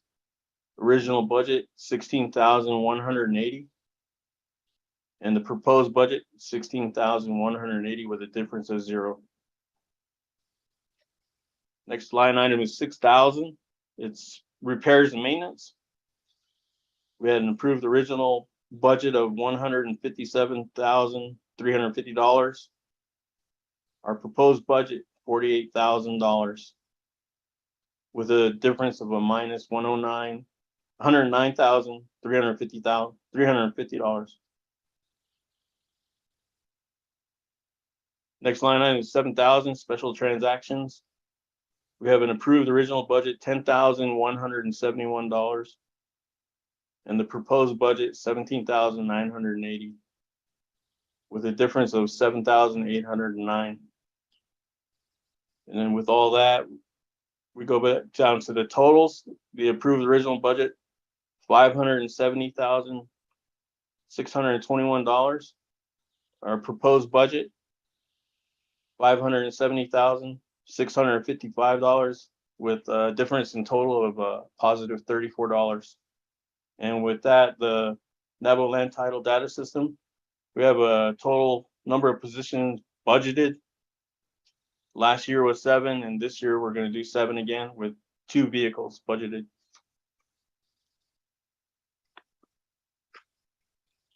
And with that respect, those are the 2 general funds, and the other business unit is a external fund.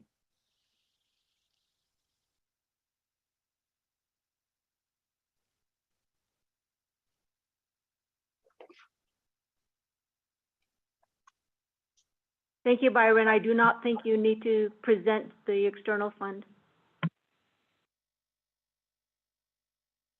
Okay, thank you very much.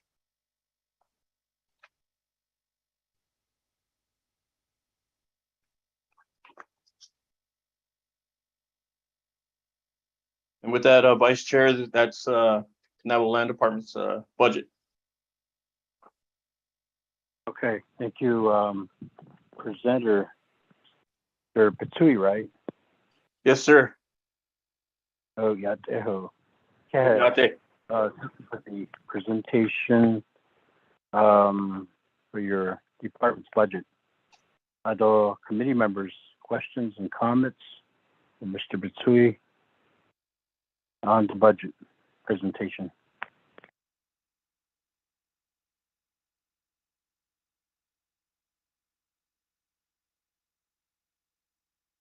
Questions, comments from committee members as well as advisor and legislative council.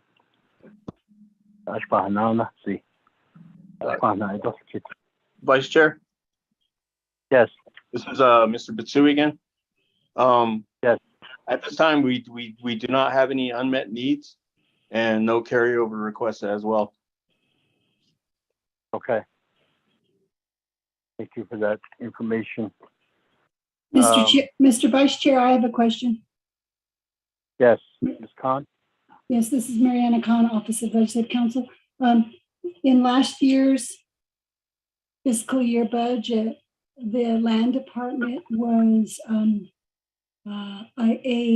condition of appropriation was placed on the Land Department with regard to the Navajo Nation Land Acquisition Trust Fund.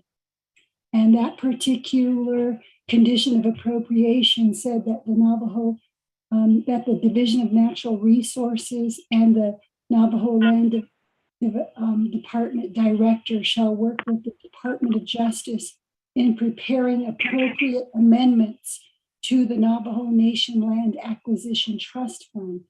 and that was at Title 16. The amendments were to allow the expenditure of the Land Acquisition Trust Fund interest income for operational, incidental, and other expenses that the Navajo Land Department deems necessary for the acquisition of real property for the Navajo Nation. And then the amendments were supposed to have been presented at the end of the second quarter for presentation at the council's spring session. Mr. Vice Chair, members of the Resources and Development Committee, I do not believe that this was completed. I've been looking on DIBS for the legislation. It's not at the, and if it has been done, I do need to know the resolution number so I can look at the resolution. The reason I'm bringing this up at this moment is because in last year's fiscal year 2022 budget, there had to be waivers put into the budget legislation, both Resources and Development Committee's legislation that goes to the Budget and Finance Committee, and also in the 2022 fiscal year comprehensive budget to allow for the expenditure of the Land Acquisition Trust Fund for operational expenses.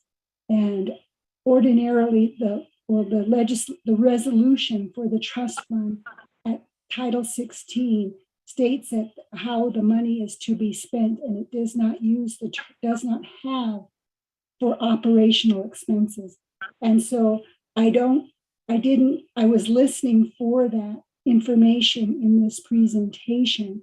And if the Land Acquisition Trust Fund is not being used for operational incidental expenses, then waivers do not have to be written into the legislation. If there is a request to use the Land Acquisition Trust Fund for purposes other than what Title 16 provides, then waiver language must be put into both RDC's recommendation to the Budget and Finance Committee and also in the comprehensive budget. And maybe there's no need for that, but I was listening for it and I didn't hear anything on that topic. So I do need some additional information from this presentation. Mr. Chair, thank you. Thank you, Ms. Khan. Mr. Bitsui or Ms. Jeremiah, you want to respond to that? Yes, Vice Chair Walker, this is Byron Bitsui. Thank you, Ms. Khan, for the request. We do, I believe we do have Mr. Robert Allen, or the DNR attorney, on the call. Yes, I'm here. He would better explain that to you. Thank you, Robert. Thank you, Byron. Mr. Chairman, members of the committee, my name is Robert Allen. I'm the principal attorney at the Division of Natural Resources. We did draft the amendments to the Land Acquisition, the Navajo Nation Acquisition of Lands Act, and the Trust Fund. We submitted our amendments to Department of Justice for review in March 14th. We received the response. Mr. Chairman, point of privilege, Delegate Rick knows. Okay, Mr. Allen, hold on. Chairman Nez. Thank you. I have a question for Ms. Mariana Khan, our attorney. Ms. Khan, does Mr. Allen need to take the oath while providing this testimony?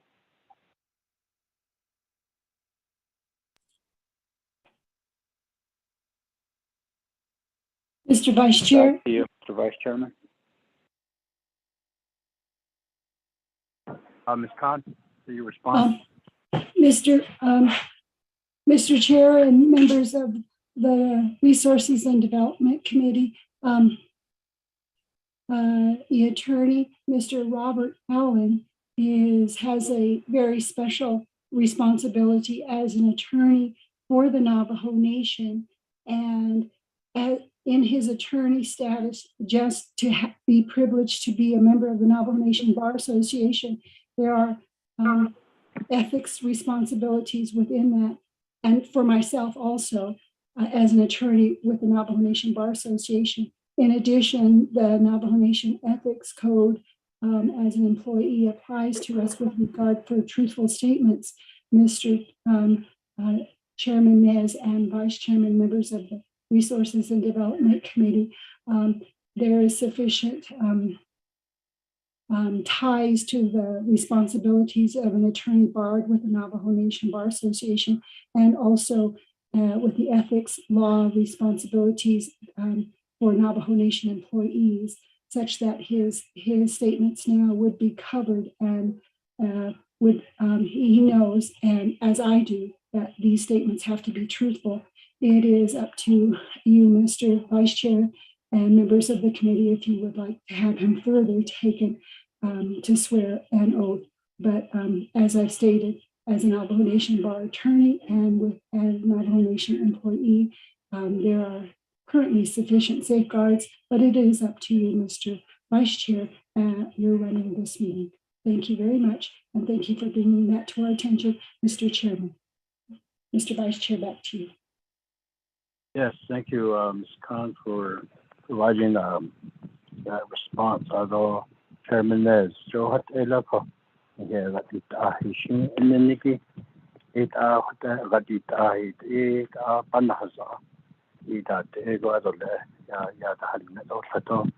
testified at the level. So Johat on Sahak Kesako, what Elako.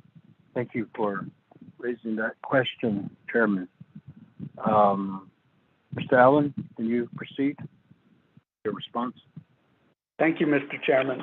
Well, in any event, we drafted the amendments to both the Trust Fund and the Land Acquisition Act and submitted them to DOJ on March 14th. We received the reply to that request on July 11th. DOJ found that it was insufficient for reasons that they have recommended some changes in our draft amendments. I distributed that to our work group, which includes the president of the Navajo Nation. We had a meeting on this subject with Department of Justice on July 22nd.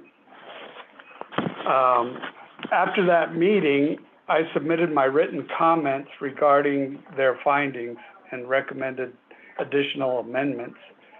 And we had a discussion this past Monday, a week ago.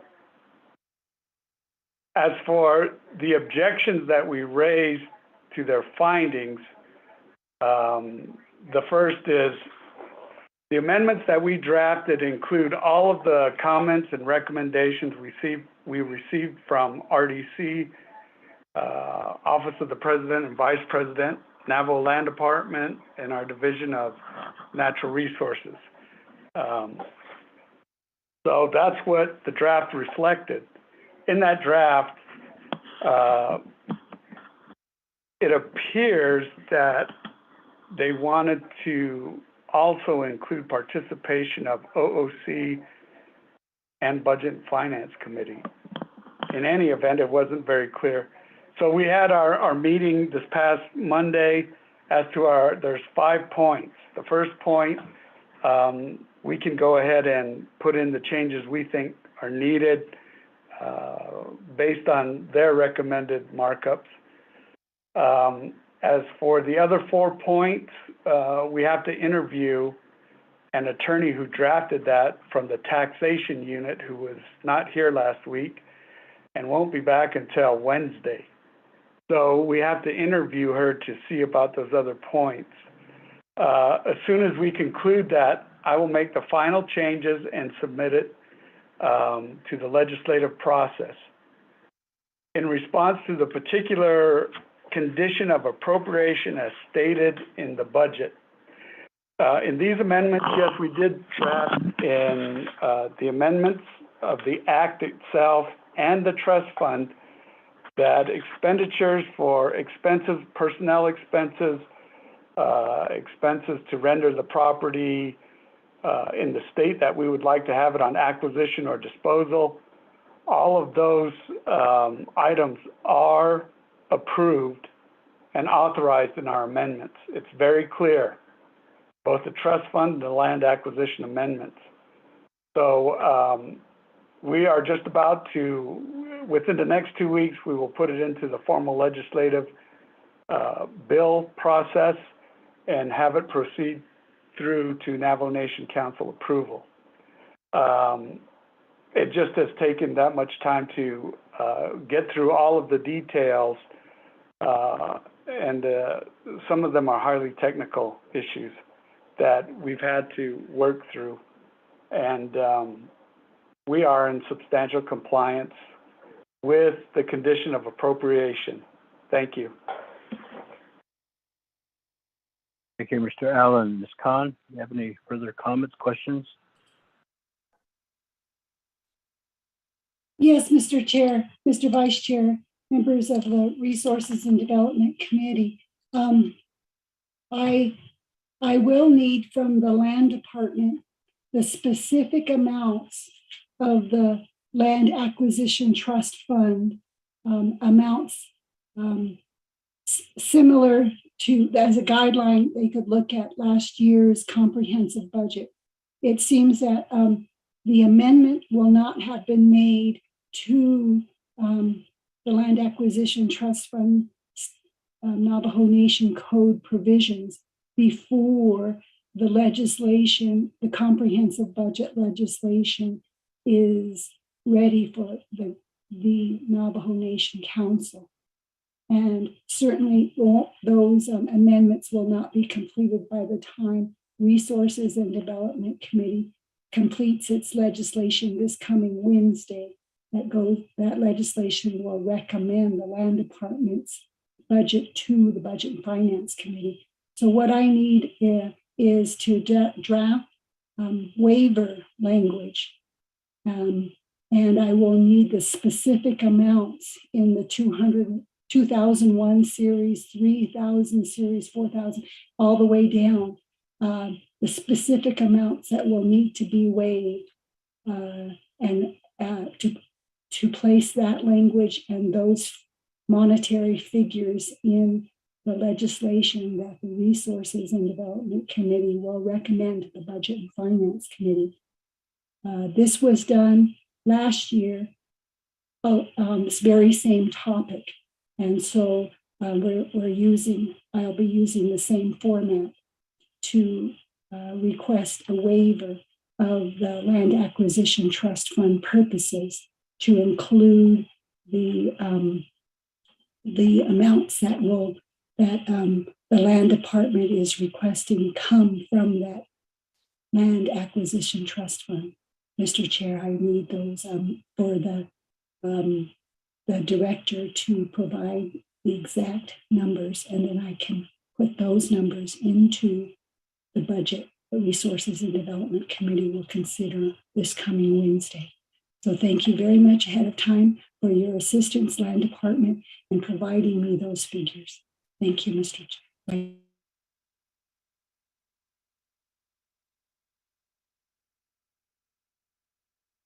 Thank you, Ms. Khan. The comments, though, the request that you had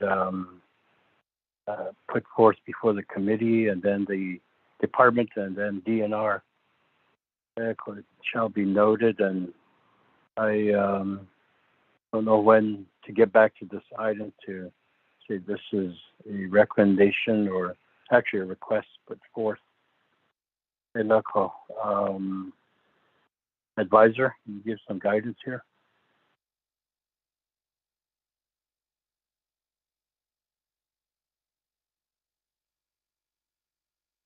Mr. Chair, you They can need to schedule. unmute. for revisits. Okay. During the revisit, yeah. A revisit, if we schedule one. That's correct. Agushi, thank you. So again, thank you, Mr. Bitsui and Mr. Allen, for the presentation. Any other comments, questions? At the we proceed to the next budget report and presentation. Ms. Jeremiah, back to you. I will be presenting the Minerals Department's budget, business unit number 115004. This is at tab 10 in the binder. Our base allocation for general funds was $800,046. This was not enough to budget for operation expenses. Therefore, we had to abolish one position. That results in personnel expenses being able to be increased, supplies being able to be increased. So at sub-account 2001 personnel expenses, our original budget was $716,000, $716.21. Our proposed budget is $746,857. This results in an increase of $30,836. Sub-account 3000 travel expenses, original budget was $29,562. Proposed budget is $25,564. This is a difference of minus $3,998. Sub-account 4000 supplies, original budget $220,550. Proposed budget is $23,550. This is a difference of $3,000. Sub-account 5000, lease and rental account. The original budget was $3,600. The proposed budget is $1,200.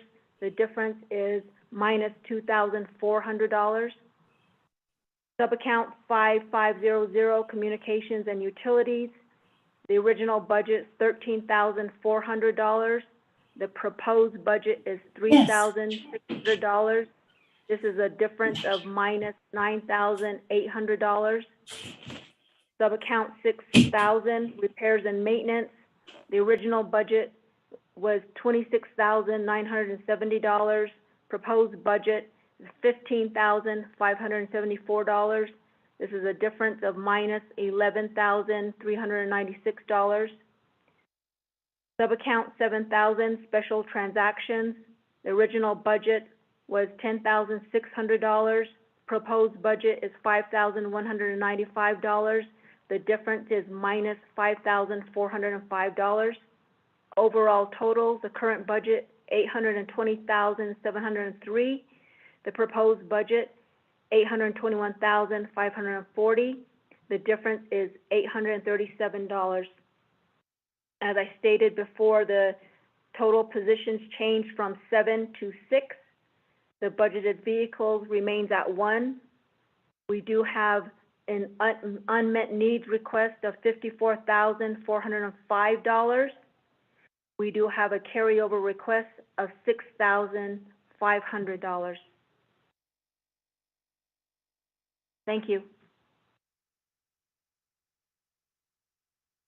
Okay, thank you, Ms. Jeremiah. Committee members, do you have any questions, comments?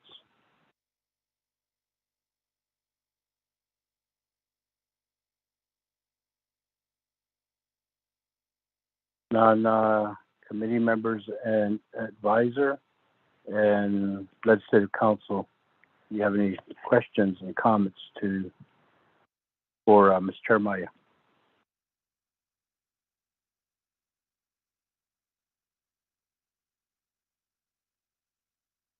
Okay, thank you, Ms. Jeremiah, for the presentation. Moving along, next item. Ms. Jeremiah, next budget report, budget presentation. The next department up is the Navajo Nation Museum. This will be presented by Manuelito Wheeler. We are at tab 11 in the binder.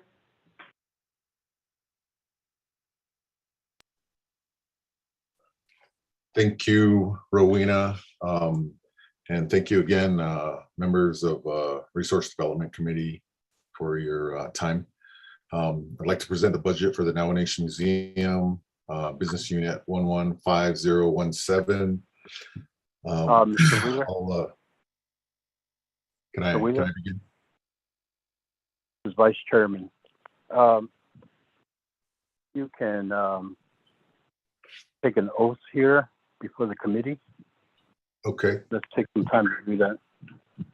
Okay, so I will administer the oath. That's my ability here, being virtual and that. You can stand and raise your right hand. Okay. And after that, state your name for the record. Manuelito Wheeler. Okay. Do you swear to tell the truth in the testimony you are about to give? I do. Thank you. You may be seated. Mr. Wheeler, continue. Okay. Getting back, I'll go down our budget form 1. So on our personnel expenses, we have $263,497. That's the budget we have, a proposed budget of $289,103. And the difference, that was an increase of $25,606. And again, like everybody else, that's primarily for the fringe. And all along the rest of the budgets, you'll see we took a hit to cover those expenses. Our travel expense originally had $13,258, and our new proposed budget is $9,951. It's a difference of $3,307. Our supplies, we have $16,840. Our new proposed budget is $3,200. That's a difference of $13,640. Communications and utilities, we had $4,800. Our new proposed budget is $3,732, a difference of $1,068. Repair and maintenance, we have a budget of $5,572. Our new proposed budget is $3,272, difference of $2,300. Contractual services, $8,100 was our original budget. Our new proposed budget is $4,200, a difference of $3,900. And special transactions, $8,965 is original, and our new proposed budget is $7,721, a difference of $1,244. So the original budget was $3,232, and our new budget is $321,179, and that's an increase of $147. Again, that's because of fringe. We had 6 positions and we didn't lose any, so we have still have 6 positions. We also have a request for carryover put forward. We couldn't put a specific dollar amount because we're still trying to spend as much as we can, but we're also requesting for a carryover. I think that concludes my presentation. And now, if there are any questions. Thank you, Mr. Wheeler, for the presentation to the committee here. Committee members, any questions, comments?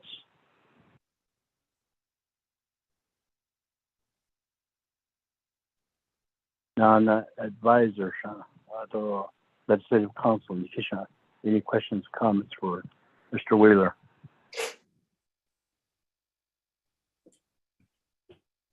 Mr. Chair, this is Mariana Khan. Ms. Khan? Thank you.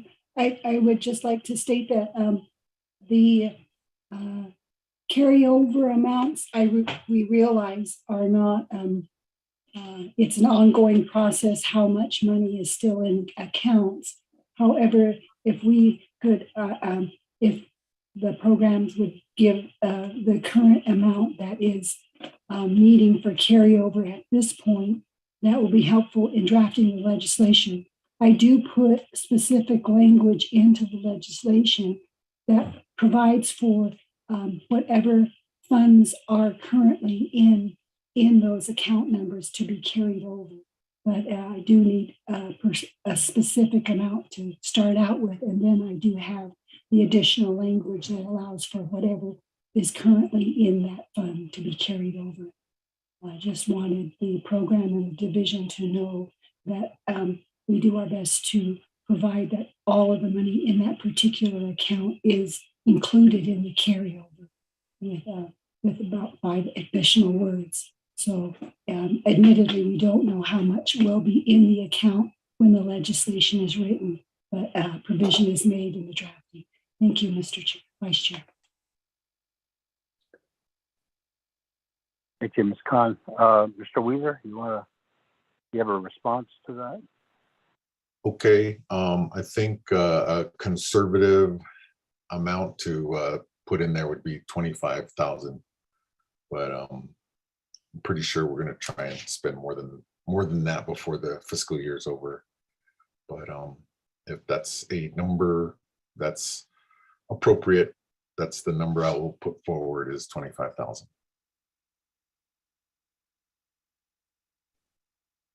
Okay, thank you. Any other questions, comments, committee members? Not, we go to the next budget presentation. Ms. Termaya? The next department that will present is Navajo Parks and Recreation. The department director is Mr. Martin Begay. This is tab 12.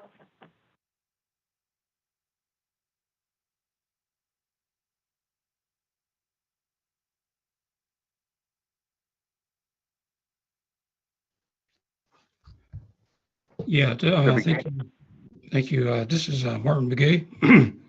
I haven't taken the oath yet, so I don't know if you wanted to do that. Okay, well, let's take care of that, Mr. Begay.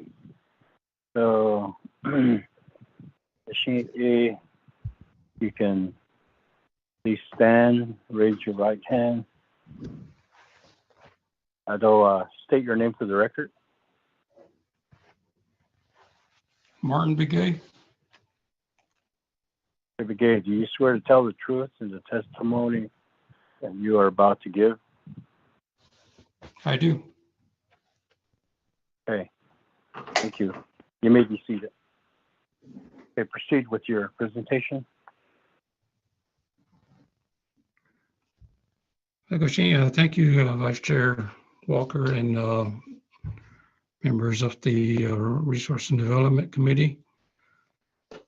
We do have the proprietary budget of $7 million. And we also have a separate general fund allocation of $250,000. I'm not sure if you want to go over the proprietary budget or just the general fund budget. Mr. Begay, general fund budget, yeah. Thank you. Okay, we do have the general fund allocation that we received from the division, which is for $250,000. And the main reason for this assistance is to the assist with the ranger section, the law enforcement section within the department.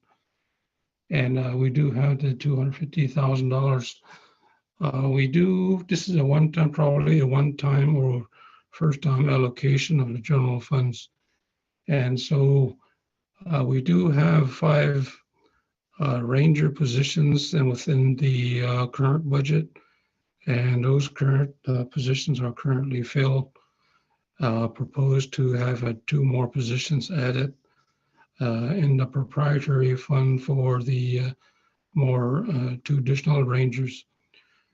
But the one that we received for $250,000 is basically to provide additional assistance to cover the operating expenses for the rangers that we have. So under the line item 3,000 travel expenses, we have added $5,600 to cover their travel to the various parks that we have. And so there is a lot of need for travel with the tribal vehicles and the mileage. And then in the supplies that we're adding for is mainly law enforcement equipment, such as firearms, protective vests, and those type of items that they need, along with ammunition and so forth. So to completely, or as much as possible, outfit the rangers as they're under field duties. And then the next line item is 5,500, communications and utilities. This is mainly to acquire additional radios so that they can communicate back and forth with within the network that they have for the rangers. The next special transactions is for things like registration fees and training for the rangers that they're going to have to keep up with their commissions and so forth. And then the last item will be under the capital outlay, which will be for in the amount of $57,800, and this is to get additional ranger equipment, as I mentioned before, previously in the capital outlay, and then also to obtain, I believe it's 2 additional all-terrain vehicles that they can be using in their field work. And then there are no positions within this general fund budget, and then no vehicles budgeted in this budget also. So the total amount for this general fund budget is $250,000, Mr. Vice Chair.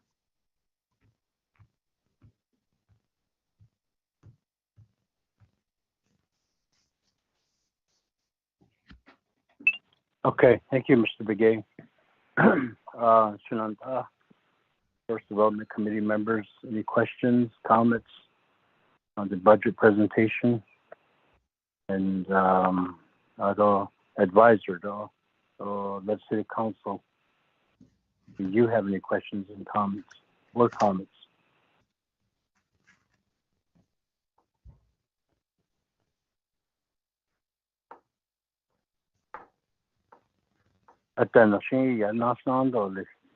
Moving along to the next presentation here, Ms. Jeremiah. The next department is the Department of Resource Enforcement. Will be presented by Ms. Hope Wilson.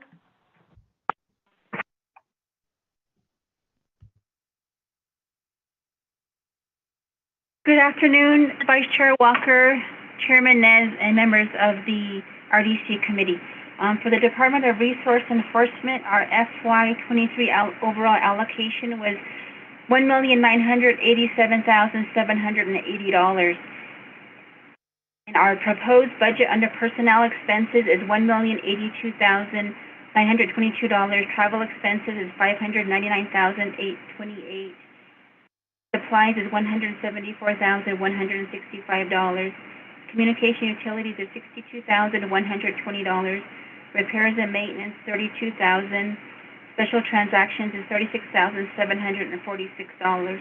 And there's a total number of positions budgeted is 25.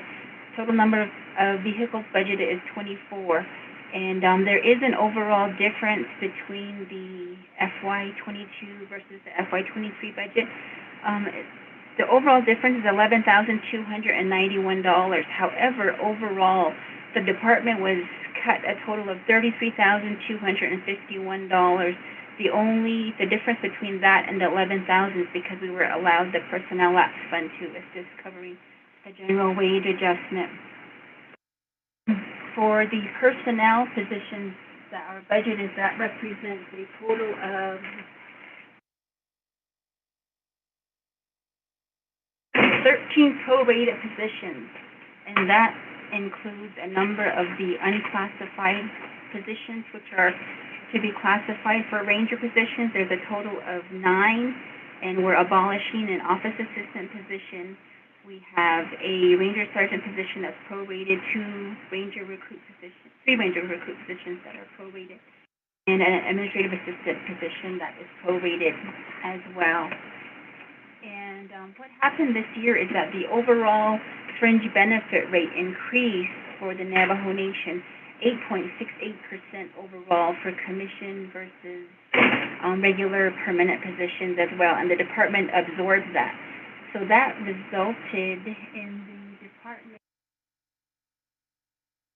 having to, the increased rate for the fringe for FY22 increased into 23 increased by $60,184.99.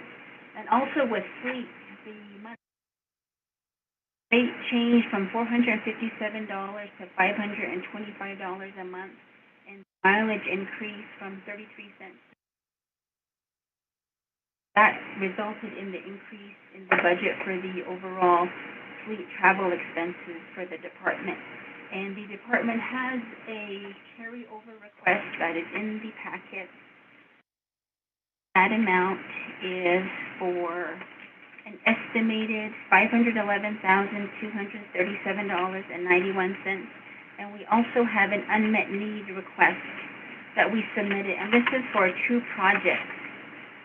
One of them is for the hiring of actually to do the replacement of the septic system at impound yard and the releveling of the trace of contaminants per NOSHA from the Chimley impound yard, and removal of a condemned office trailer that is still parked there, along with payment for resource and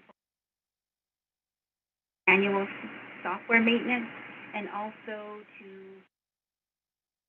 set up a spay and neuter project out on the Navajo Nation is what we're looking at under our unmet need request, and that's our budget presentation.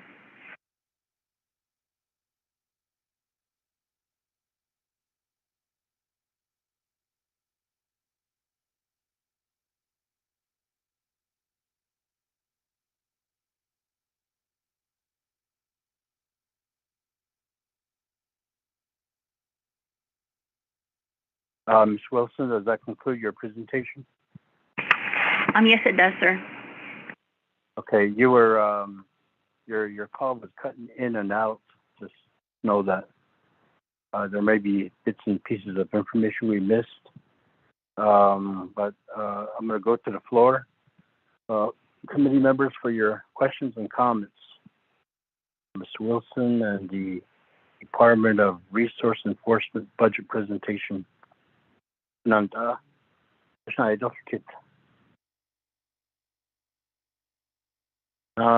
advisor to legislative council though. إذا ذكرنا يدرك هذا ذبحها see.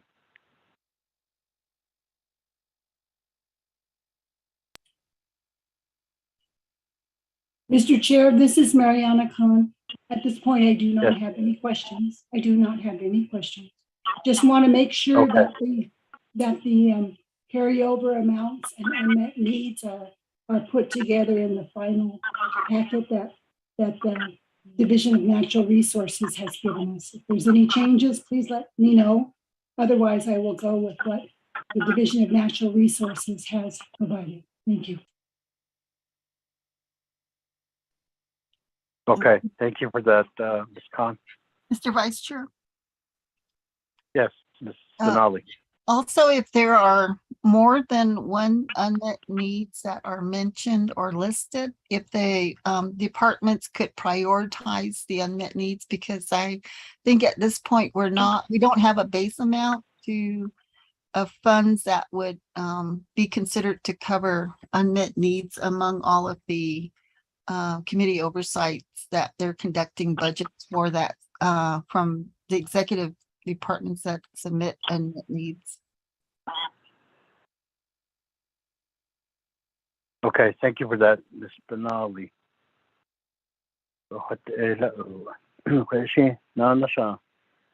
Committee members, questions, comments? Moving on to the next presentation. Ms. Chairmaya? Before we move on to the final department presenting for the division, I do want to make a comment on the last recommendation of prioritizing the unmet needs. That has been prioritized under tab 15, but I do realize that there are some edits that need to be made as requested by Fish and Wildlife, and I believe the Department of Ag.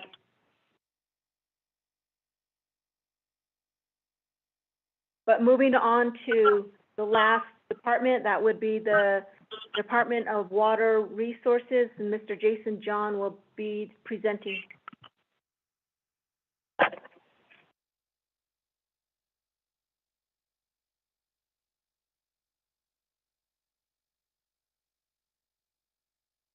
Mr. Johns? Good morning, or sorry, good afternoon, everybody. This is Yes, Jason Mr. Johns? Yes.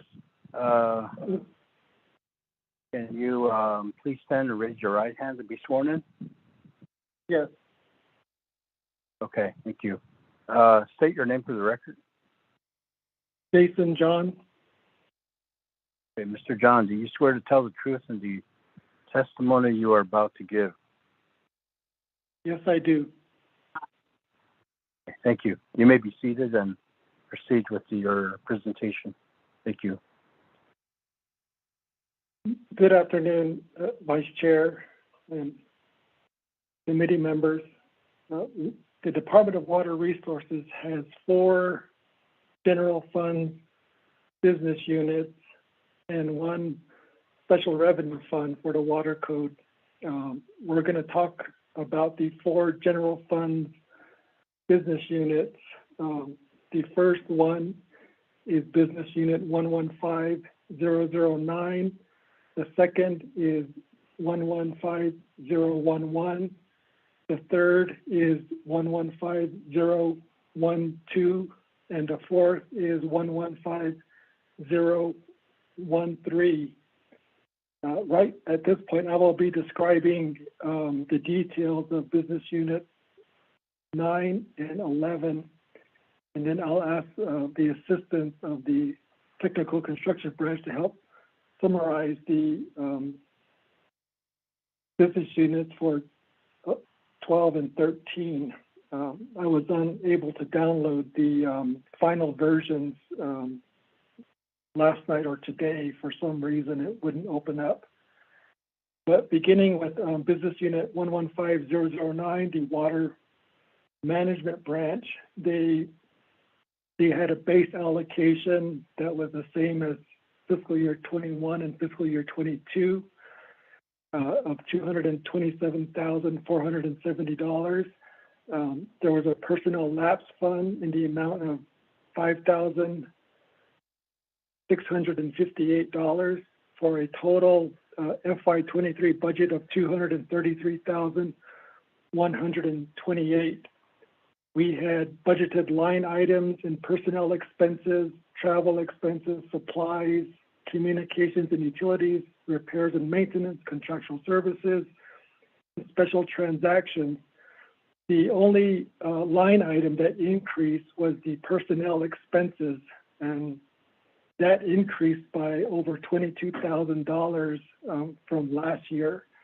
And a majority of that, like the other programs, was based mainly due to the fringe increase. And that resulted in a need to reduce the other line items. Travel was budgeted this year $11,892. That was a decrease of $5,345. Supplies was budgeted at just over $3,000 at $3,435. That saw a decrease of $5,965.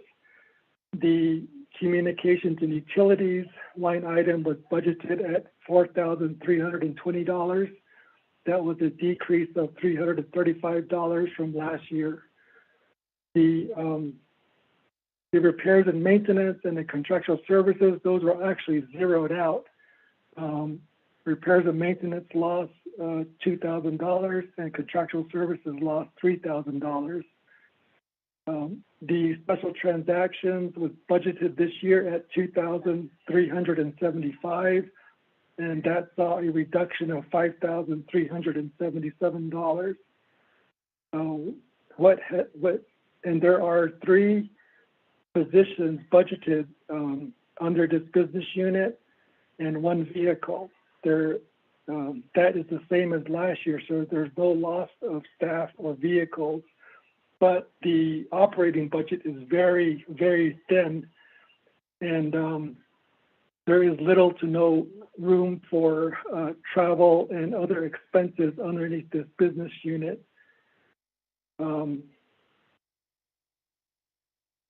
So that is the summary for the Water Management Branch Business Unit 115009. Moving on to the DWR Administration Budget Business Unit 115011. That had a base allocation of $323,903 with a personnel lapse fund of $8,563 for a total fiscal year 23 budget of $332,466 for fiscal year 23. That was a slight increase from fiscal year 22 of about $119. The personnel under this business unit are 4 and with 2 vehicles. Even though it lists 4 budgeted positions, only 3 of those positions are fully funded by this business unit. One of the business units is cost shared with an in-account to make up the difference for the 4th staff person underneath this business unit. The personnel expenses where a majority of the funds is budgeted is at $302,501. That's an increase of $17,090. The travel expenses is budgeted at $19,614. That saw an increase of $1,403. The supplies is budgeted at $1,170, and that saw a decrease of $5,557. Lease and rental is budgeted at $2,290, and that saw a decrease of $153. Communications and utilities is budgeted at $3,820.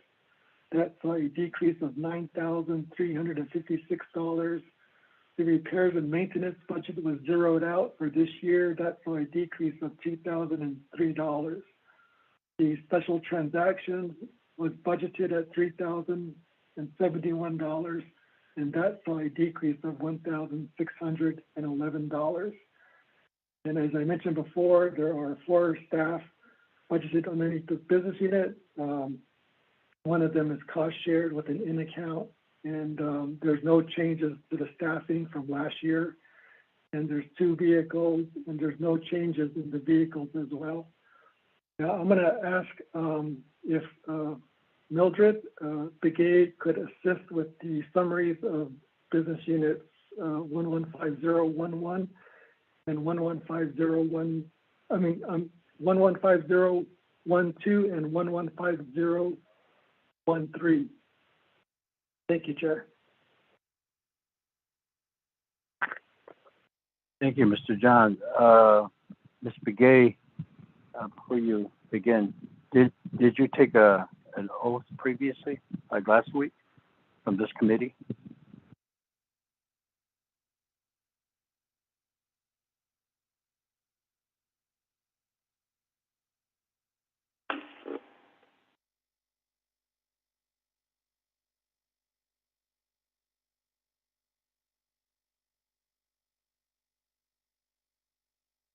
Mr. John, can you hear me?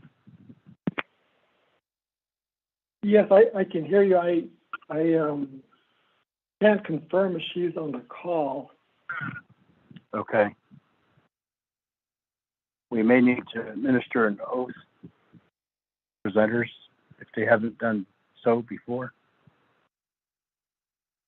Is Mr. Tarek on the call? Good afternoon, Chair Mr. Nez, Vice Chair Mr. Walker, here on the line, and I believe that Ms. Begay is busy somewhere else. I tried to contact her, but maybe she's away from the desk. But I will go ahead and make the presentation. I still haven't taken oath. Okay, let's proceed to do that, Mr. Tarek. You can bear with me here a little bit. Okay. Mr. Tarek, if you can please stand and raise your right hand. And then state your name for the record. My name is Najam Tarek. Okay, Mr. Tarek, do you swear to tell the truth in the testimony you are about to give? Yes, I do. Thank you. You may be seated, sir, and begin the presentation.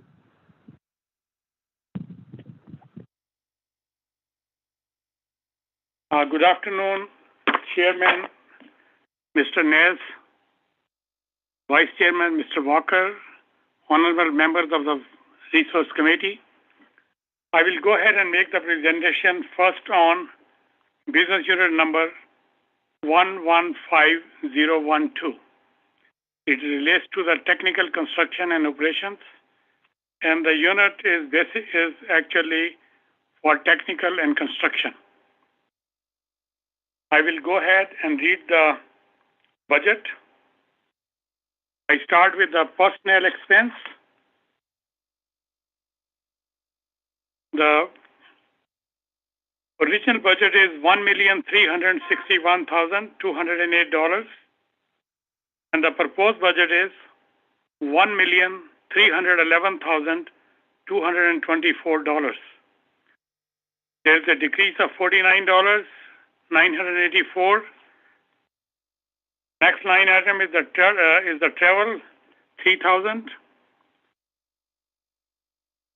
The original budget is $195,759. The proposed budget is $197,390. There's an increase of $1,631. Next line item is the 4,000 supplies. The original budget is $165,000, and the proposed budget is $326,000. There's an increase of $161,000. Lease and rental, we have nothing in there. Communication and utilities. Original budget is $18,600, and the proposed budget is $1,806,000. No change. Repair and maintenance. Original budget is $155,005. The proposed budget is $535,499.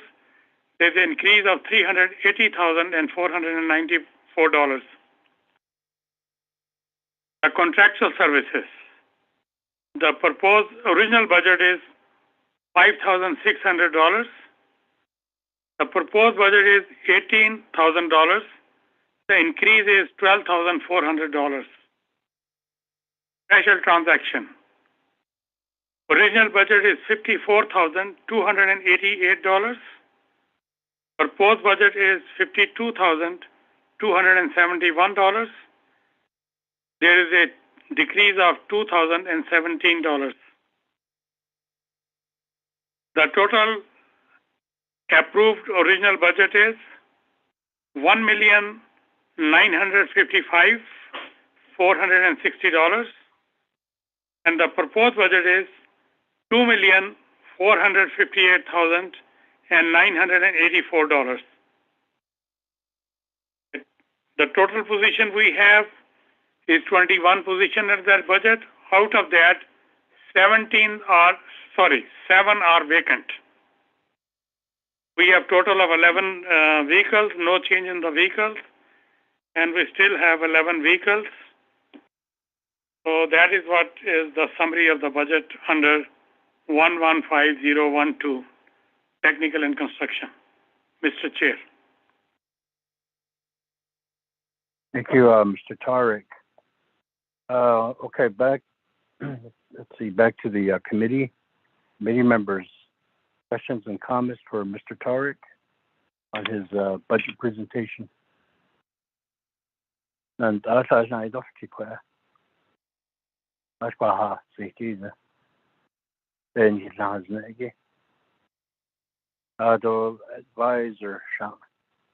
legislative council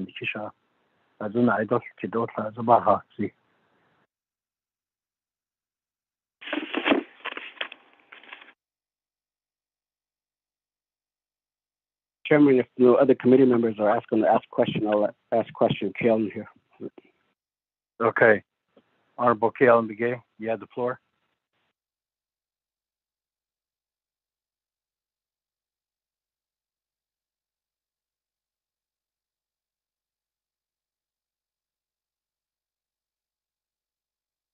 Honorable Begay, you have the floor.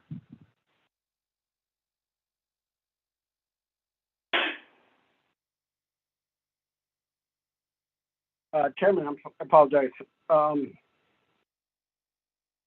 Budget form again. I'll show you, Chair. I'm trying to pull it back up on the screen here. But the one area that I like to ask the question, Nikki, Chairman, regarding the water resource base of Balke, Nikki. The first one, Nikki, is windmill. Hashned na base of operation maintenance. Did I hear that certain resource funding for certain operation were eliminated? Nation Soya Kodo. So that's out from Mr. John. Ado Kodo, the water management, water resource. Earthen dam. Beso dash tapani nel. Beso sapasan nel. Koko Jodrik at the Konda has. Because the net oh you ya just hit Halit to Hajo. Yad Diniki to na Nishiki to Hajo. Nahab Nahabin da Anishtadan Koko Halid in trying to where does it fit into the budget of the amount that's being requested?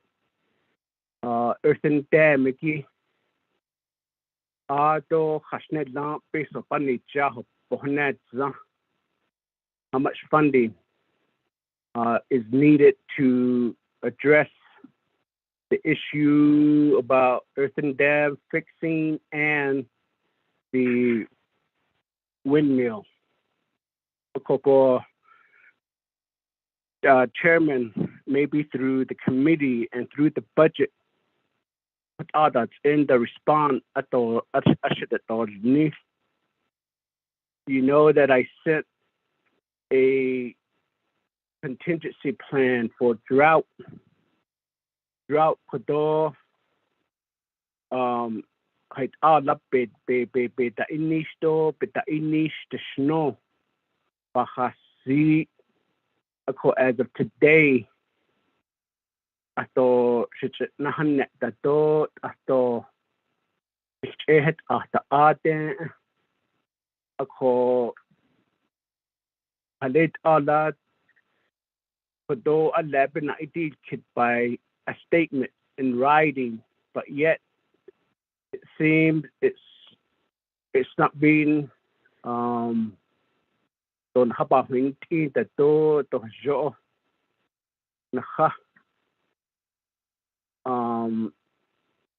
let out Jenny to show nahabayat hit that's all yeah. It was addressed directly to Director Shabala, Mr. Jason John, and Mr. Leo Watchman. June 15th, June 15th, drought condition contingency plan for livestock owners. The snow equado ishla. Ako elahit au kodo dojo habahuin in the dos. Nahan that's all yeah. I laid out either it kodo 11 when is it by a or legislation or by a committee directive go that's in the is that the proper way to get a response? I laid Elan so ban such case a quaggy that's I thought June 15th statement that I sent to these individual program for this sheet the shinit out at the after a co edats hit out the aden or send it through a legislative concern because that's in the Ecuador people I guess acknowledge my statements. Put it in writing. I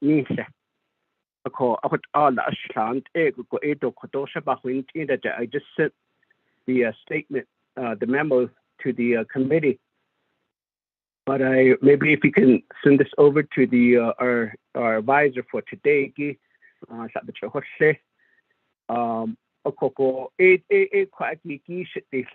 chairman, Ecuador alab bina idil kit ko chapters alab bina idil kit do ye gun hit it da huit after so quite in a lamp based on hanan ni son habe be kit nan ha ni hit ne.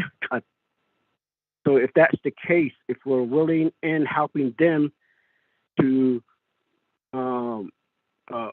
accept and support their budget, why is it that they're not acknowledging my request on behalf of the chapters that I represent or the agency?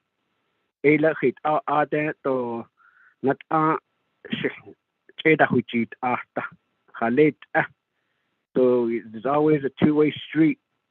So for me to support, in return, I believe that they got to act appropriately in the same manner, especially coming from an elected officials from the legislative side.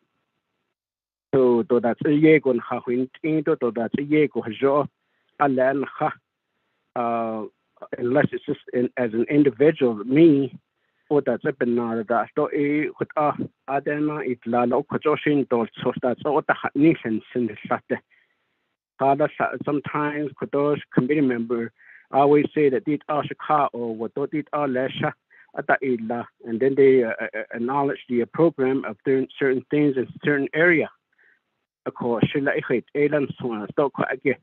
that needs to be on record of why these type of memo is not being. There's no response to me, Chairman. Ayon shitis ado benina ni hodlong go to shohe di hot edo di abena edo hazon chena ilneta holyeshin da sto for to dig at all you equipment at dog computers at dog kit a lay quite a baby in stone so that a baby so if we add that's not unless it's obsolete ku could have thought neither that's been now go to chena at net to add the computers in the house need that's what out that's in the either paper doubt supplies on the house no that's in the if that is the case provide me a justification in writing out of the screenshot it or photocopy or show the or say what manually what our don't supplies it that's the internet that's what they're down or your computer can't print no the machine stop on it so it's justifiable for me trying to wait for a response. A chairman, so programs are asking for certain money, but yet at the local level, the then didn't get a lad if they need to the then didn't get a lab ba or need to okoto on last the initiative is open public now could a court I get at it a hot eight on this quite again. A court dig a hot eight windmill, hot eight earthen dam that the court you that has kodo yal delegate you by yale to out the initiative the court quite like it out kodo but is necessary to ba khanneslan soban just case chairman so it's let me go ahead and stop here. I don't think kodo I'll go into a different area to ask a question again, Chairman. Thank you, Honorable Ellen Begay, for your questions or several questions there and comments along with to the presenters here, Mr. Tariq and Mr. John. If you can respond to Honorable Begay.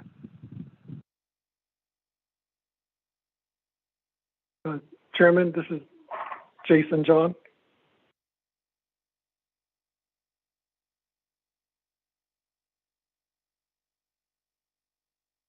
Mr. John, go ahead. Yes, I just resent an email about the drought contingency plan that was sent last year and possibly the year before to the committee members.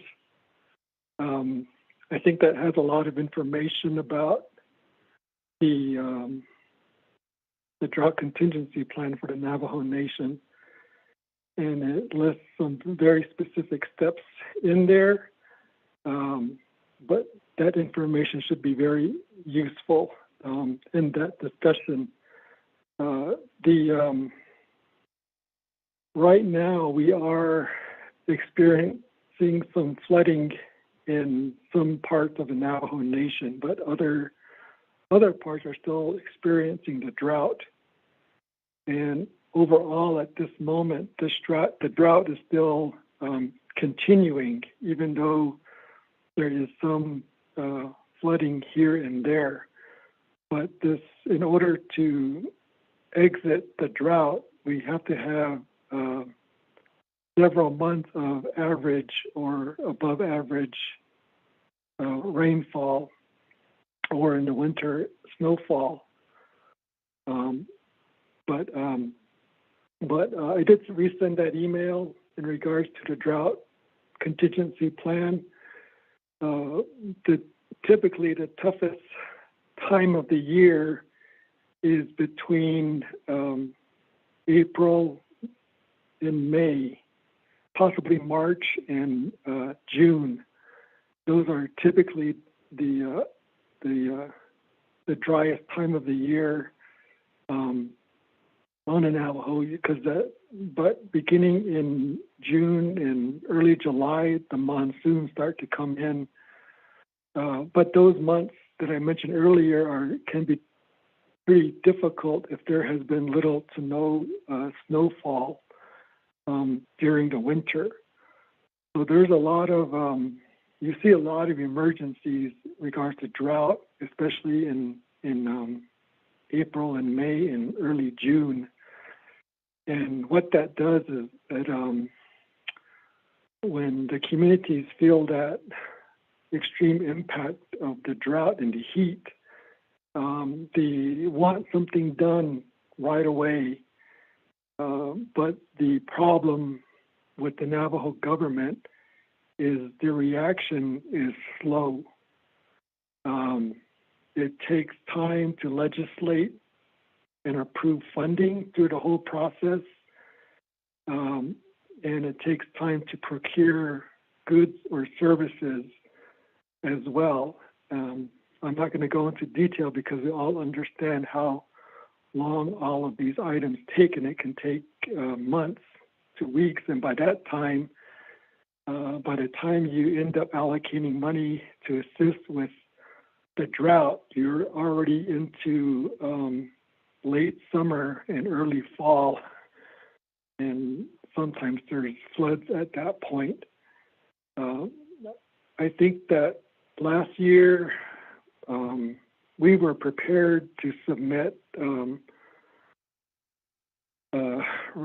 funding requests for the drought, and but I understand that there was no monies were not being allowed to be available for supplemental funding at that time, and I don't know if that moratorium is still on, but those drought-related funding that were compiled last year, and Resources Committee was involved with that, with the programs requesting that funding, preparing the budgets, but it never made it out of the executive branch.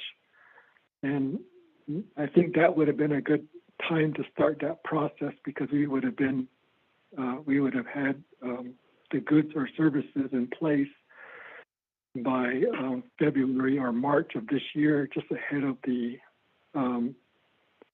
largest impact of the drought period in April and May and June.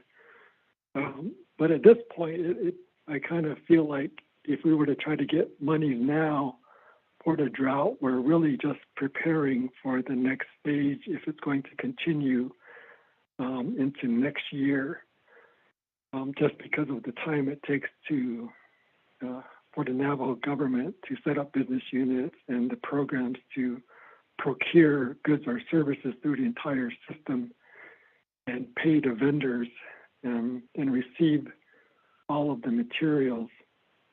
So that's my initial response on the drought-related funding and information about the drought contingency. The other aspect was about windmills, and a couple of years ago, I did send a summary, and I can resend it again, of the funding need to properly operate and maintain the approximately 900 windmills across the Navajo Nation. We, of course, the Division of Natural Resources annual budget is, just over $20 million. The Department of Water Resources receives pretty much almost the largest allocation of that amount. But when we provided information about what it would take to have a proper program to operate, maintain, and replace the windmills on the Navajo Nation, the estimate was it really needed an annual budget of about $12 million per year to have the necessary equipment, staffing, and buildings and locations to keep up with the need to properly operate and maintain all of these windmills. So we're a long way from that, and not only that, I really don't think just throwing money at it is going to get you quick results because we have underlying structural problems within that program when it comes to the locations, the status of the working conditions that a lot of these field offices are in. They're in dire need of upgrades. And I think some committee members are familiar with some of these field offices and trying to get buildings set up and get staffing in there, getting electrical hookups and water and wastewater hookups. Those all take time. But it does take a toll on the staff that are trying to currently work in those conditions. And many have been working in those conditions for many, many years. But nonetheless, there is a large need for newer buildings in these various field offices. We have about 12 different field offices scattered across the Navajo Nation. And then the other underlying issue is the low pay for equipment operators and other field staff. We've been struggling to retain the existing staff that we do have, but the pay scale for equipment operators and heavy equipment operators is, I think, the lowest in the region. And it's very easy for staff to get hired by somebody else who will pay almost double what the Navajo Nation does. And we've informed personnel management about this issue, and I think they're still looking into it. But that is a reason for some of the continued vacancies within the programs. And what that does is without equipment operators or heavy equipment operators, it impacts our ability to repair and maintain windmills, our ability to repair earthen dams. I think right now we only have 3 crews trying to repair earthen dams out there when we have over 4,000 earthen dams in existence. So we're really struggling to try to have our earthen dam repair program going at a pace that is needed.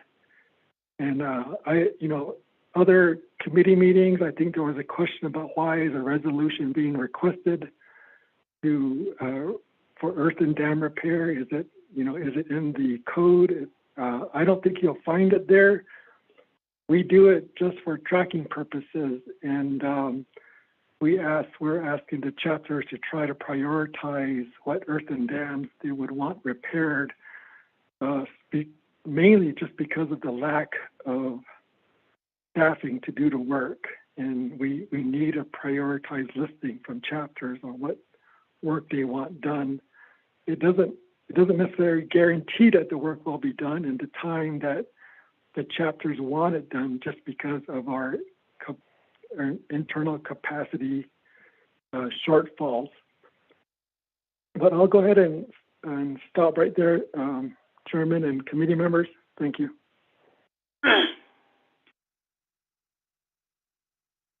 Okay, thank you, Honorable Begay. Follow up. Chairman, I guess based on the budget, though the management of the program, how does the plan and prioritizing comes into play? Thousands of earthen dam, thousands of windmill. I mean, that's the purpose of the program, getting the funding. beta inis to beta inis bini e kodo ya linki hodan to ya linki heta huid a koko. If it wasn't for these two main areas for the program, what's the purpose of having that program to be in existence? I mean, where's the management portion? How do we address addressing it? The one that you sent about the drought contingency plan, the Nindiki, so I believe it says 2003. But is that the latest that Kudo Bakaki Beninada? You were talking about almost 20 years ago. That's so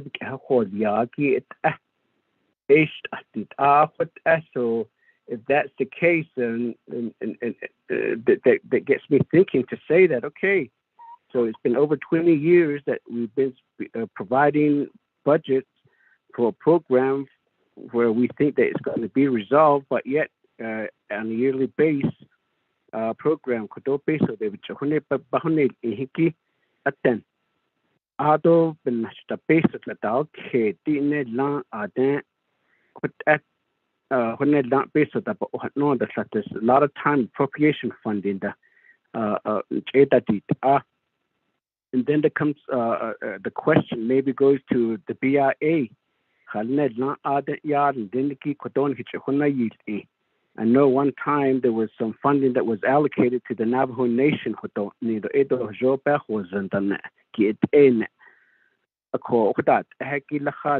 on Liniki maybe ask maybe we would request the 638 funding office, Mr. Cadell Shorty, and then OMB or off the controller if there's any external funding that has been utilized, has been acquired for the program for certain purpose. Because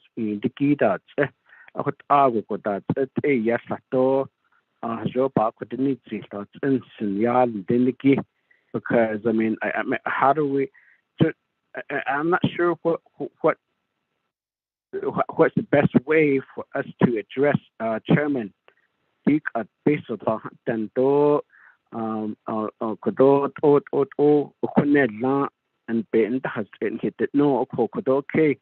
That's a budget 2023 budget Belana Sitlon, that's it all what Edo left or that's it a lot of time Kodo chapters sato pe pohinoshni to sato pe biche ya denigi pe biche hosh on the stop pen the PP denigi da sato ado you heavy equipment and the chapters do regional to biche hota ya is that it that the pen di sato pe pohini ose ko da shi da stop bega ko jo ko ake after shin ban and stop on sa case of on shiki kila e I sit ope to who needs Nico other open large ope so attended no that's a koto not chapters and then they don't have much to do but yet they're but the community the people are the yasa the hoshonto ya hata this morning this nekojitin yo what arts what that but that's it in general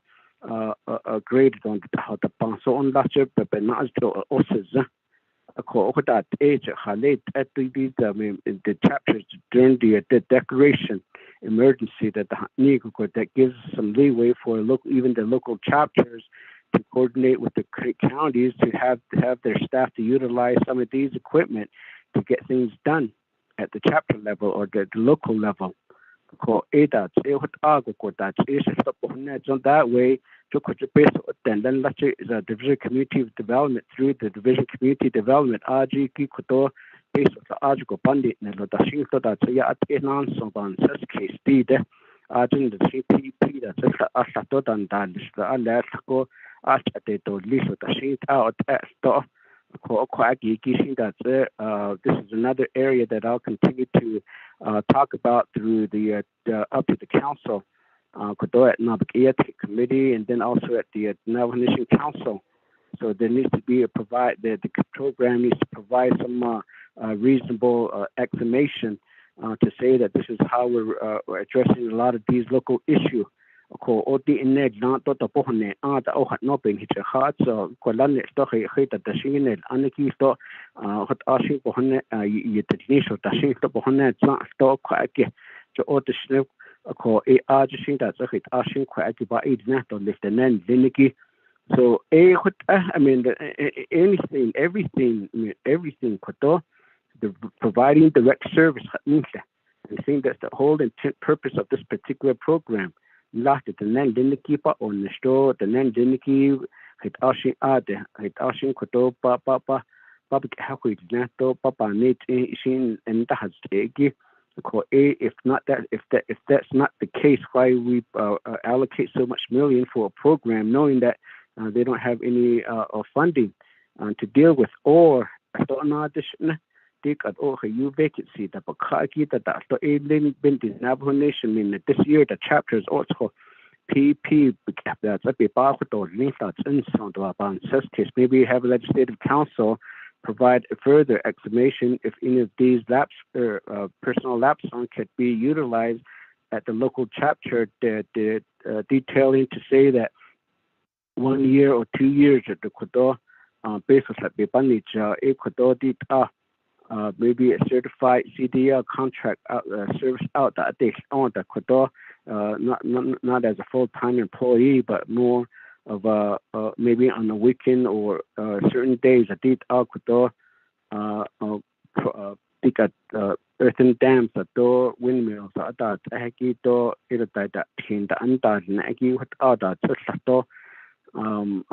based on Lingi Ajigo public Ahodia that's up on net, but maybe listed as one of our legislative concern as well, that the lack of funding to address the earthen dam and the windmill of the amount that are located out there across the Navajo Nation.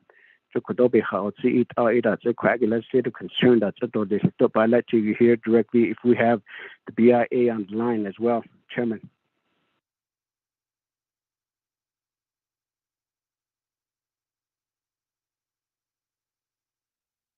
Thank you, Honorable Begay.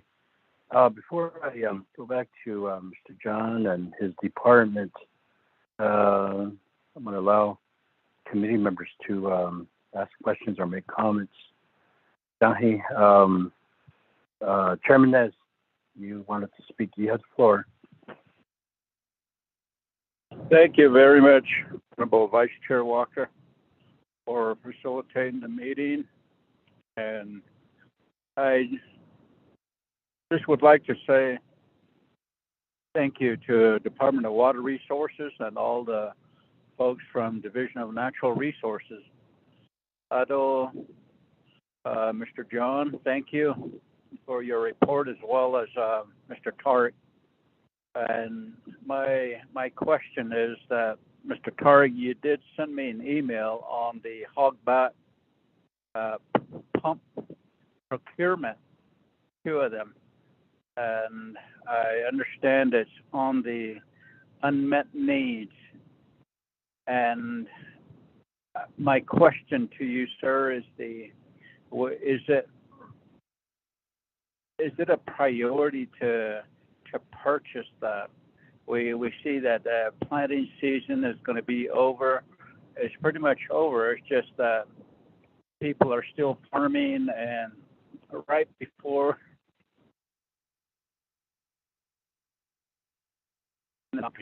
usually they turn off the water irrigation canals to Upper Fruitland and Anzad, San Juan, as well as Hogback and Shiprock and Cudiai. And I was just wondering if and when, if we do approve this budget, and how much allocation that we will need. I truly believe that pump station there needs to be redesigned. There's too many curves in that pipeline there. It just needs to go from the water to the pump and straight up to a B canal. An A canal it probably just needs the same thing as well, going towards the west there.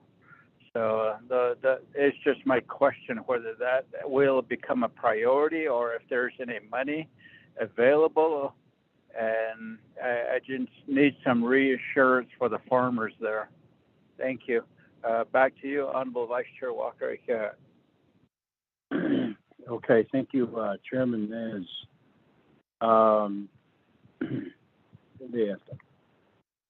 Honorable Stewart and John, comments, questions, and then after that, we'll give it back to the department. Honorable Stewart, yeah.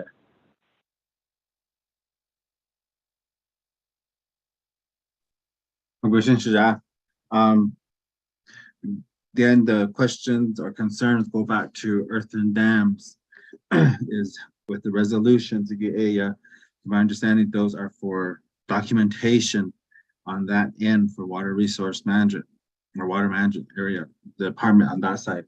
Then the other area is that with that, to have the current ones, and in our discussion yesterday here at home regarding earthen dams of what we've been going through recently, you know, Mr. Johns, you stated, you know, that these things do occur every year. And that's my understanding, is that they do, from what you're saying. And I agree with you. But in the past, you know, what has been the objective or the motivation to correct and to improve these earthen dams as well, you know, especially when there's no water in them and they dry out, and to rebuild them. The other area is also with the windmills and the water tanks and the troughs out there. Just from my discussions earlier with the Department of Agriculture, when year one came out, this department was given so much funding to assist in that area, the replacement of wells and in various communities. Where have those funds gone, or what are they being used for? You're saying that it takes time to order materials and to do the projects out there. Are we still waiting on those, or where are those at as well? And then with the vehicles within the program that are being used, are they all being used, or is there some that can be returned back and then put into other positions as well? I mean, that's the first time I'm looking at that and hearing from what's been explained so far, you know, with the positions, and then looking at the listing. You know, those are just some questions that come to mind at this point in time with this department. Thus far, listening to the discussion, those are my only comments and concerns. Thank you.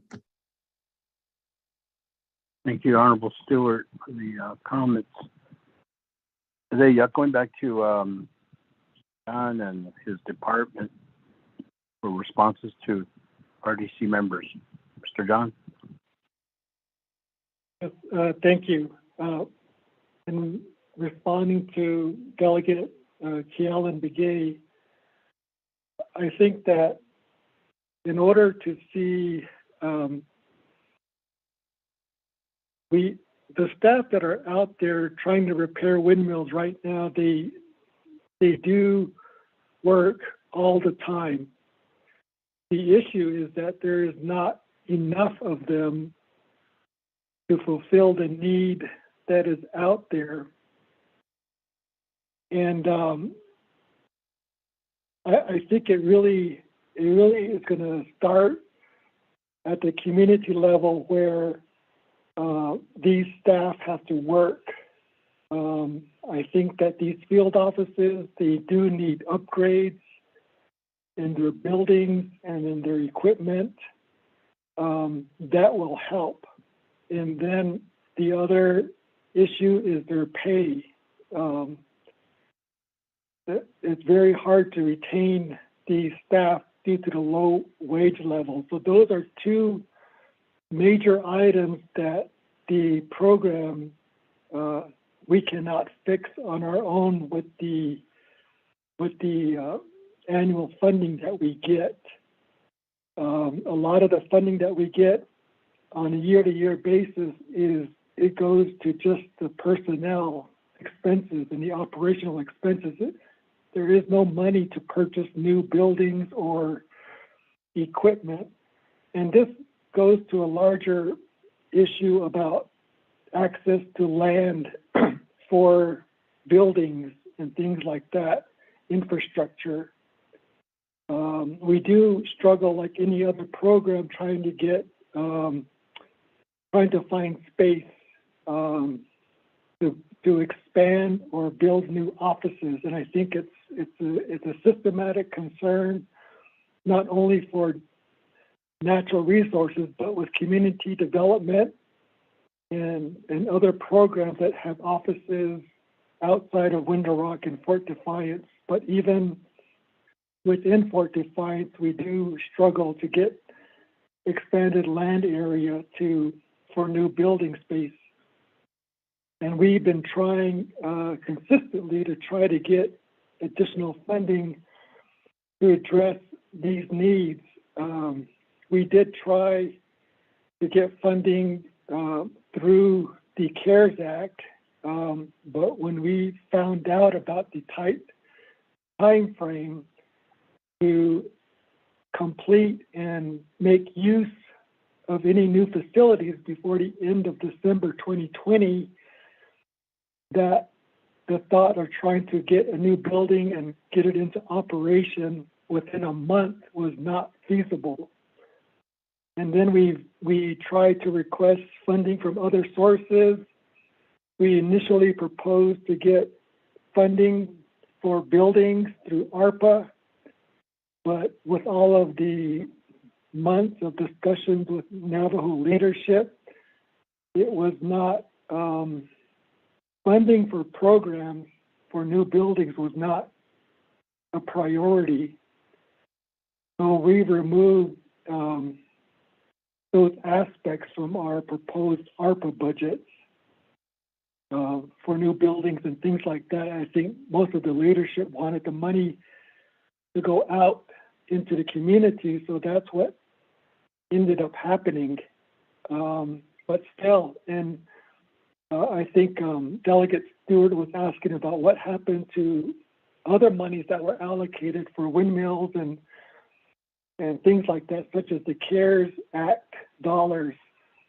When we get a new source of money like the CARES Act at the time, there wasn't any money there to like hire people to help spend it.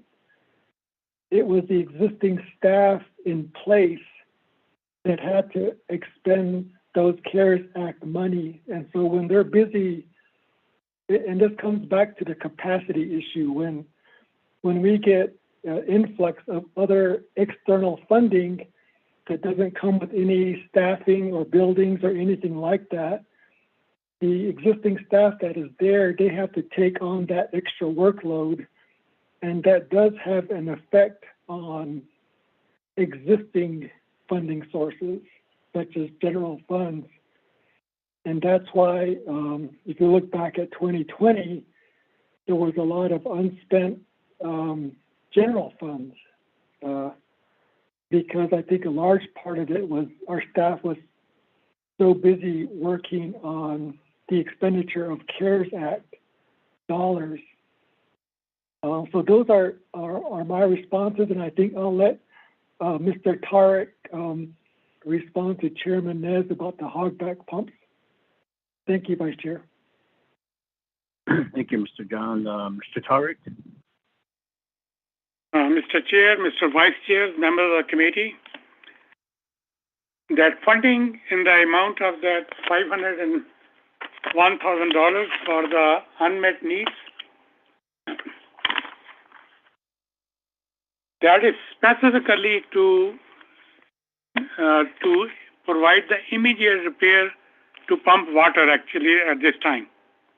So every cent will be spent on that, and that money is needed now, because even to purchase a new pump, it will take 4 to 5 months. In order to get those pumps repaired, the existing pumps, it will take same amount of time. 4 to 5 months. So that funding is badly needed and is needed now. Because for the last few years, on and off, we have been losing crops on hogback system. The total acreages that the people are farming on is more than 7,443 acres. And that is, the urgent need is that we should replace those pumps and also to have a standby pump available. So the next time if we have a pump breakdown, we should be able to replace with the alternate pump. So that is true that we need those funds immediately so that we can avoid any further loss of crops in coming year.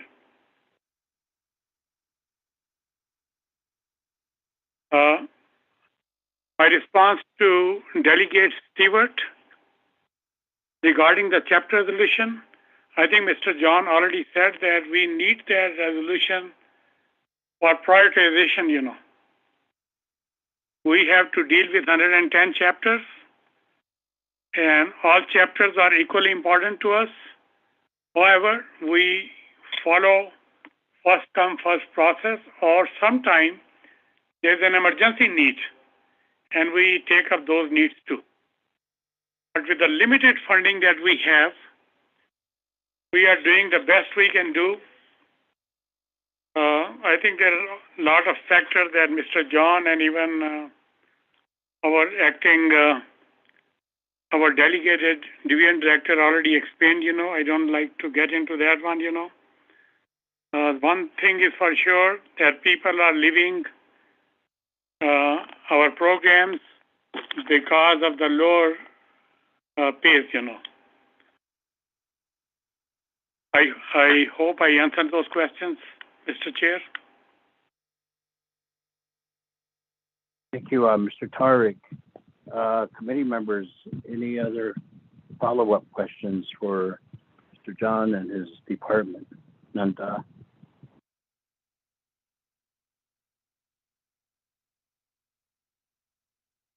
Honorable Begin. Chairman, no, not really. Let me go specific then. First question, though, and then I'll get a response, and then another question. First question is that Mini Farms Irrigation Office. You know that we combine the Chinle office, the agency, to the irrigation office, and I do appreciate receiving the building and additional equipment, but I mean everything is just idle in a way. Now, my biggest problem with the irrigation office is right now I believe that there's there's no supervisor position employed there. I believe that the last person last day was the end of June.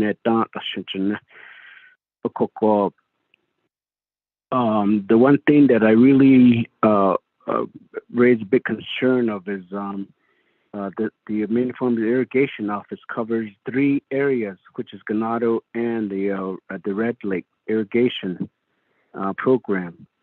So a lot of times when I maybe go to the irrigation office, I'm always being told that they're in Ganado or Red Lake. But yet there's nothing being done in the community of Mini Farms. How much of the resource that's been allocated that the nation locates the office in Mini Farms, but yet not much is being done regarding the irrigation system, or the diversion dam. That's it. I'd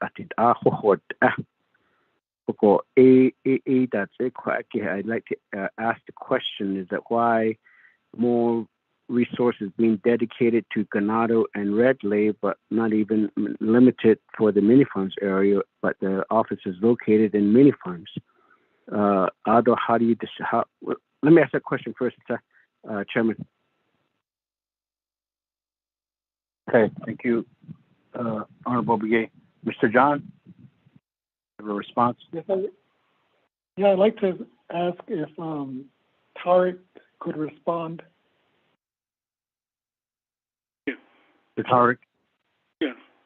Mr. Chair, Mr. Vice Chairs, members of the committee, we have two offices at the Money Farm Irrigation. The one office takes care of the Money Farm diversion and the main delivery system over there.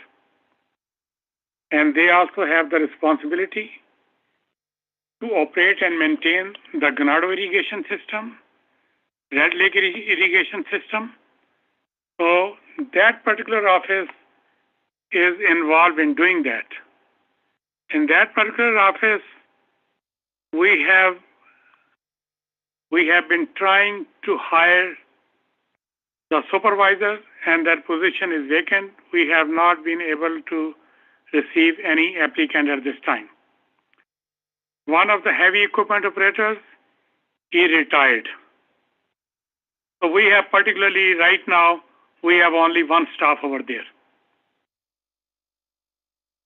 So other office that Mr. Begay, Delegate Begay is talking is Many Farm Irrigation Project Rehab Office, Their job is to work with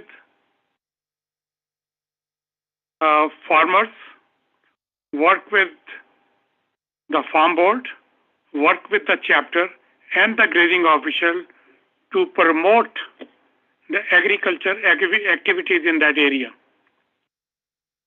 We purchased all the equipment that was requested by the team of the grazing official, chapter, the farm board. We purchased all that farm implements based on recommendation of the team. We also purchased the two farm tractors based on the recommendation of the team. And the team is consists of, as I said, the chapter, the grazing official, the farm board, and the office itself, So right now, last 2 years, and that the whole system is actually based on availability of water in the Many Farms lake. Last 2-3 years, we have been going through the severe drought, There was no water to do any irrigation activity in that in Many Farms area. As far as who makes the decision, it is the team over there they make decision, and Mr. Begay is well aware of that. We support all the activities. Earlier, Mr. Begay asked a question, if we have a grant writer. Yes, we do have a grant writer, a part of that group. So we are doing our best to make sure that we provide the best possible services within the assignment of work which was assigned to the Division of Natural Resources under an approved plan by the Budget and Finance Committee. We cannot deviate out of that one. We are strictly in compliance with that, and that is what we have been doing. As far as sometime when the equipment is needed at the local level for something that falls in line with that, the equipment is used, and those farm implements are used only within Many Farm chapter area. So we have two offices over there, and they are doing their best to provide those services, Over the years, we never had enough funding actually to take care of the work over there. As of today, we are still trying to do that, Next budget which I'm going to present is going to be the operation and maintenance budget. And one of the offices falls under the operation maintenance, and that office is the many-farm irrigation office. But that office has the responsibility to provide the services to Ganado, Red Lake, as well as many farms. Mr. Chair, I hope I answered that. Okay, thank you, Mr. Tariq or Mr. John. Honorable Begay, back to you. Chairman, I mean, there's no disrespect, but I hardly understood the response by Mr. Tariq. Halit al ahisne. Maybe Mr. John could just summarize what Mr. Tariq had indicated. My apology, Mr. Tariq. Don't mean to be disrespectful, but I could hardly understand the response by you of the question on the regarding the Mini-Farms Irrigation Office. Chairman, with all due respect, possibly Mr. John, able to summarize the of Mr. Tariq's response. Okay, Kwashin, Honorable Begay. Mr. John, you give us a summary, explanations and responses. Yes. The irrigation supervisor position that was vacated several months ago is still vacant. There's been no applicants to replace that position that has been vacant. The other aspect is there are the staff from that office, they do assist with work at Ganado and at Red Lake, but there are staff at mini farms that are dedicated to the work at mini farms. But the challenge has been with mini farms is that even though Water Resources has been working to raise the diversion of water from the wash that feeds into Mini Farms Dam, that work has not yielded any results for the past several years. A lot of it is just due to the drought itself. There's been little to no water for irrigation for the last several years, and that has created the problem at Mini Farms irrigation system. So we've been working to try to divert more water whenever we can, but it's just the drought situation has made it very difficult, and the structure of that system as well. But we've been doing all we can to try to get water into that reservoir with the resources that we have, but it's been a struggle. And just to let you know, just recently, like the Budget and Finance Committee and Division of Natural Resources, they have requested Water Resources to oversee the permanent trust fund funding that's supposed to go to the Saline Wheatfields Water Users Association for irrigation and farm upgrades. They want Water Resources to administer that funding, and they've been asking, they're saying if someone from the Mini Farms office could be the project manager for the Saline Wheatfields project. So but I've been reluctant to have that discussion because just like you said, Delegate Begay, is that, you know, the work is needed at many farms, and those other irrigation systems that they currently oversee and assist with, to try to have that office take on another project, I think would make it difficult to get your support for the continued work that is needed at many farms. I don't. Mr. Tarek said a lot in his response, but I kind of just got some of the highlights. Thank you. Thank you, Mr. John. Honorable Begay, back to you. Again, Mr. Tarek and that Mr. John, I'm sure there's a lot being done. No, probably is, but probably in other locations.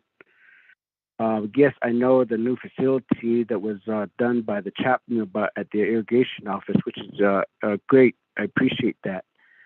But again, that's only for the staff and the personnel at that particular office. But the service that's needed at the farmland, at the irrigation system, Mickey, that's what I'm talking about. I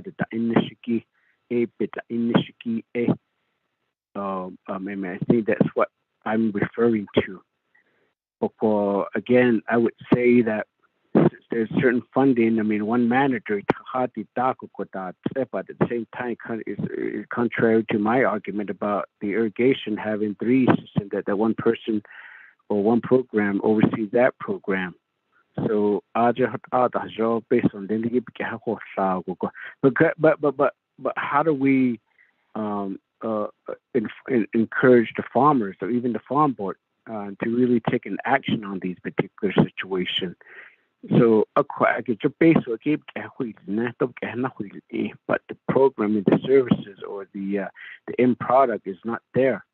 So it's not being seen, it's not visible. So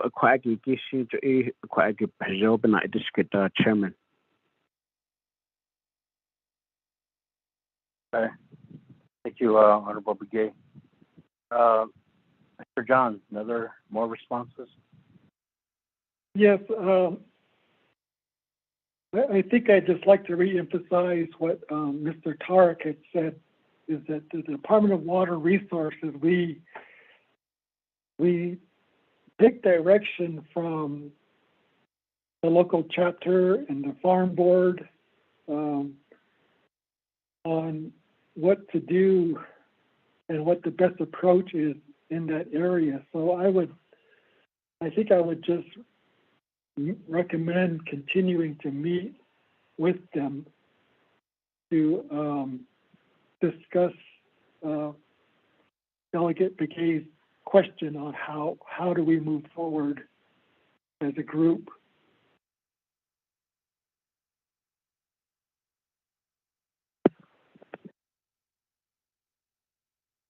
Thank you. Thank you, Mr. John. Honorable Begay, follow up.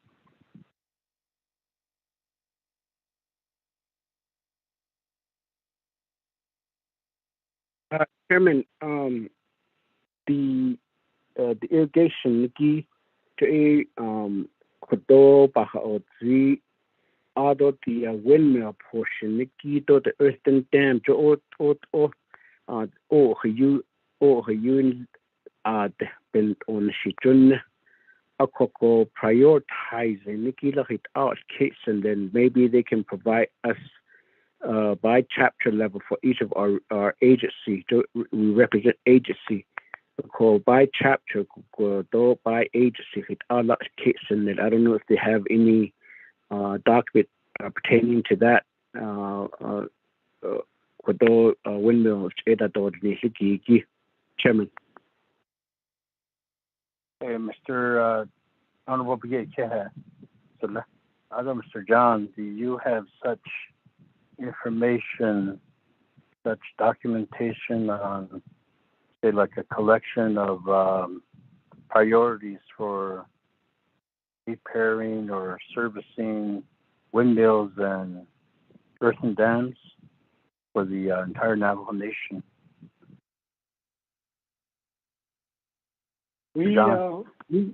Yes, Pro Tem Chair, we did send out binders of well information for the delegates, maybe within the last couple of months. I mean, that's just information on the status of the locations of the windmills and some basic information on them. When it comes to a listing of work that needs to be done, the field offices typically keep a listing of windmills that are in need of repair, and they have a short summary of what needs to be done. That list has been updated on occasion when needed, but it has been done before. It changes pretty constantly as they repair windmills and try to update the listing. But the struggle is that the same staff who are doing the work to repair the windmills, they also have to do the report writing. So sometimes the write-up gets delayed because they're too busy working on windmills. But we do have that on occasion on the windmills, but we really don't have that type of listing for earthen dams because there's just so many of them. We do have requests from chapters on windmill repair, earthen dam repair requests. But those, again, that type of work to understand what is needed, you really need field staff to go and assess these earthen dams and to come back and provide a write-up on what needs to happen with those earthen dams to understand what the need is. And that there hasn't been a recent list of that work for quite some time. That just goes back to our capacity issue within the department. Thank you. Thank you, Mr. John. Appreciate the work that you all do at Department of Water Resources, in serving the needs of our communities in this area, farming and ranching, the water resource needs of our nation. We seem to look to the department for that help, that assistance, and answers to all situations everywhere. So, but that's the nature of our government. That's how things are set up, and we've been doing this for many, many years. But again, probably to have the committee again take up another time, set aside time to discuss this further, and for the aim of getting recommendations and solutions outside this budget discussion here. It'll take time again, and I think committee's willing to invest such time to these discussions. So but for now, we're back on get back to the budget information, budget presentation, Sunanda. Any other questions on the budget report and presentation that was made earlier by Mr. John, Mr. Tariq? Advisor, Legislative Council, Mr. Shah.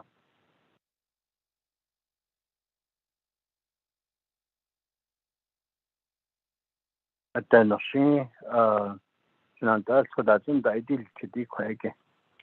we can proceed to the next. Mr. John has another presentation here lined up. So let's move on to that. Mr. John or Ms. Chair Maya.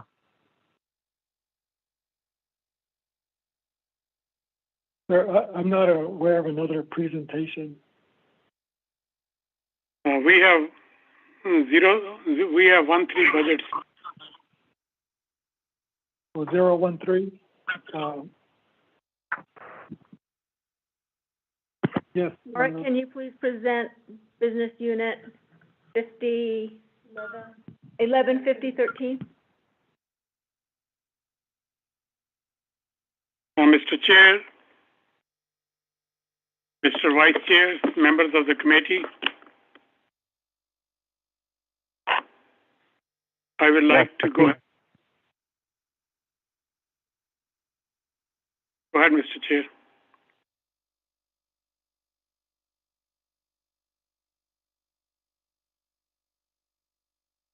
May I proceed? Yes, Mr. Tariq. Yes, proceed. Thank you. This budget has to do directly with windmill repairs and repair and maintenance of the irrigation systems.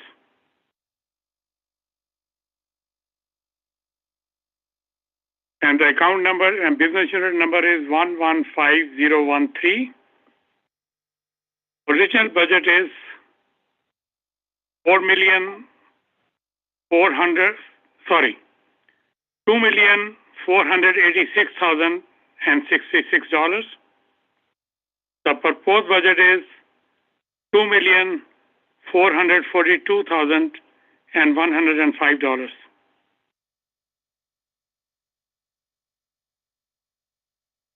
Travel expense $257,128, and the proposed budget is $328,679. There is an increase of $71,551. Supplies $97,954. Proposed budget is $97,954. No change.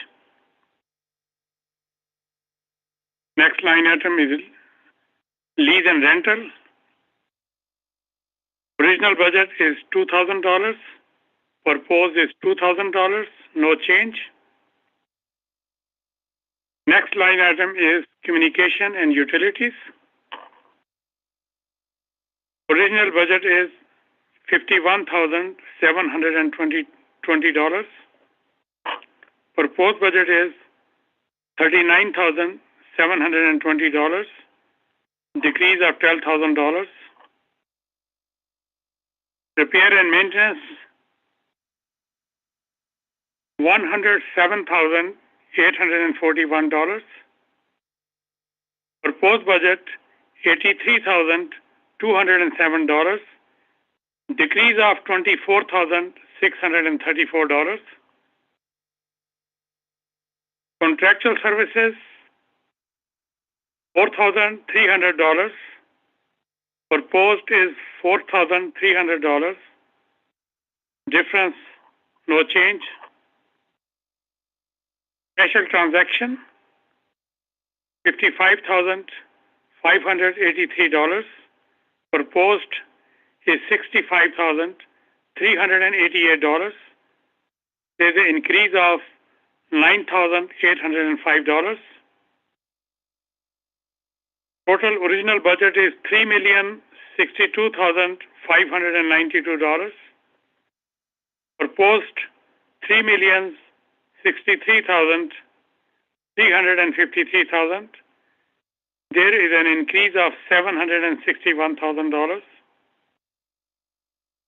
Total positions for original 47, proposed 47. Total vehicles original 21, proposed 21. Just would like to mention here, because there is always a lot of concerns on windmill repairs, and We are really short on staff on our field offices. At this point, out of 47, 13 positions are vacant. Mr. Chair. Thank you, Mr. Tarek. Committee members, questions, comments on the budget presentation?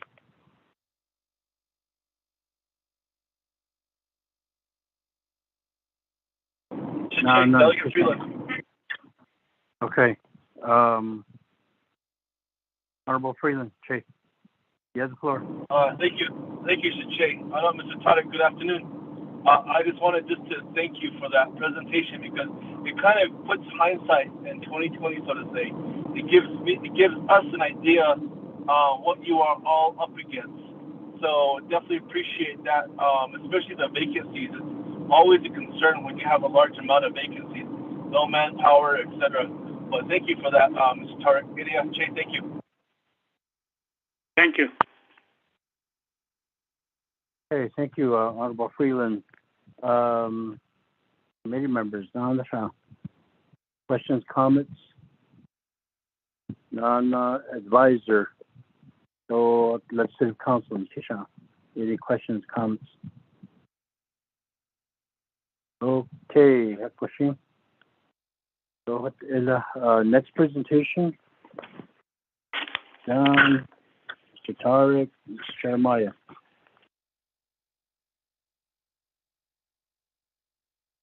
The next section is the unmet needs section. This is tab 15 in the binder. Ms. Jeremiah, is there Yes. one on water code section?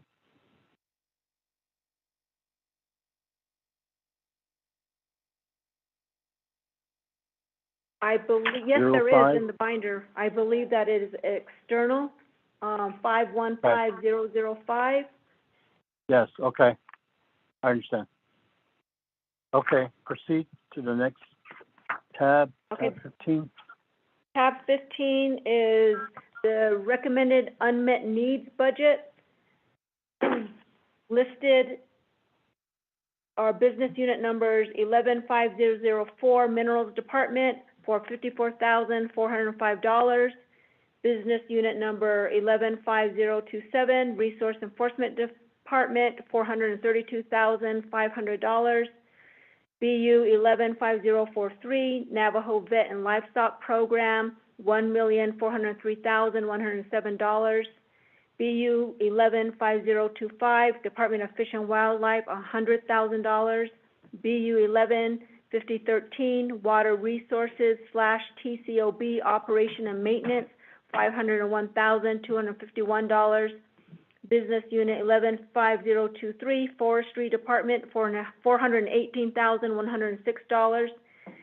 Business Unit 115035 Fish and Wildlife Zoo, $99,885.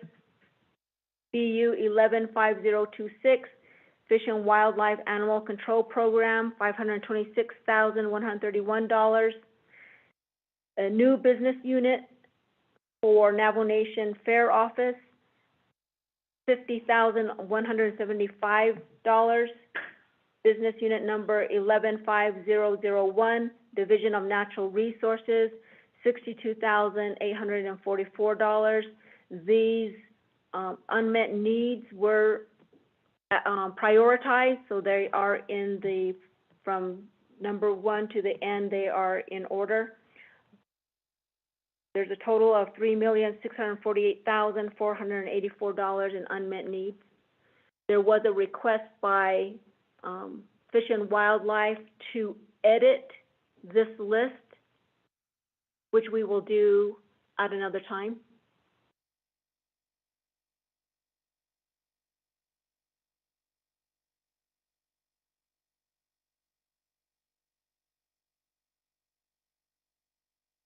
Mr. Jeremiah, can you restate what you said at the tail end there?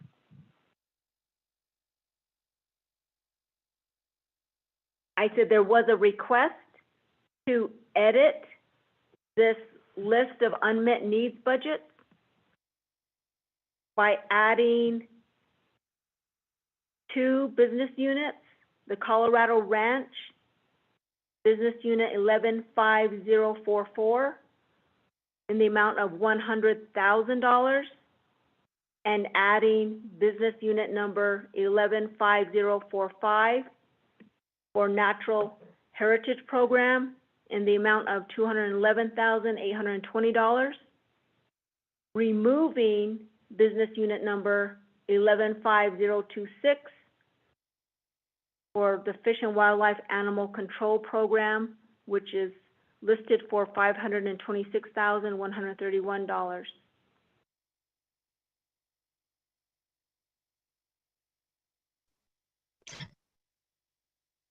Mr. Vice Okay. Chair, may I say something? This is Gloria Tom.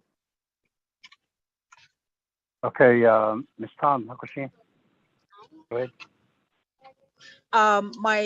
My request was also to add a third budget that was submitted previously for 115025, and that was $2 million for Wheatfields Lake Recreation Area. Ms. Jeremiah didn't mention that one. Thank you.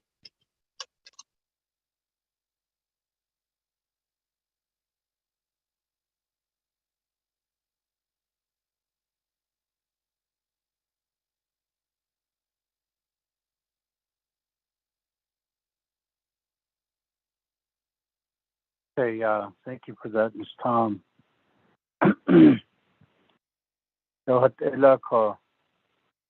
Advisor and legislative council can tell us what the next steps are here in receiving the information on unmet needs budgets.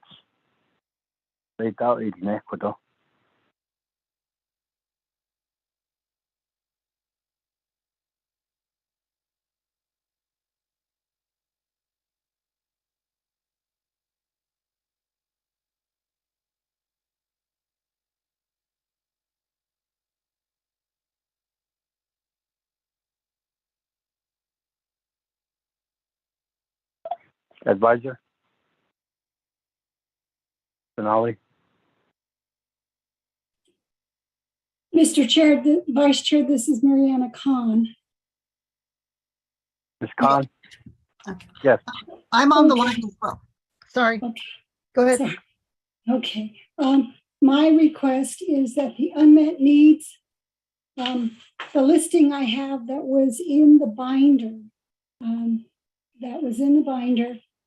that is what I have, and that's Exhibit E. And I'm hoping I have the correct information. I was trying to follow along as it was recapped by Ms. Jeremiah. The one thing I did notice, and that was that the Navajo Veterinarian and Livestock Program business unit number had a couple numbers transposed at the end, and I just wanted to make sure I had the right number. The Navajo Veterinarian and Livestock Program, I believe, is 115043 as opposed to 34. Just want to make sure I have the right number. And then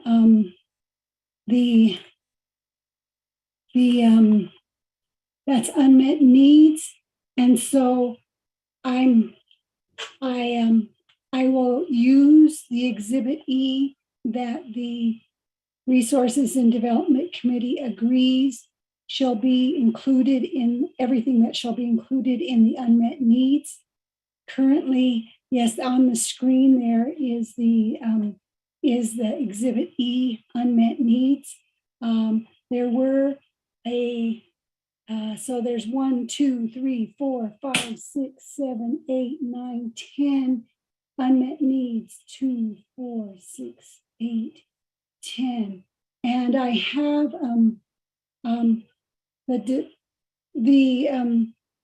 Ms. Jeremiah said that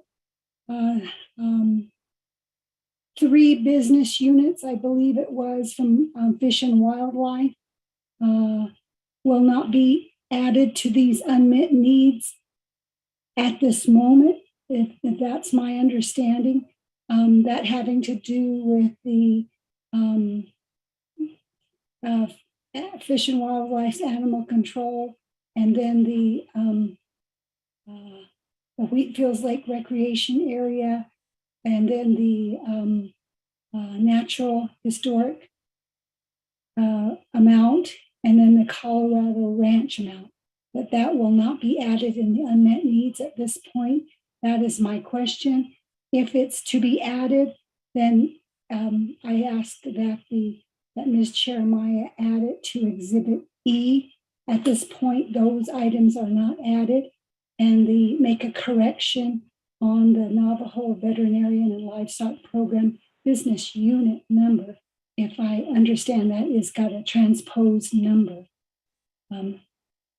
Mr. Vice Chair, that's all I have to contribute at this point. Is I need a finalized version of Exhibit E, so that I will add Exhibit E to the legislation. Mr. Vice Chair, that's my contribution at this moment. Thank you, Ms. Khan. So I guess some clarification.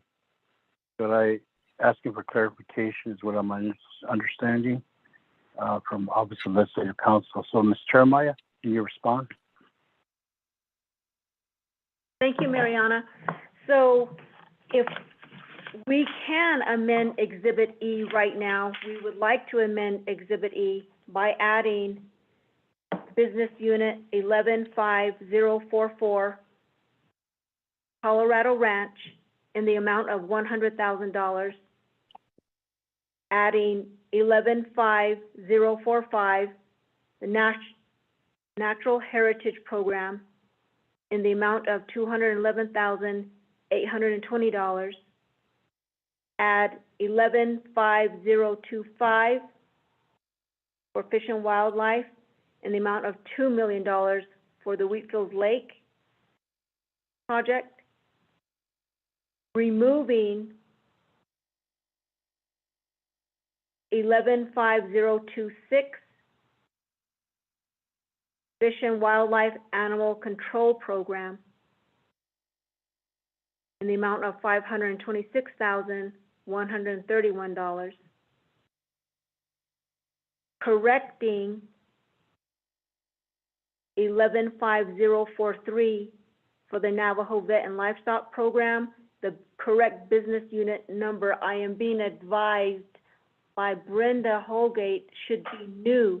It's not a transposition error. It's actually going to be new because it'll be under general fund.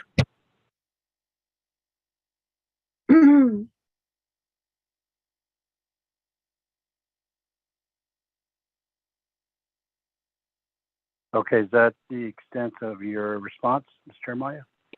Yes. Okay. Ms. Khan, any additional comments or questions you may have? Mr. Vice Chair, I've been following it, and Ms. Jeremiah's recommended changes to the Exhibit E that was in the binder is understandable to me. And if it's the desire of the Resources and Development Committee, she could make changes in the Exhibit E and get that to us so that I can add it to the legislation that will be, so that it can be amended and added to the legislation on Wednesday, Mr. Vice Chair, members of the Resources and Development Committee. Okay,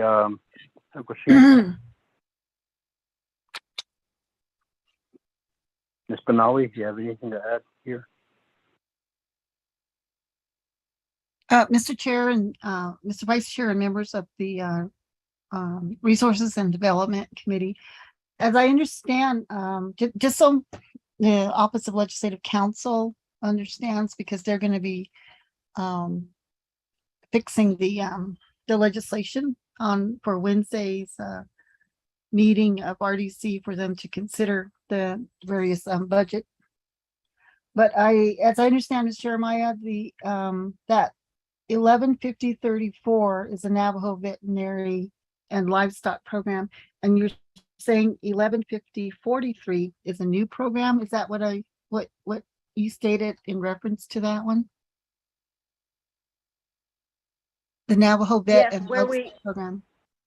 Yes, where we initially thought that it should be 115034, that the numbers were just transposed, that actually it should be a whole new business unit number. Okay, so Because this would be, because it's of the general funds, the 115034 is actually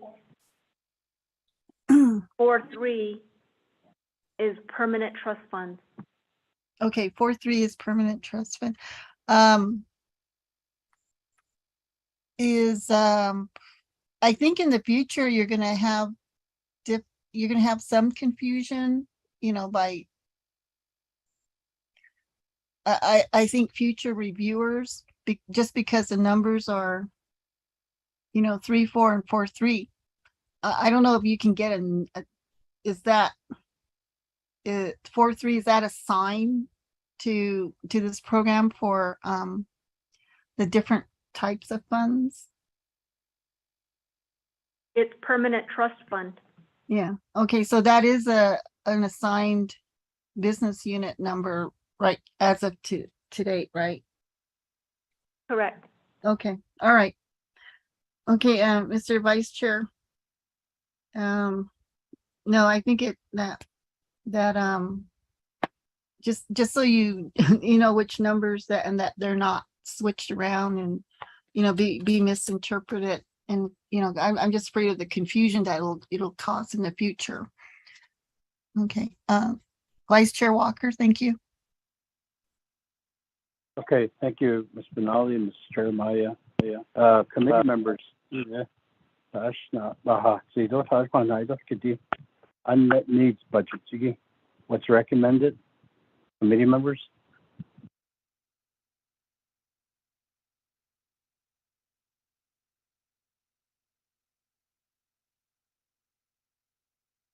Okay, no other comments and questions on this. Moving forward, next item, Jeremiah. Next item is the summary of carryover requests.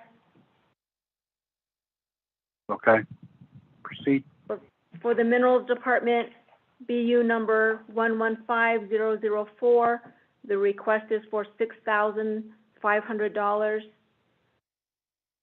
For Fish and Wildlife, business unit number 115026, the request is for $443,164.64. For Fish and Wildlife, business unit number 115042, the request is for $181,858. For the museum, business unit number 115017, the request is to carry over all unexpended FY22 operating budget. For resource enforcement, business unit number 115027, the carryover request is for $511,237.91.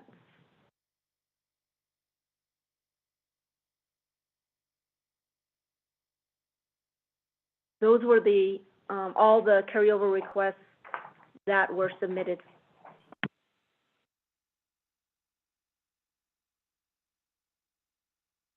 Okay, thank you for the information and the providing the summary of carryover requests. So committee members, Ishananda, questions, comments? Carryover requests from DNR. Nana advisor, so legislative council, you have any questions, comments? Mr. Vice Chair, I have a comment. Yes, Ms. Khan. Yes, my notes show that in the Department of Agriculture, the discussion about the District Grazing Committee, Eastern Navajo Land Board, and Major Irrigation Farm Board, that they also have carryovers. And the discussion was to remedy some of the lack of funds for their operations is to carry over their amounts. And I tried to write down the amounts. And if Ms. Jeremiah and her staff would give me the correct numbers. I have for the District Grazing Committee 115,002 in the amount of something to the tune of $37,000. In the Eastern Navajo Land Board, 115,005. I heard something to the effect of $13,779.65. With the Major Irrigation Farm Board, 115,007. My notes say $46,000. I don't know if that was if those amounts could be corrected. If so, Ms. Jeremiah, would you please provide the balances in those accounts at this moment? And then I can add that to the carryover request, of course, provided that the Resources and Development Committee would like these items to be carried over. But that's what I heard in the discussion. Those 3 additional business units to request carryovers for that amount. And I suggested with the museums request for a carryover, rather than using just the words request carryover of all unexpended FY22 operating budget, we need a number in there. And the number that was suggested by Mr. Wheeler was $25,000. If that is correct, then that number could go into the legislation. So I need a confirmation of the sum $25,000. And then for the 3 business units of the elected officials, District Grazing Committee, Eastern Navajo Land Board, and Major Irrigation Farm Board. If I understood correctly in my notes, Mr. Vice Chair, that is what I have to offer. Thank you. Thank you, Ms. Khan. Ms. Jeremiah, you want to speak to that, respond to that? Yes, thank you. Thank you, Mariana. So for the museum, business unit number 115017, the carryover request is $25,000. And I will have to defer to Mr. Leo Watchman to confirm the amounts for business unit numbers 115002, 115005, and 115007.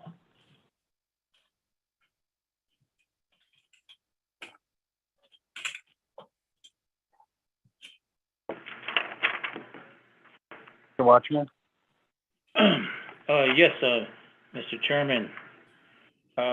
Those amounts are listed earlier, was read out by Ms. Khan, are the previous year's carryovers. The current year carryovers are, as mentioned during my testimony, that they haven't been calculated due to the fact that they're in stipends that have not been claimed yet, so that number is floating. We do have an estimate at this time per business unit. It depends on the officials whether they attend the meeting or not. And as indicated earlier today, those meetings are from now until the end of September. So there's possibly anywhere from 8 more meetings per official of all 3 business units. I can give a number estimated what would be estimated to be carried over, if that would be suffice. Yes, it would, Leo. Okay, 115002, District Grazing Committee. The estimated amount carried over to be requested carry over is $351,726. Under Business Unit 115005, which is the Eastern Land Board, the estimated amount is $130,670. Under Business Unit 11007, which is our Major Irrigation Farm Board, the estimated amount to be carried over is $268,537.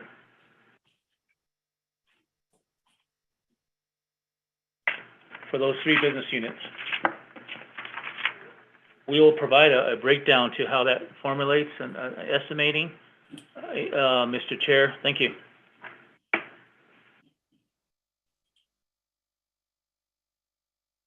Thank you, Mr. Watchman, Ms. Jeremiah. I'll go back to City Council, Ms. Khan. You get all that information there in response to your question? Vice Chair Walker, yes, my questions have been answered, and Ms. Jeremiah, if you would put those figures together for me and then send them out to all of us so I can double check my figures before I write when I write and finalize the legislation. I would sure like to have the corrected numbers to start off with. Thank you very much for your assistance. Okay, thank you, Ms. Khan. Back to committee members, any questions, comments?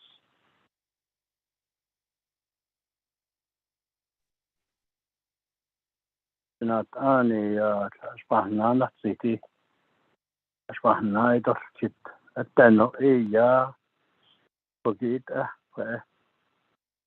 we went through the budget binder here from DNR. Although according to our agenda, looks like we've gone through all the items there that are within the bullet points, the two sections. So, Advisor, Ms. Benali, does it look like we're done with this budget hearing? Yes, sir. Yes, you've completed A and B, and now you're on 6, Okay. closing meeting announcement and adjournment. Mr. Vice Chair. Akweshin, thank you for that. So we are on the last item here of our budget hearing agenda, number 6, close the meeting. Announcements, any announcements? Mr. Chair, I had one more thing. Mariana Khan. Okay, let's hold off on closing the meeting here. Ms. Khan, you have the floor. I'd like the opportunity to remind the Land Department on the figures that I will be needing for the language that will be, in which I will write to waive the requirements of the Land Acquisition Trust Fund. I need their specific amounts that need to be waived and to be insert those amounts, such as repairs and maintenance, communication and utility supplies, along the same lines as was in the fiscal year 2022 budget.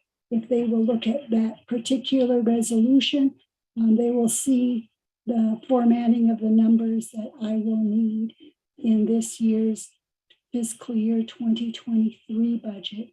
That is the other thing that very important to put into the Resources and Development Committee's recommended budget resolution that will go to Budget and Finance Committee. Mr. Chair, just a reminder. Thank you. Okay, thank you, Ms. Khan, for including that item.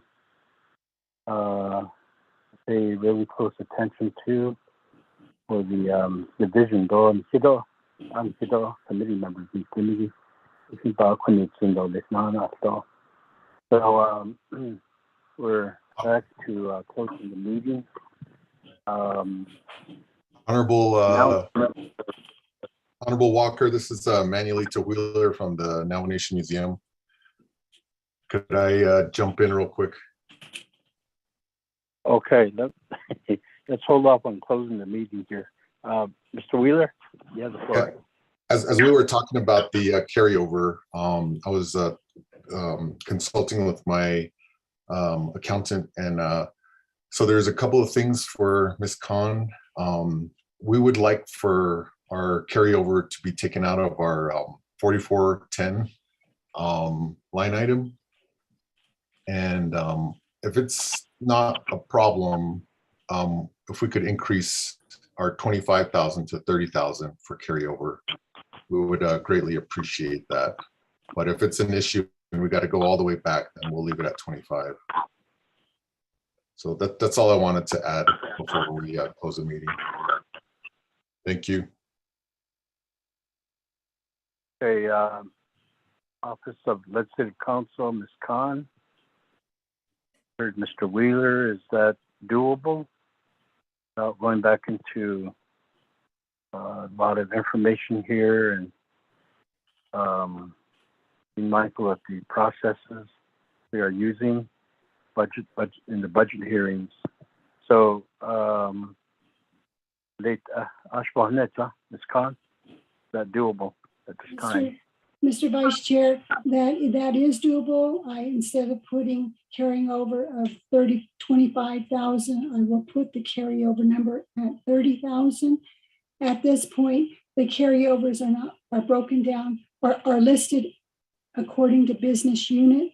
I have not been putting the line item number details such as 4410. At this point, I'll just use the business unit number. I will consult with other members, attorneys in our office to see if the line item such as 4410 is needed in addition to the budget unit number, but that has not been my process in the past years. But I will consult, and I do have the 30,000 in, and that will put that in for the carryover for the Navajo Nation Museum. I'm Vice Chairman Walker and members of the Resources and Development Committee. Thank you. Okay, thank you, Ms. Khan. We appreciate your work here, and as far as the budget matters are concerned here for the committee, on behalf of the committee. So back to closing the meeting, number 6 on the agenda. Announcements. Are there any announcements? Election day tomorrow. Navajo Nation elections, all 110 chapters, precincts.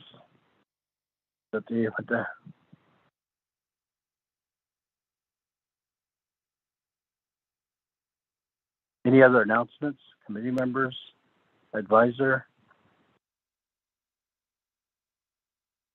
At the end of the day, we will proceed to adjourn the meeting. I thank all the presenters, Ms. Jeremiah, the Division of Natural Resources, your departments and programs, staff members,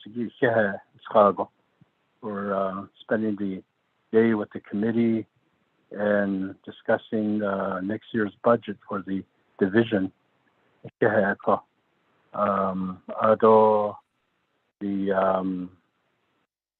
The OMB, I think providing information and input and taking part in this budget meeting, so that's appreciated.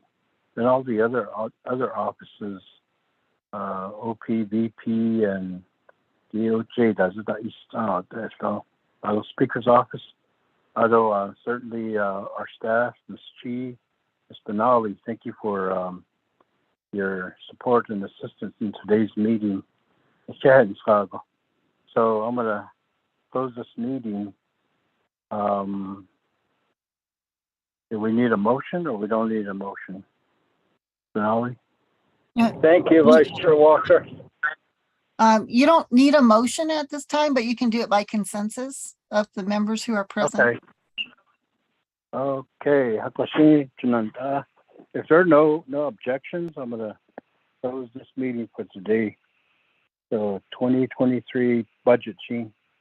So I have to see for DNR and committee members. I thank you for participating, your questions, comments, and input recommendations. All on behalf of the people, our people. So Bandi Kaiki don't have that is the yata and the Napan Bashir Nashida Nana. And with that question on Chairman, thank you for your support and allowing me to co-facilitate this meeting here. We'll see you when we do. Take care, everyone, and have a great afternoon. I'm going there. Signing off. Thank you. Thank you, everyone.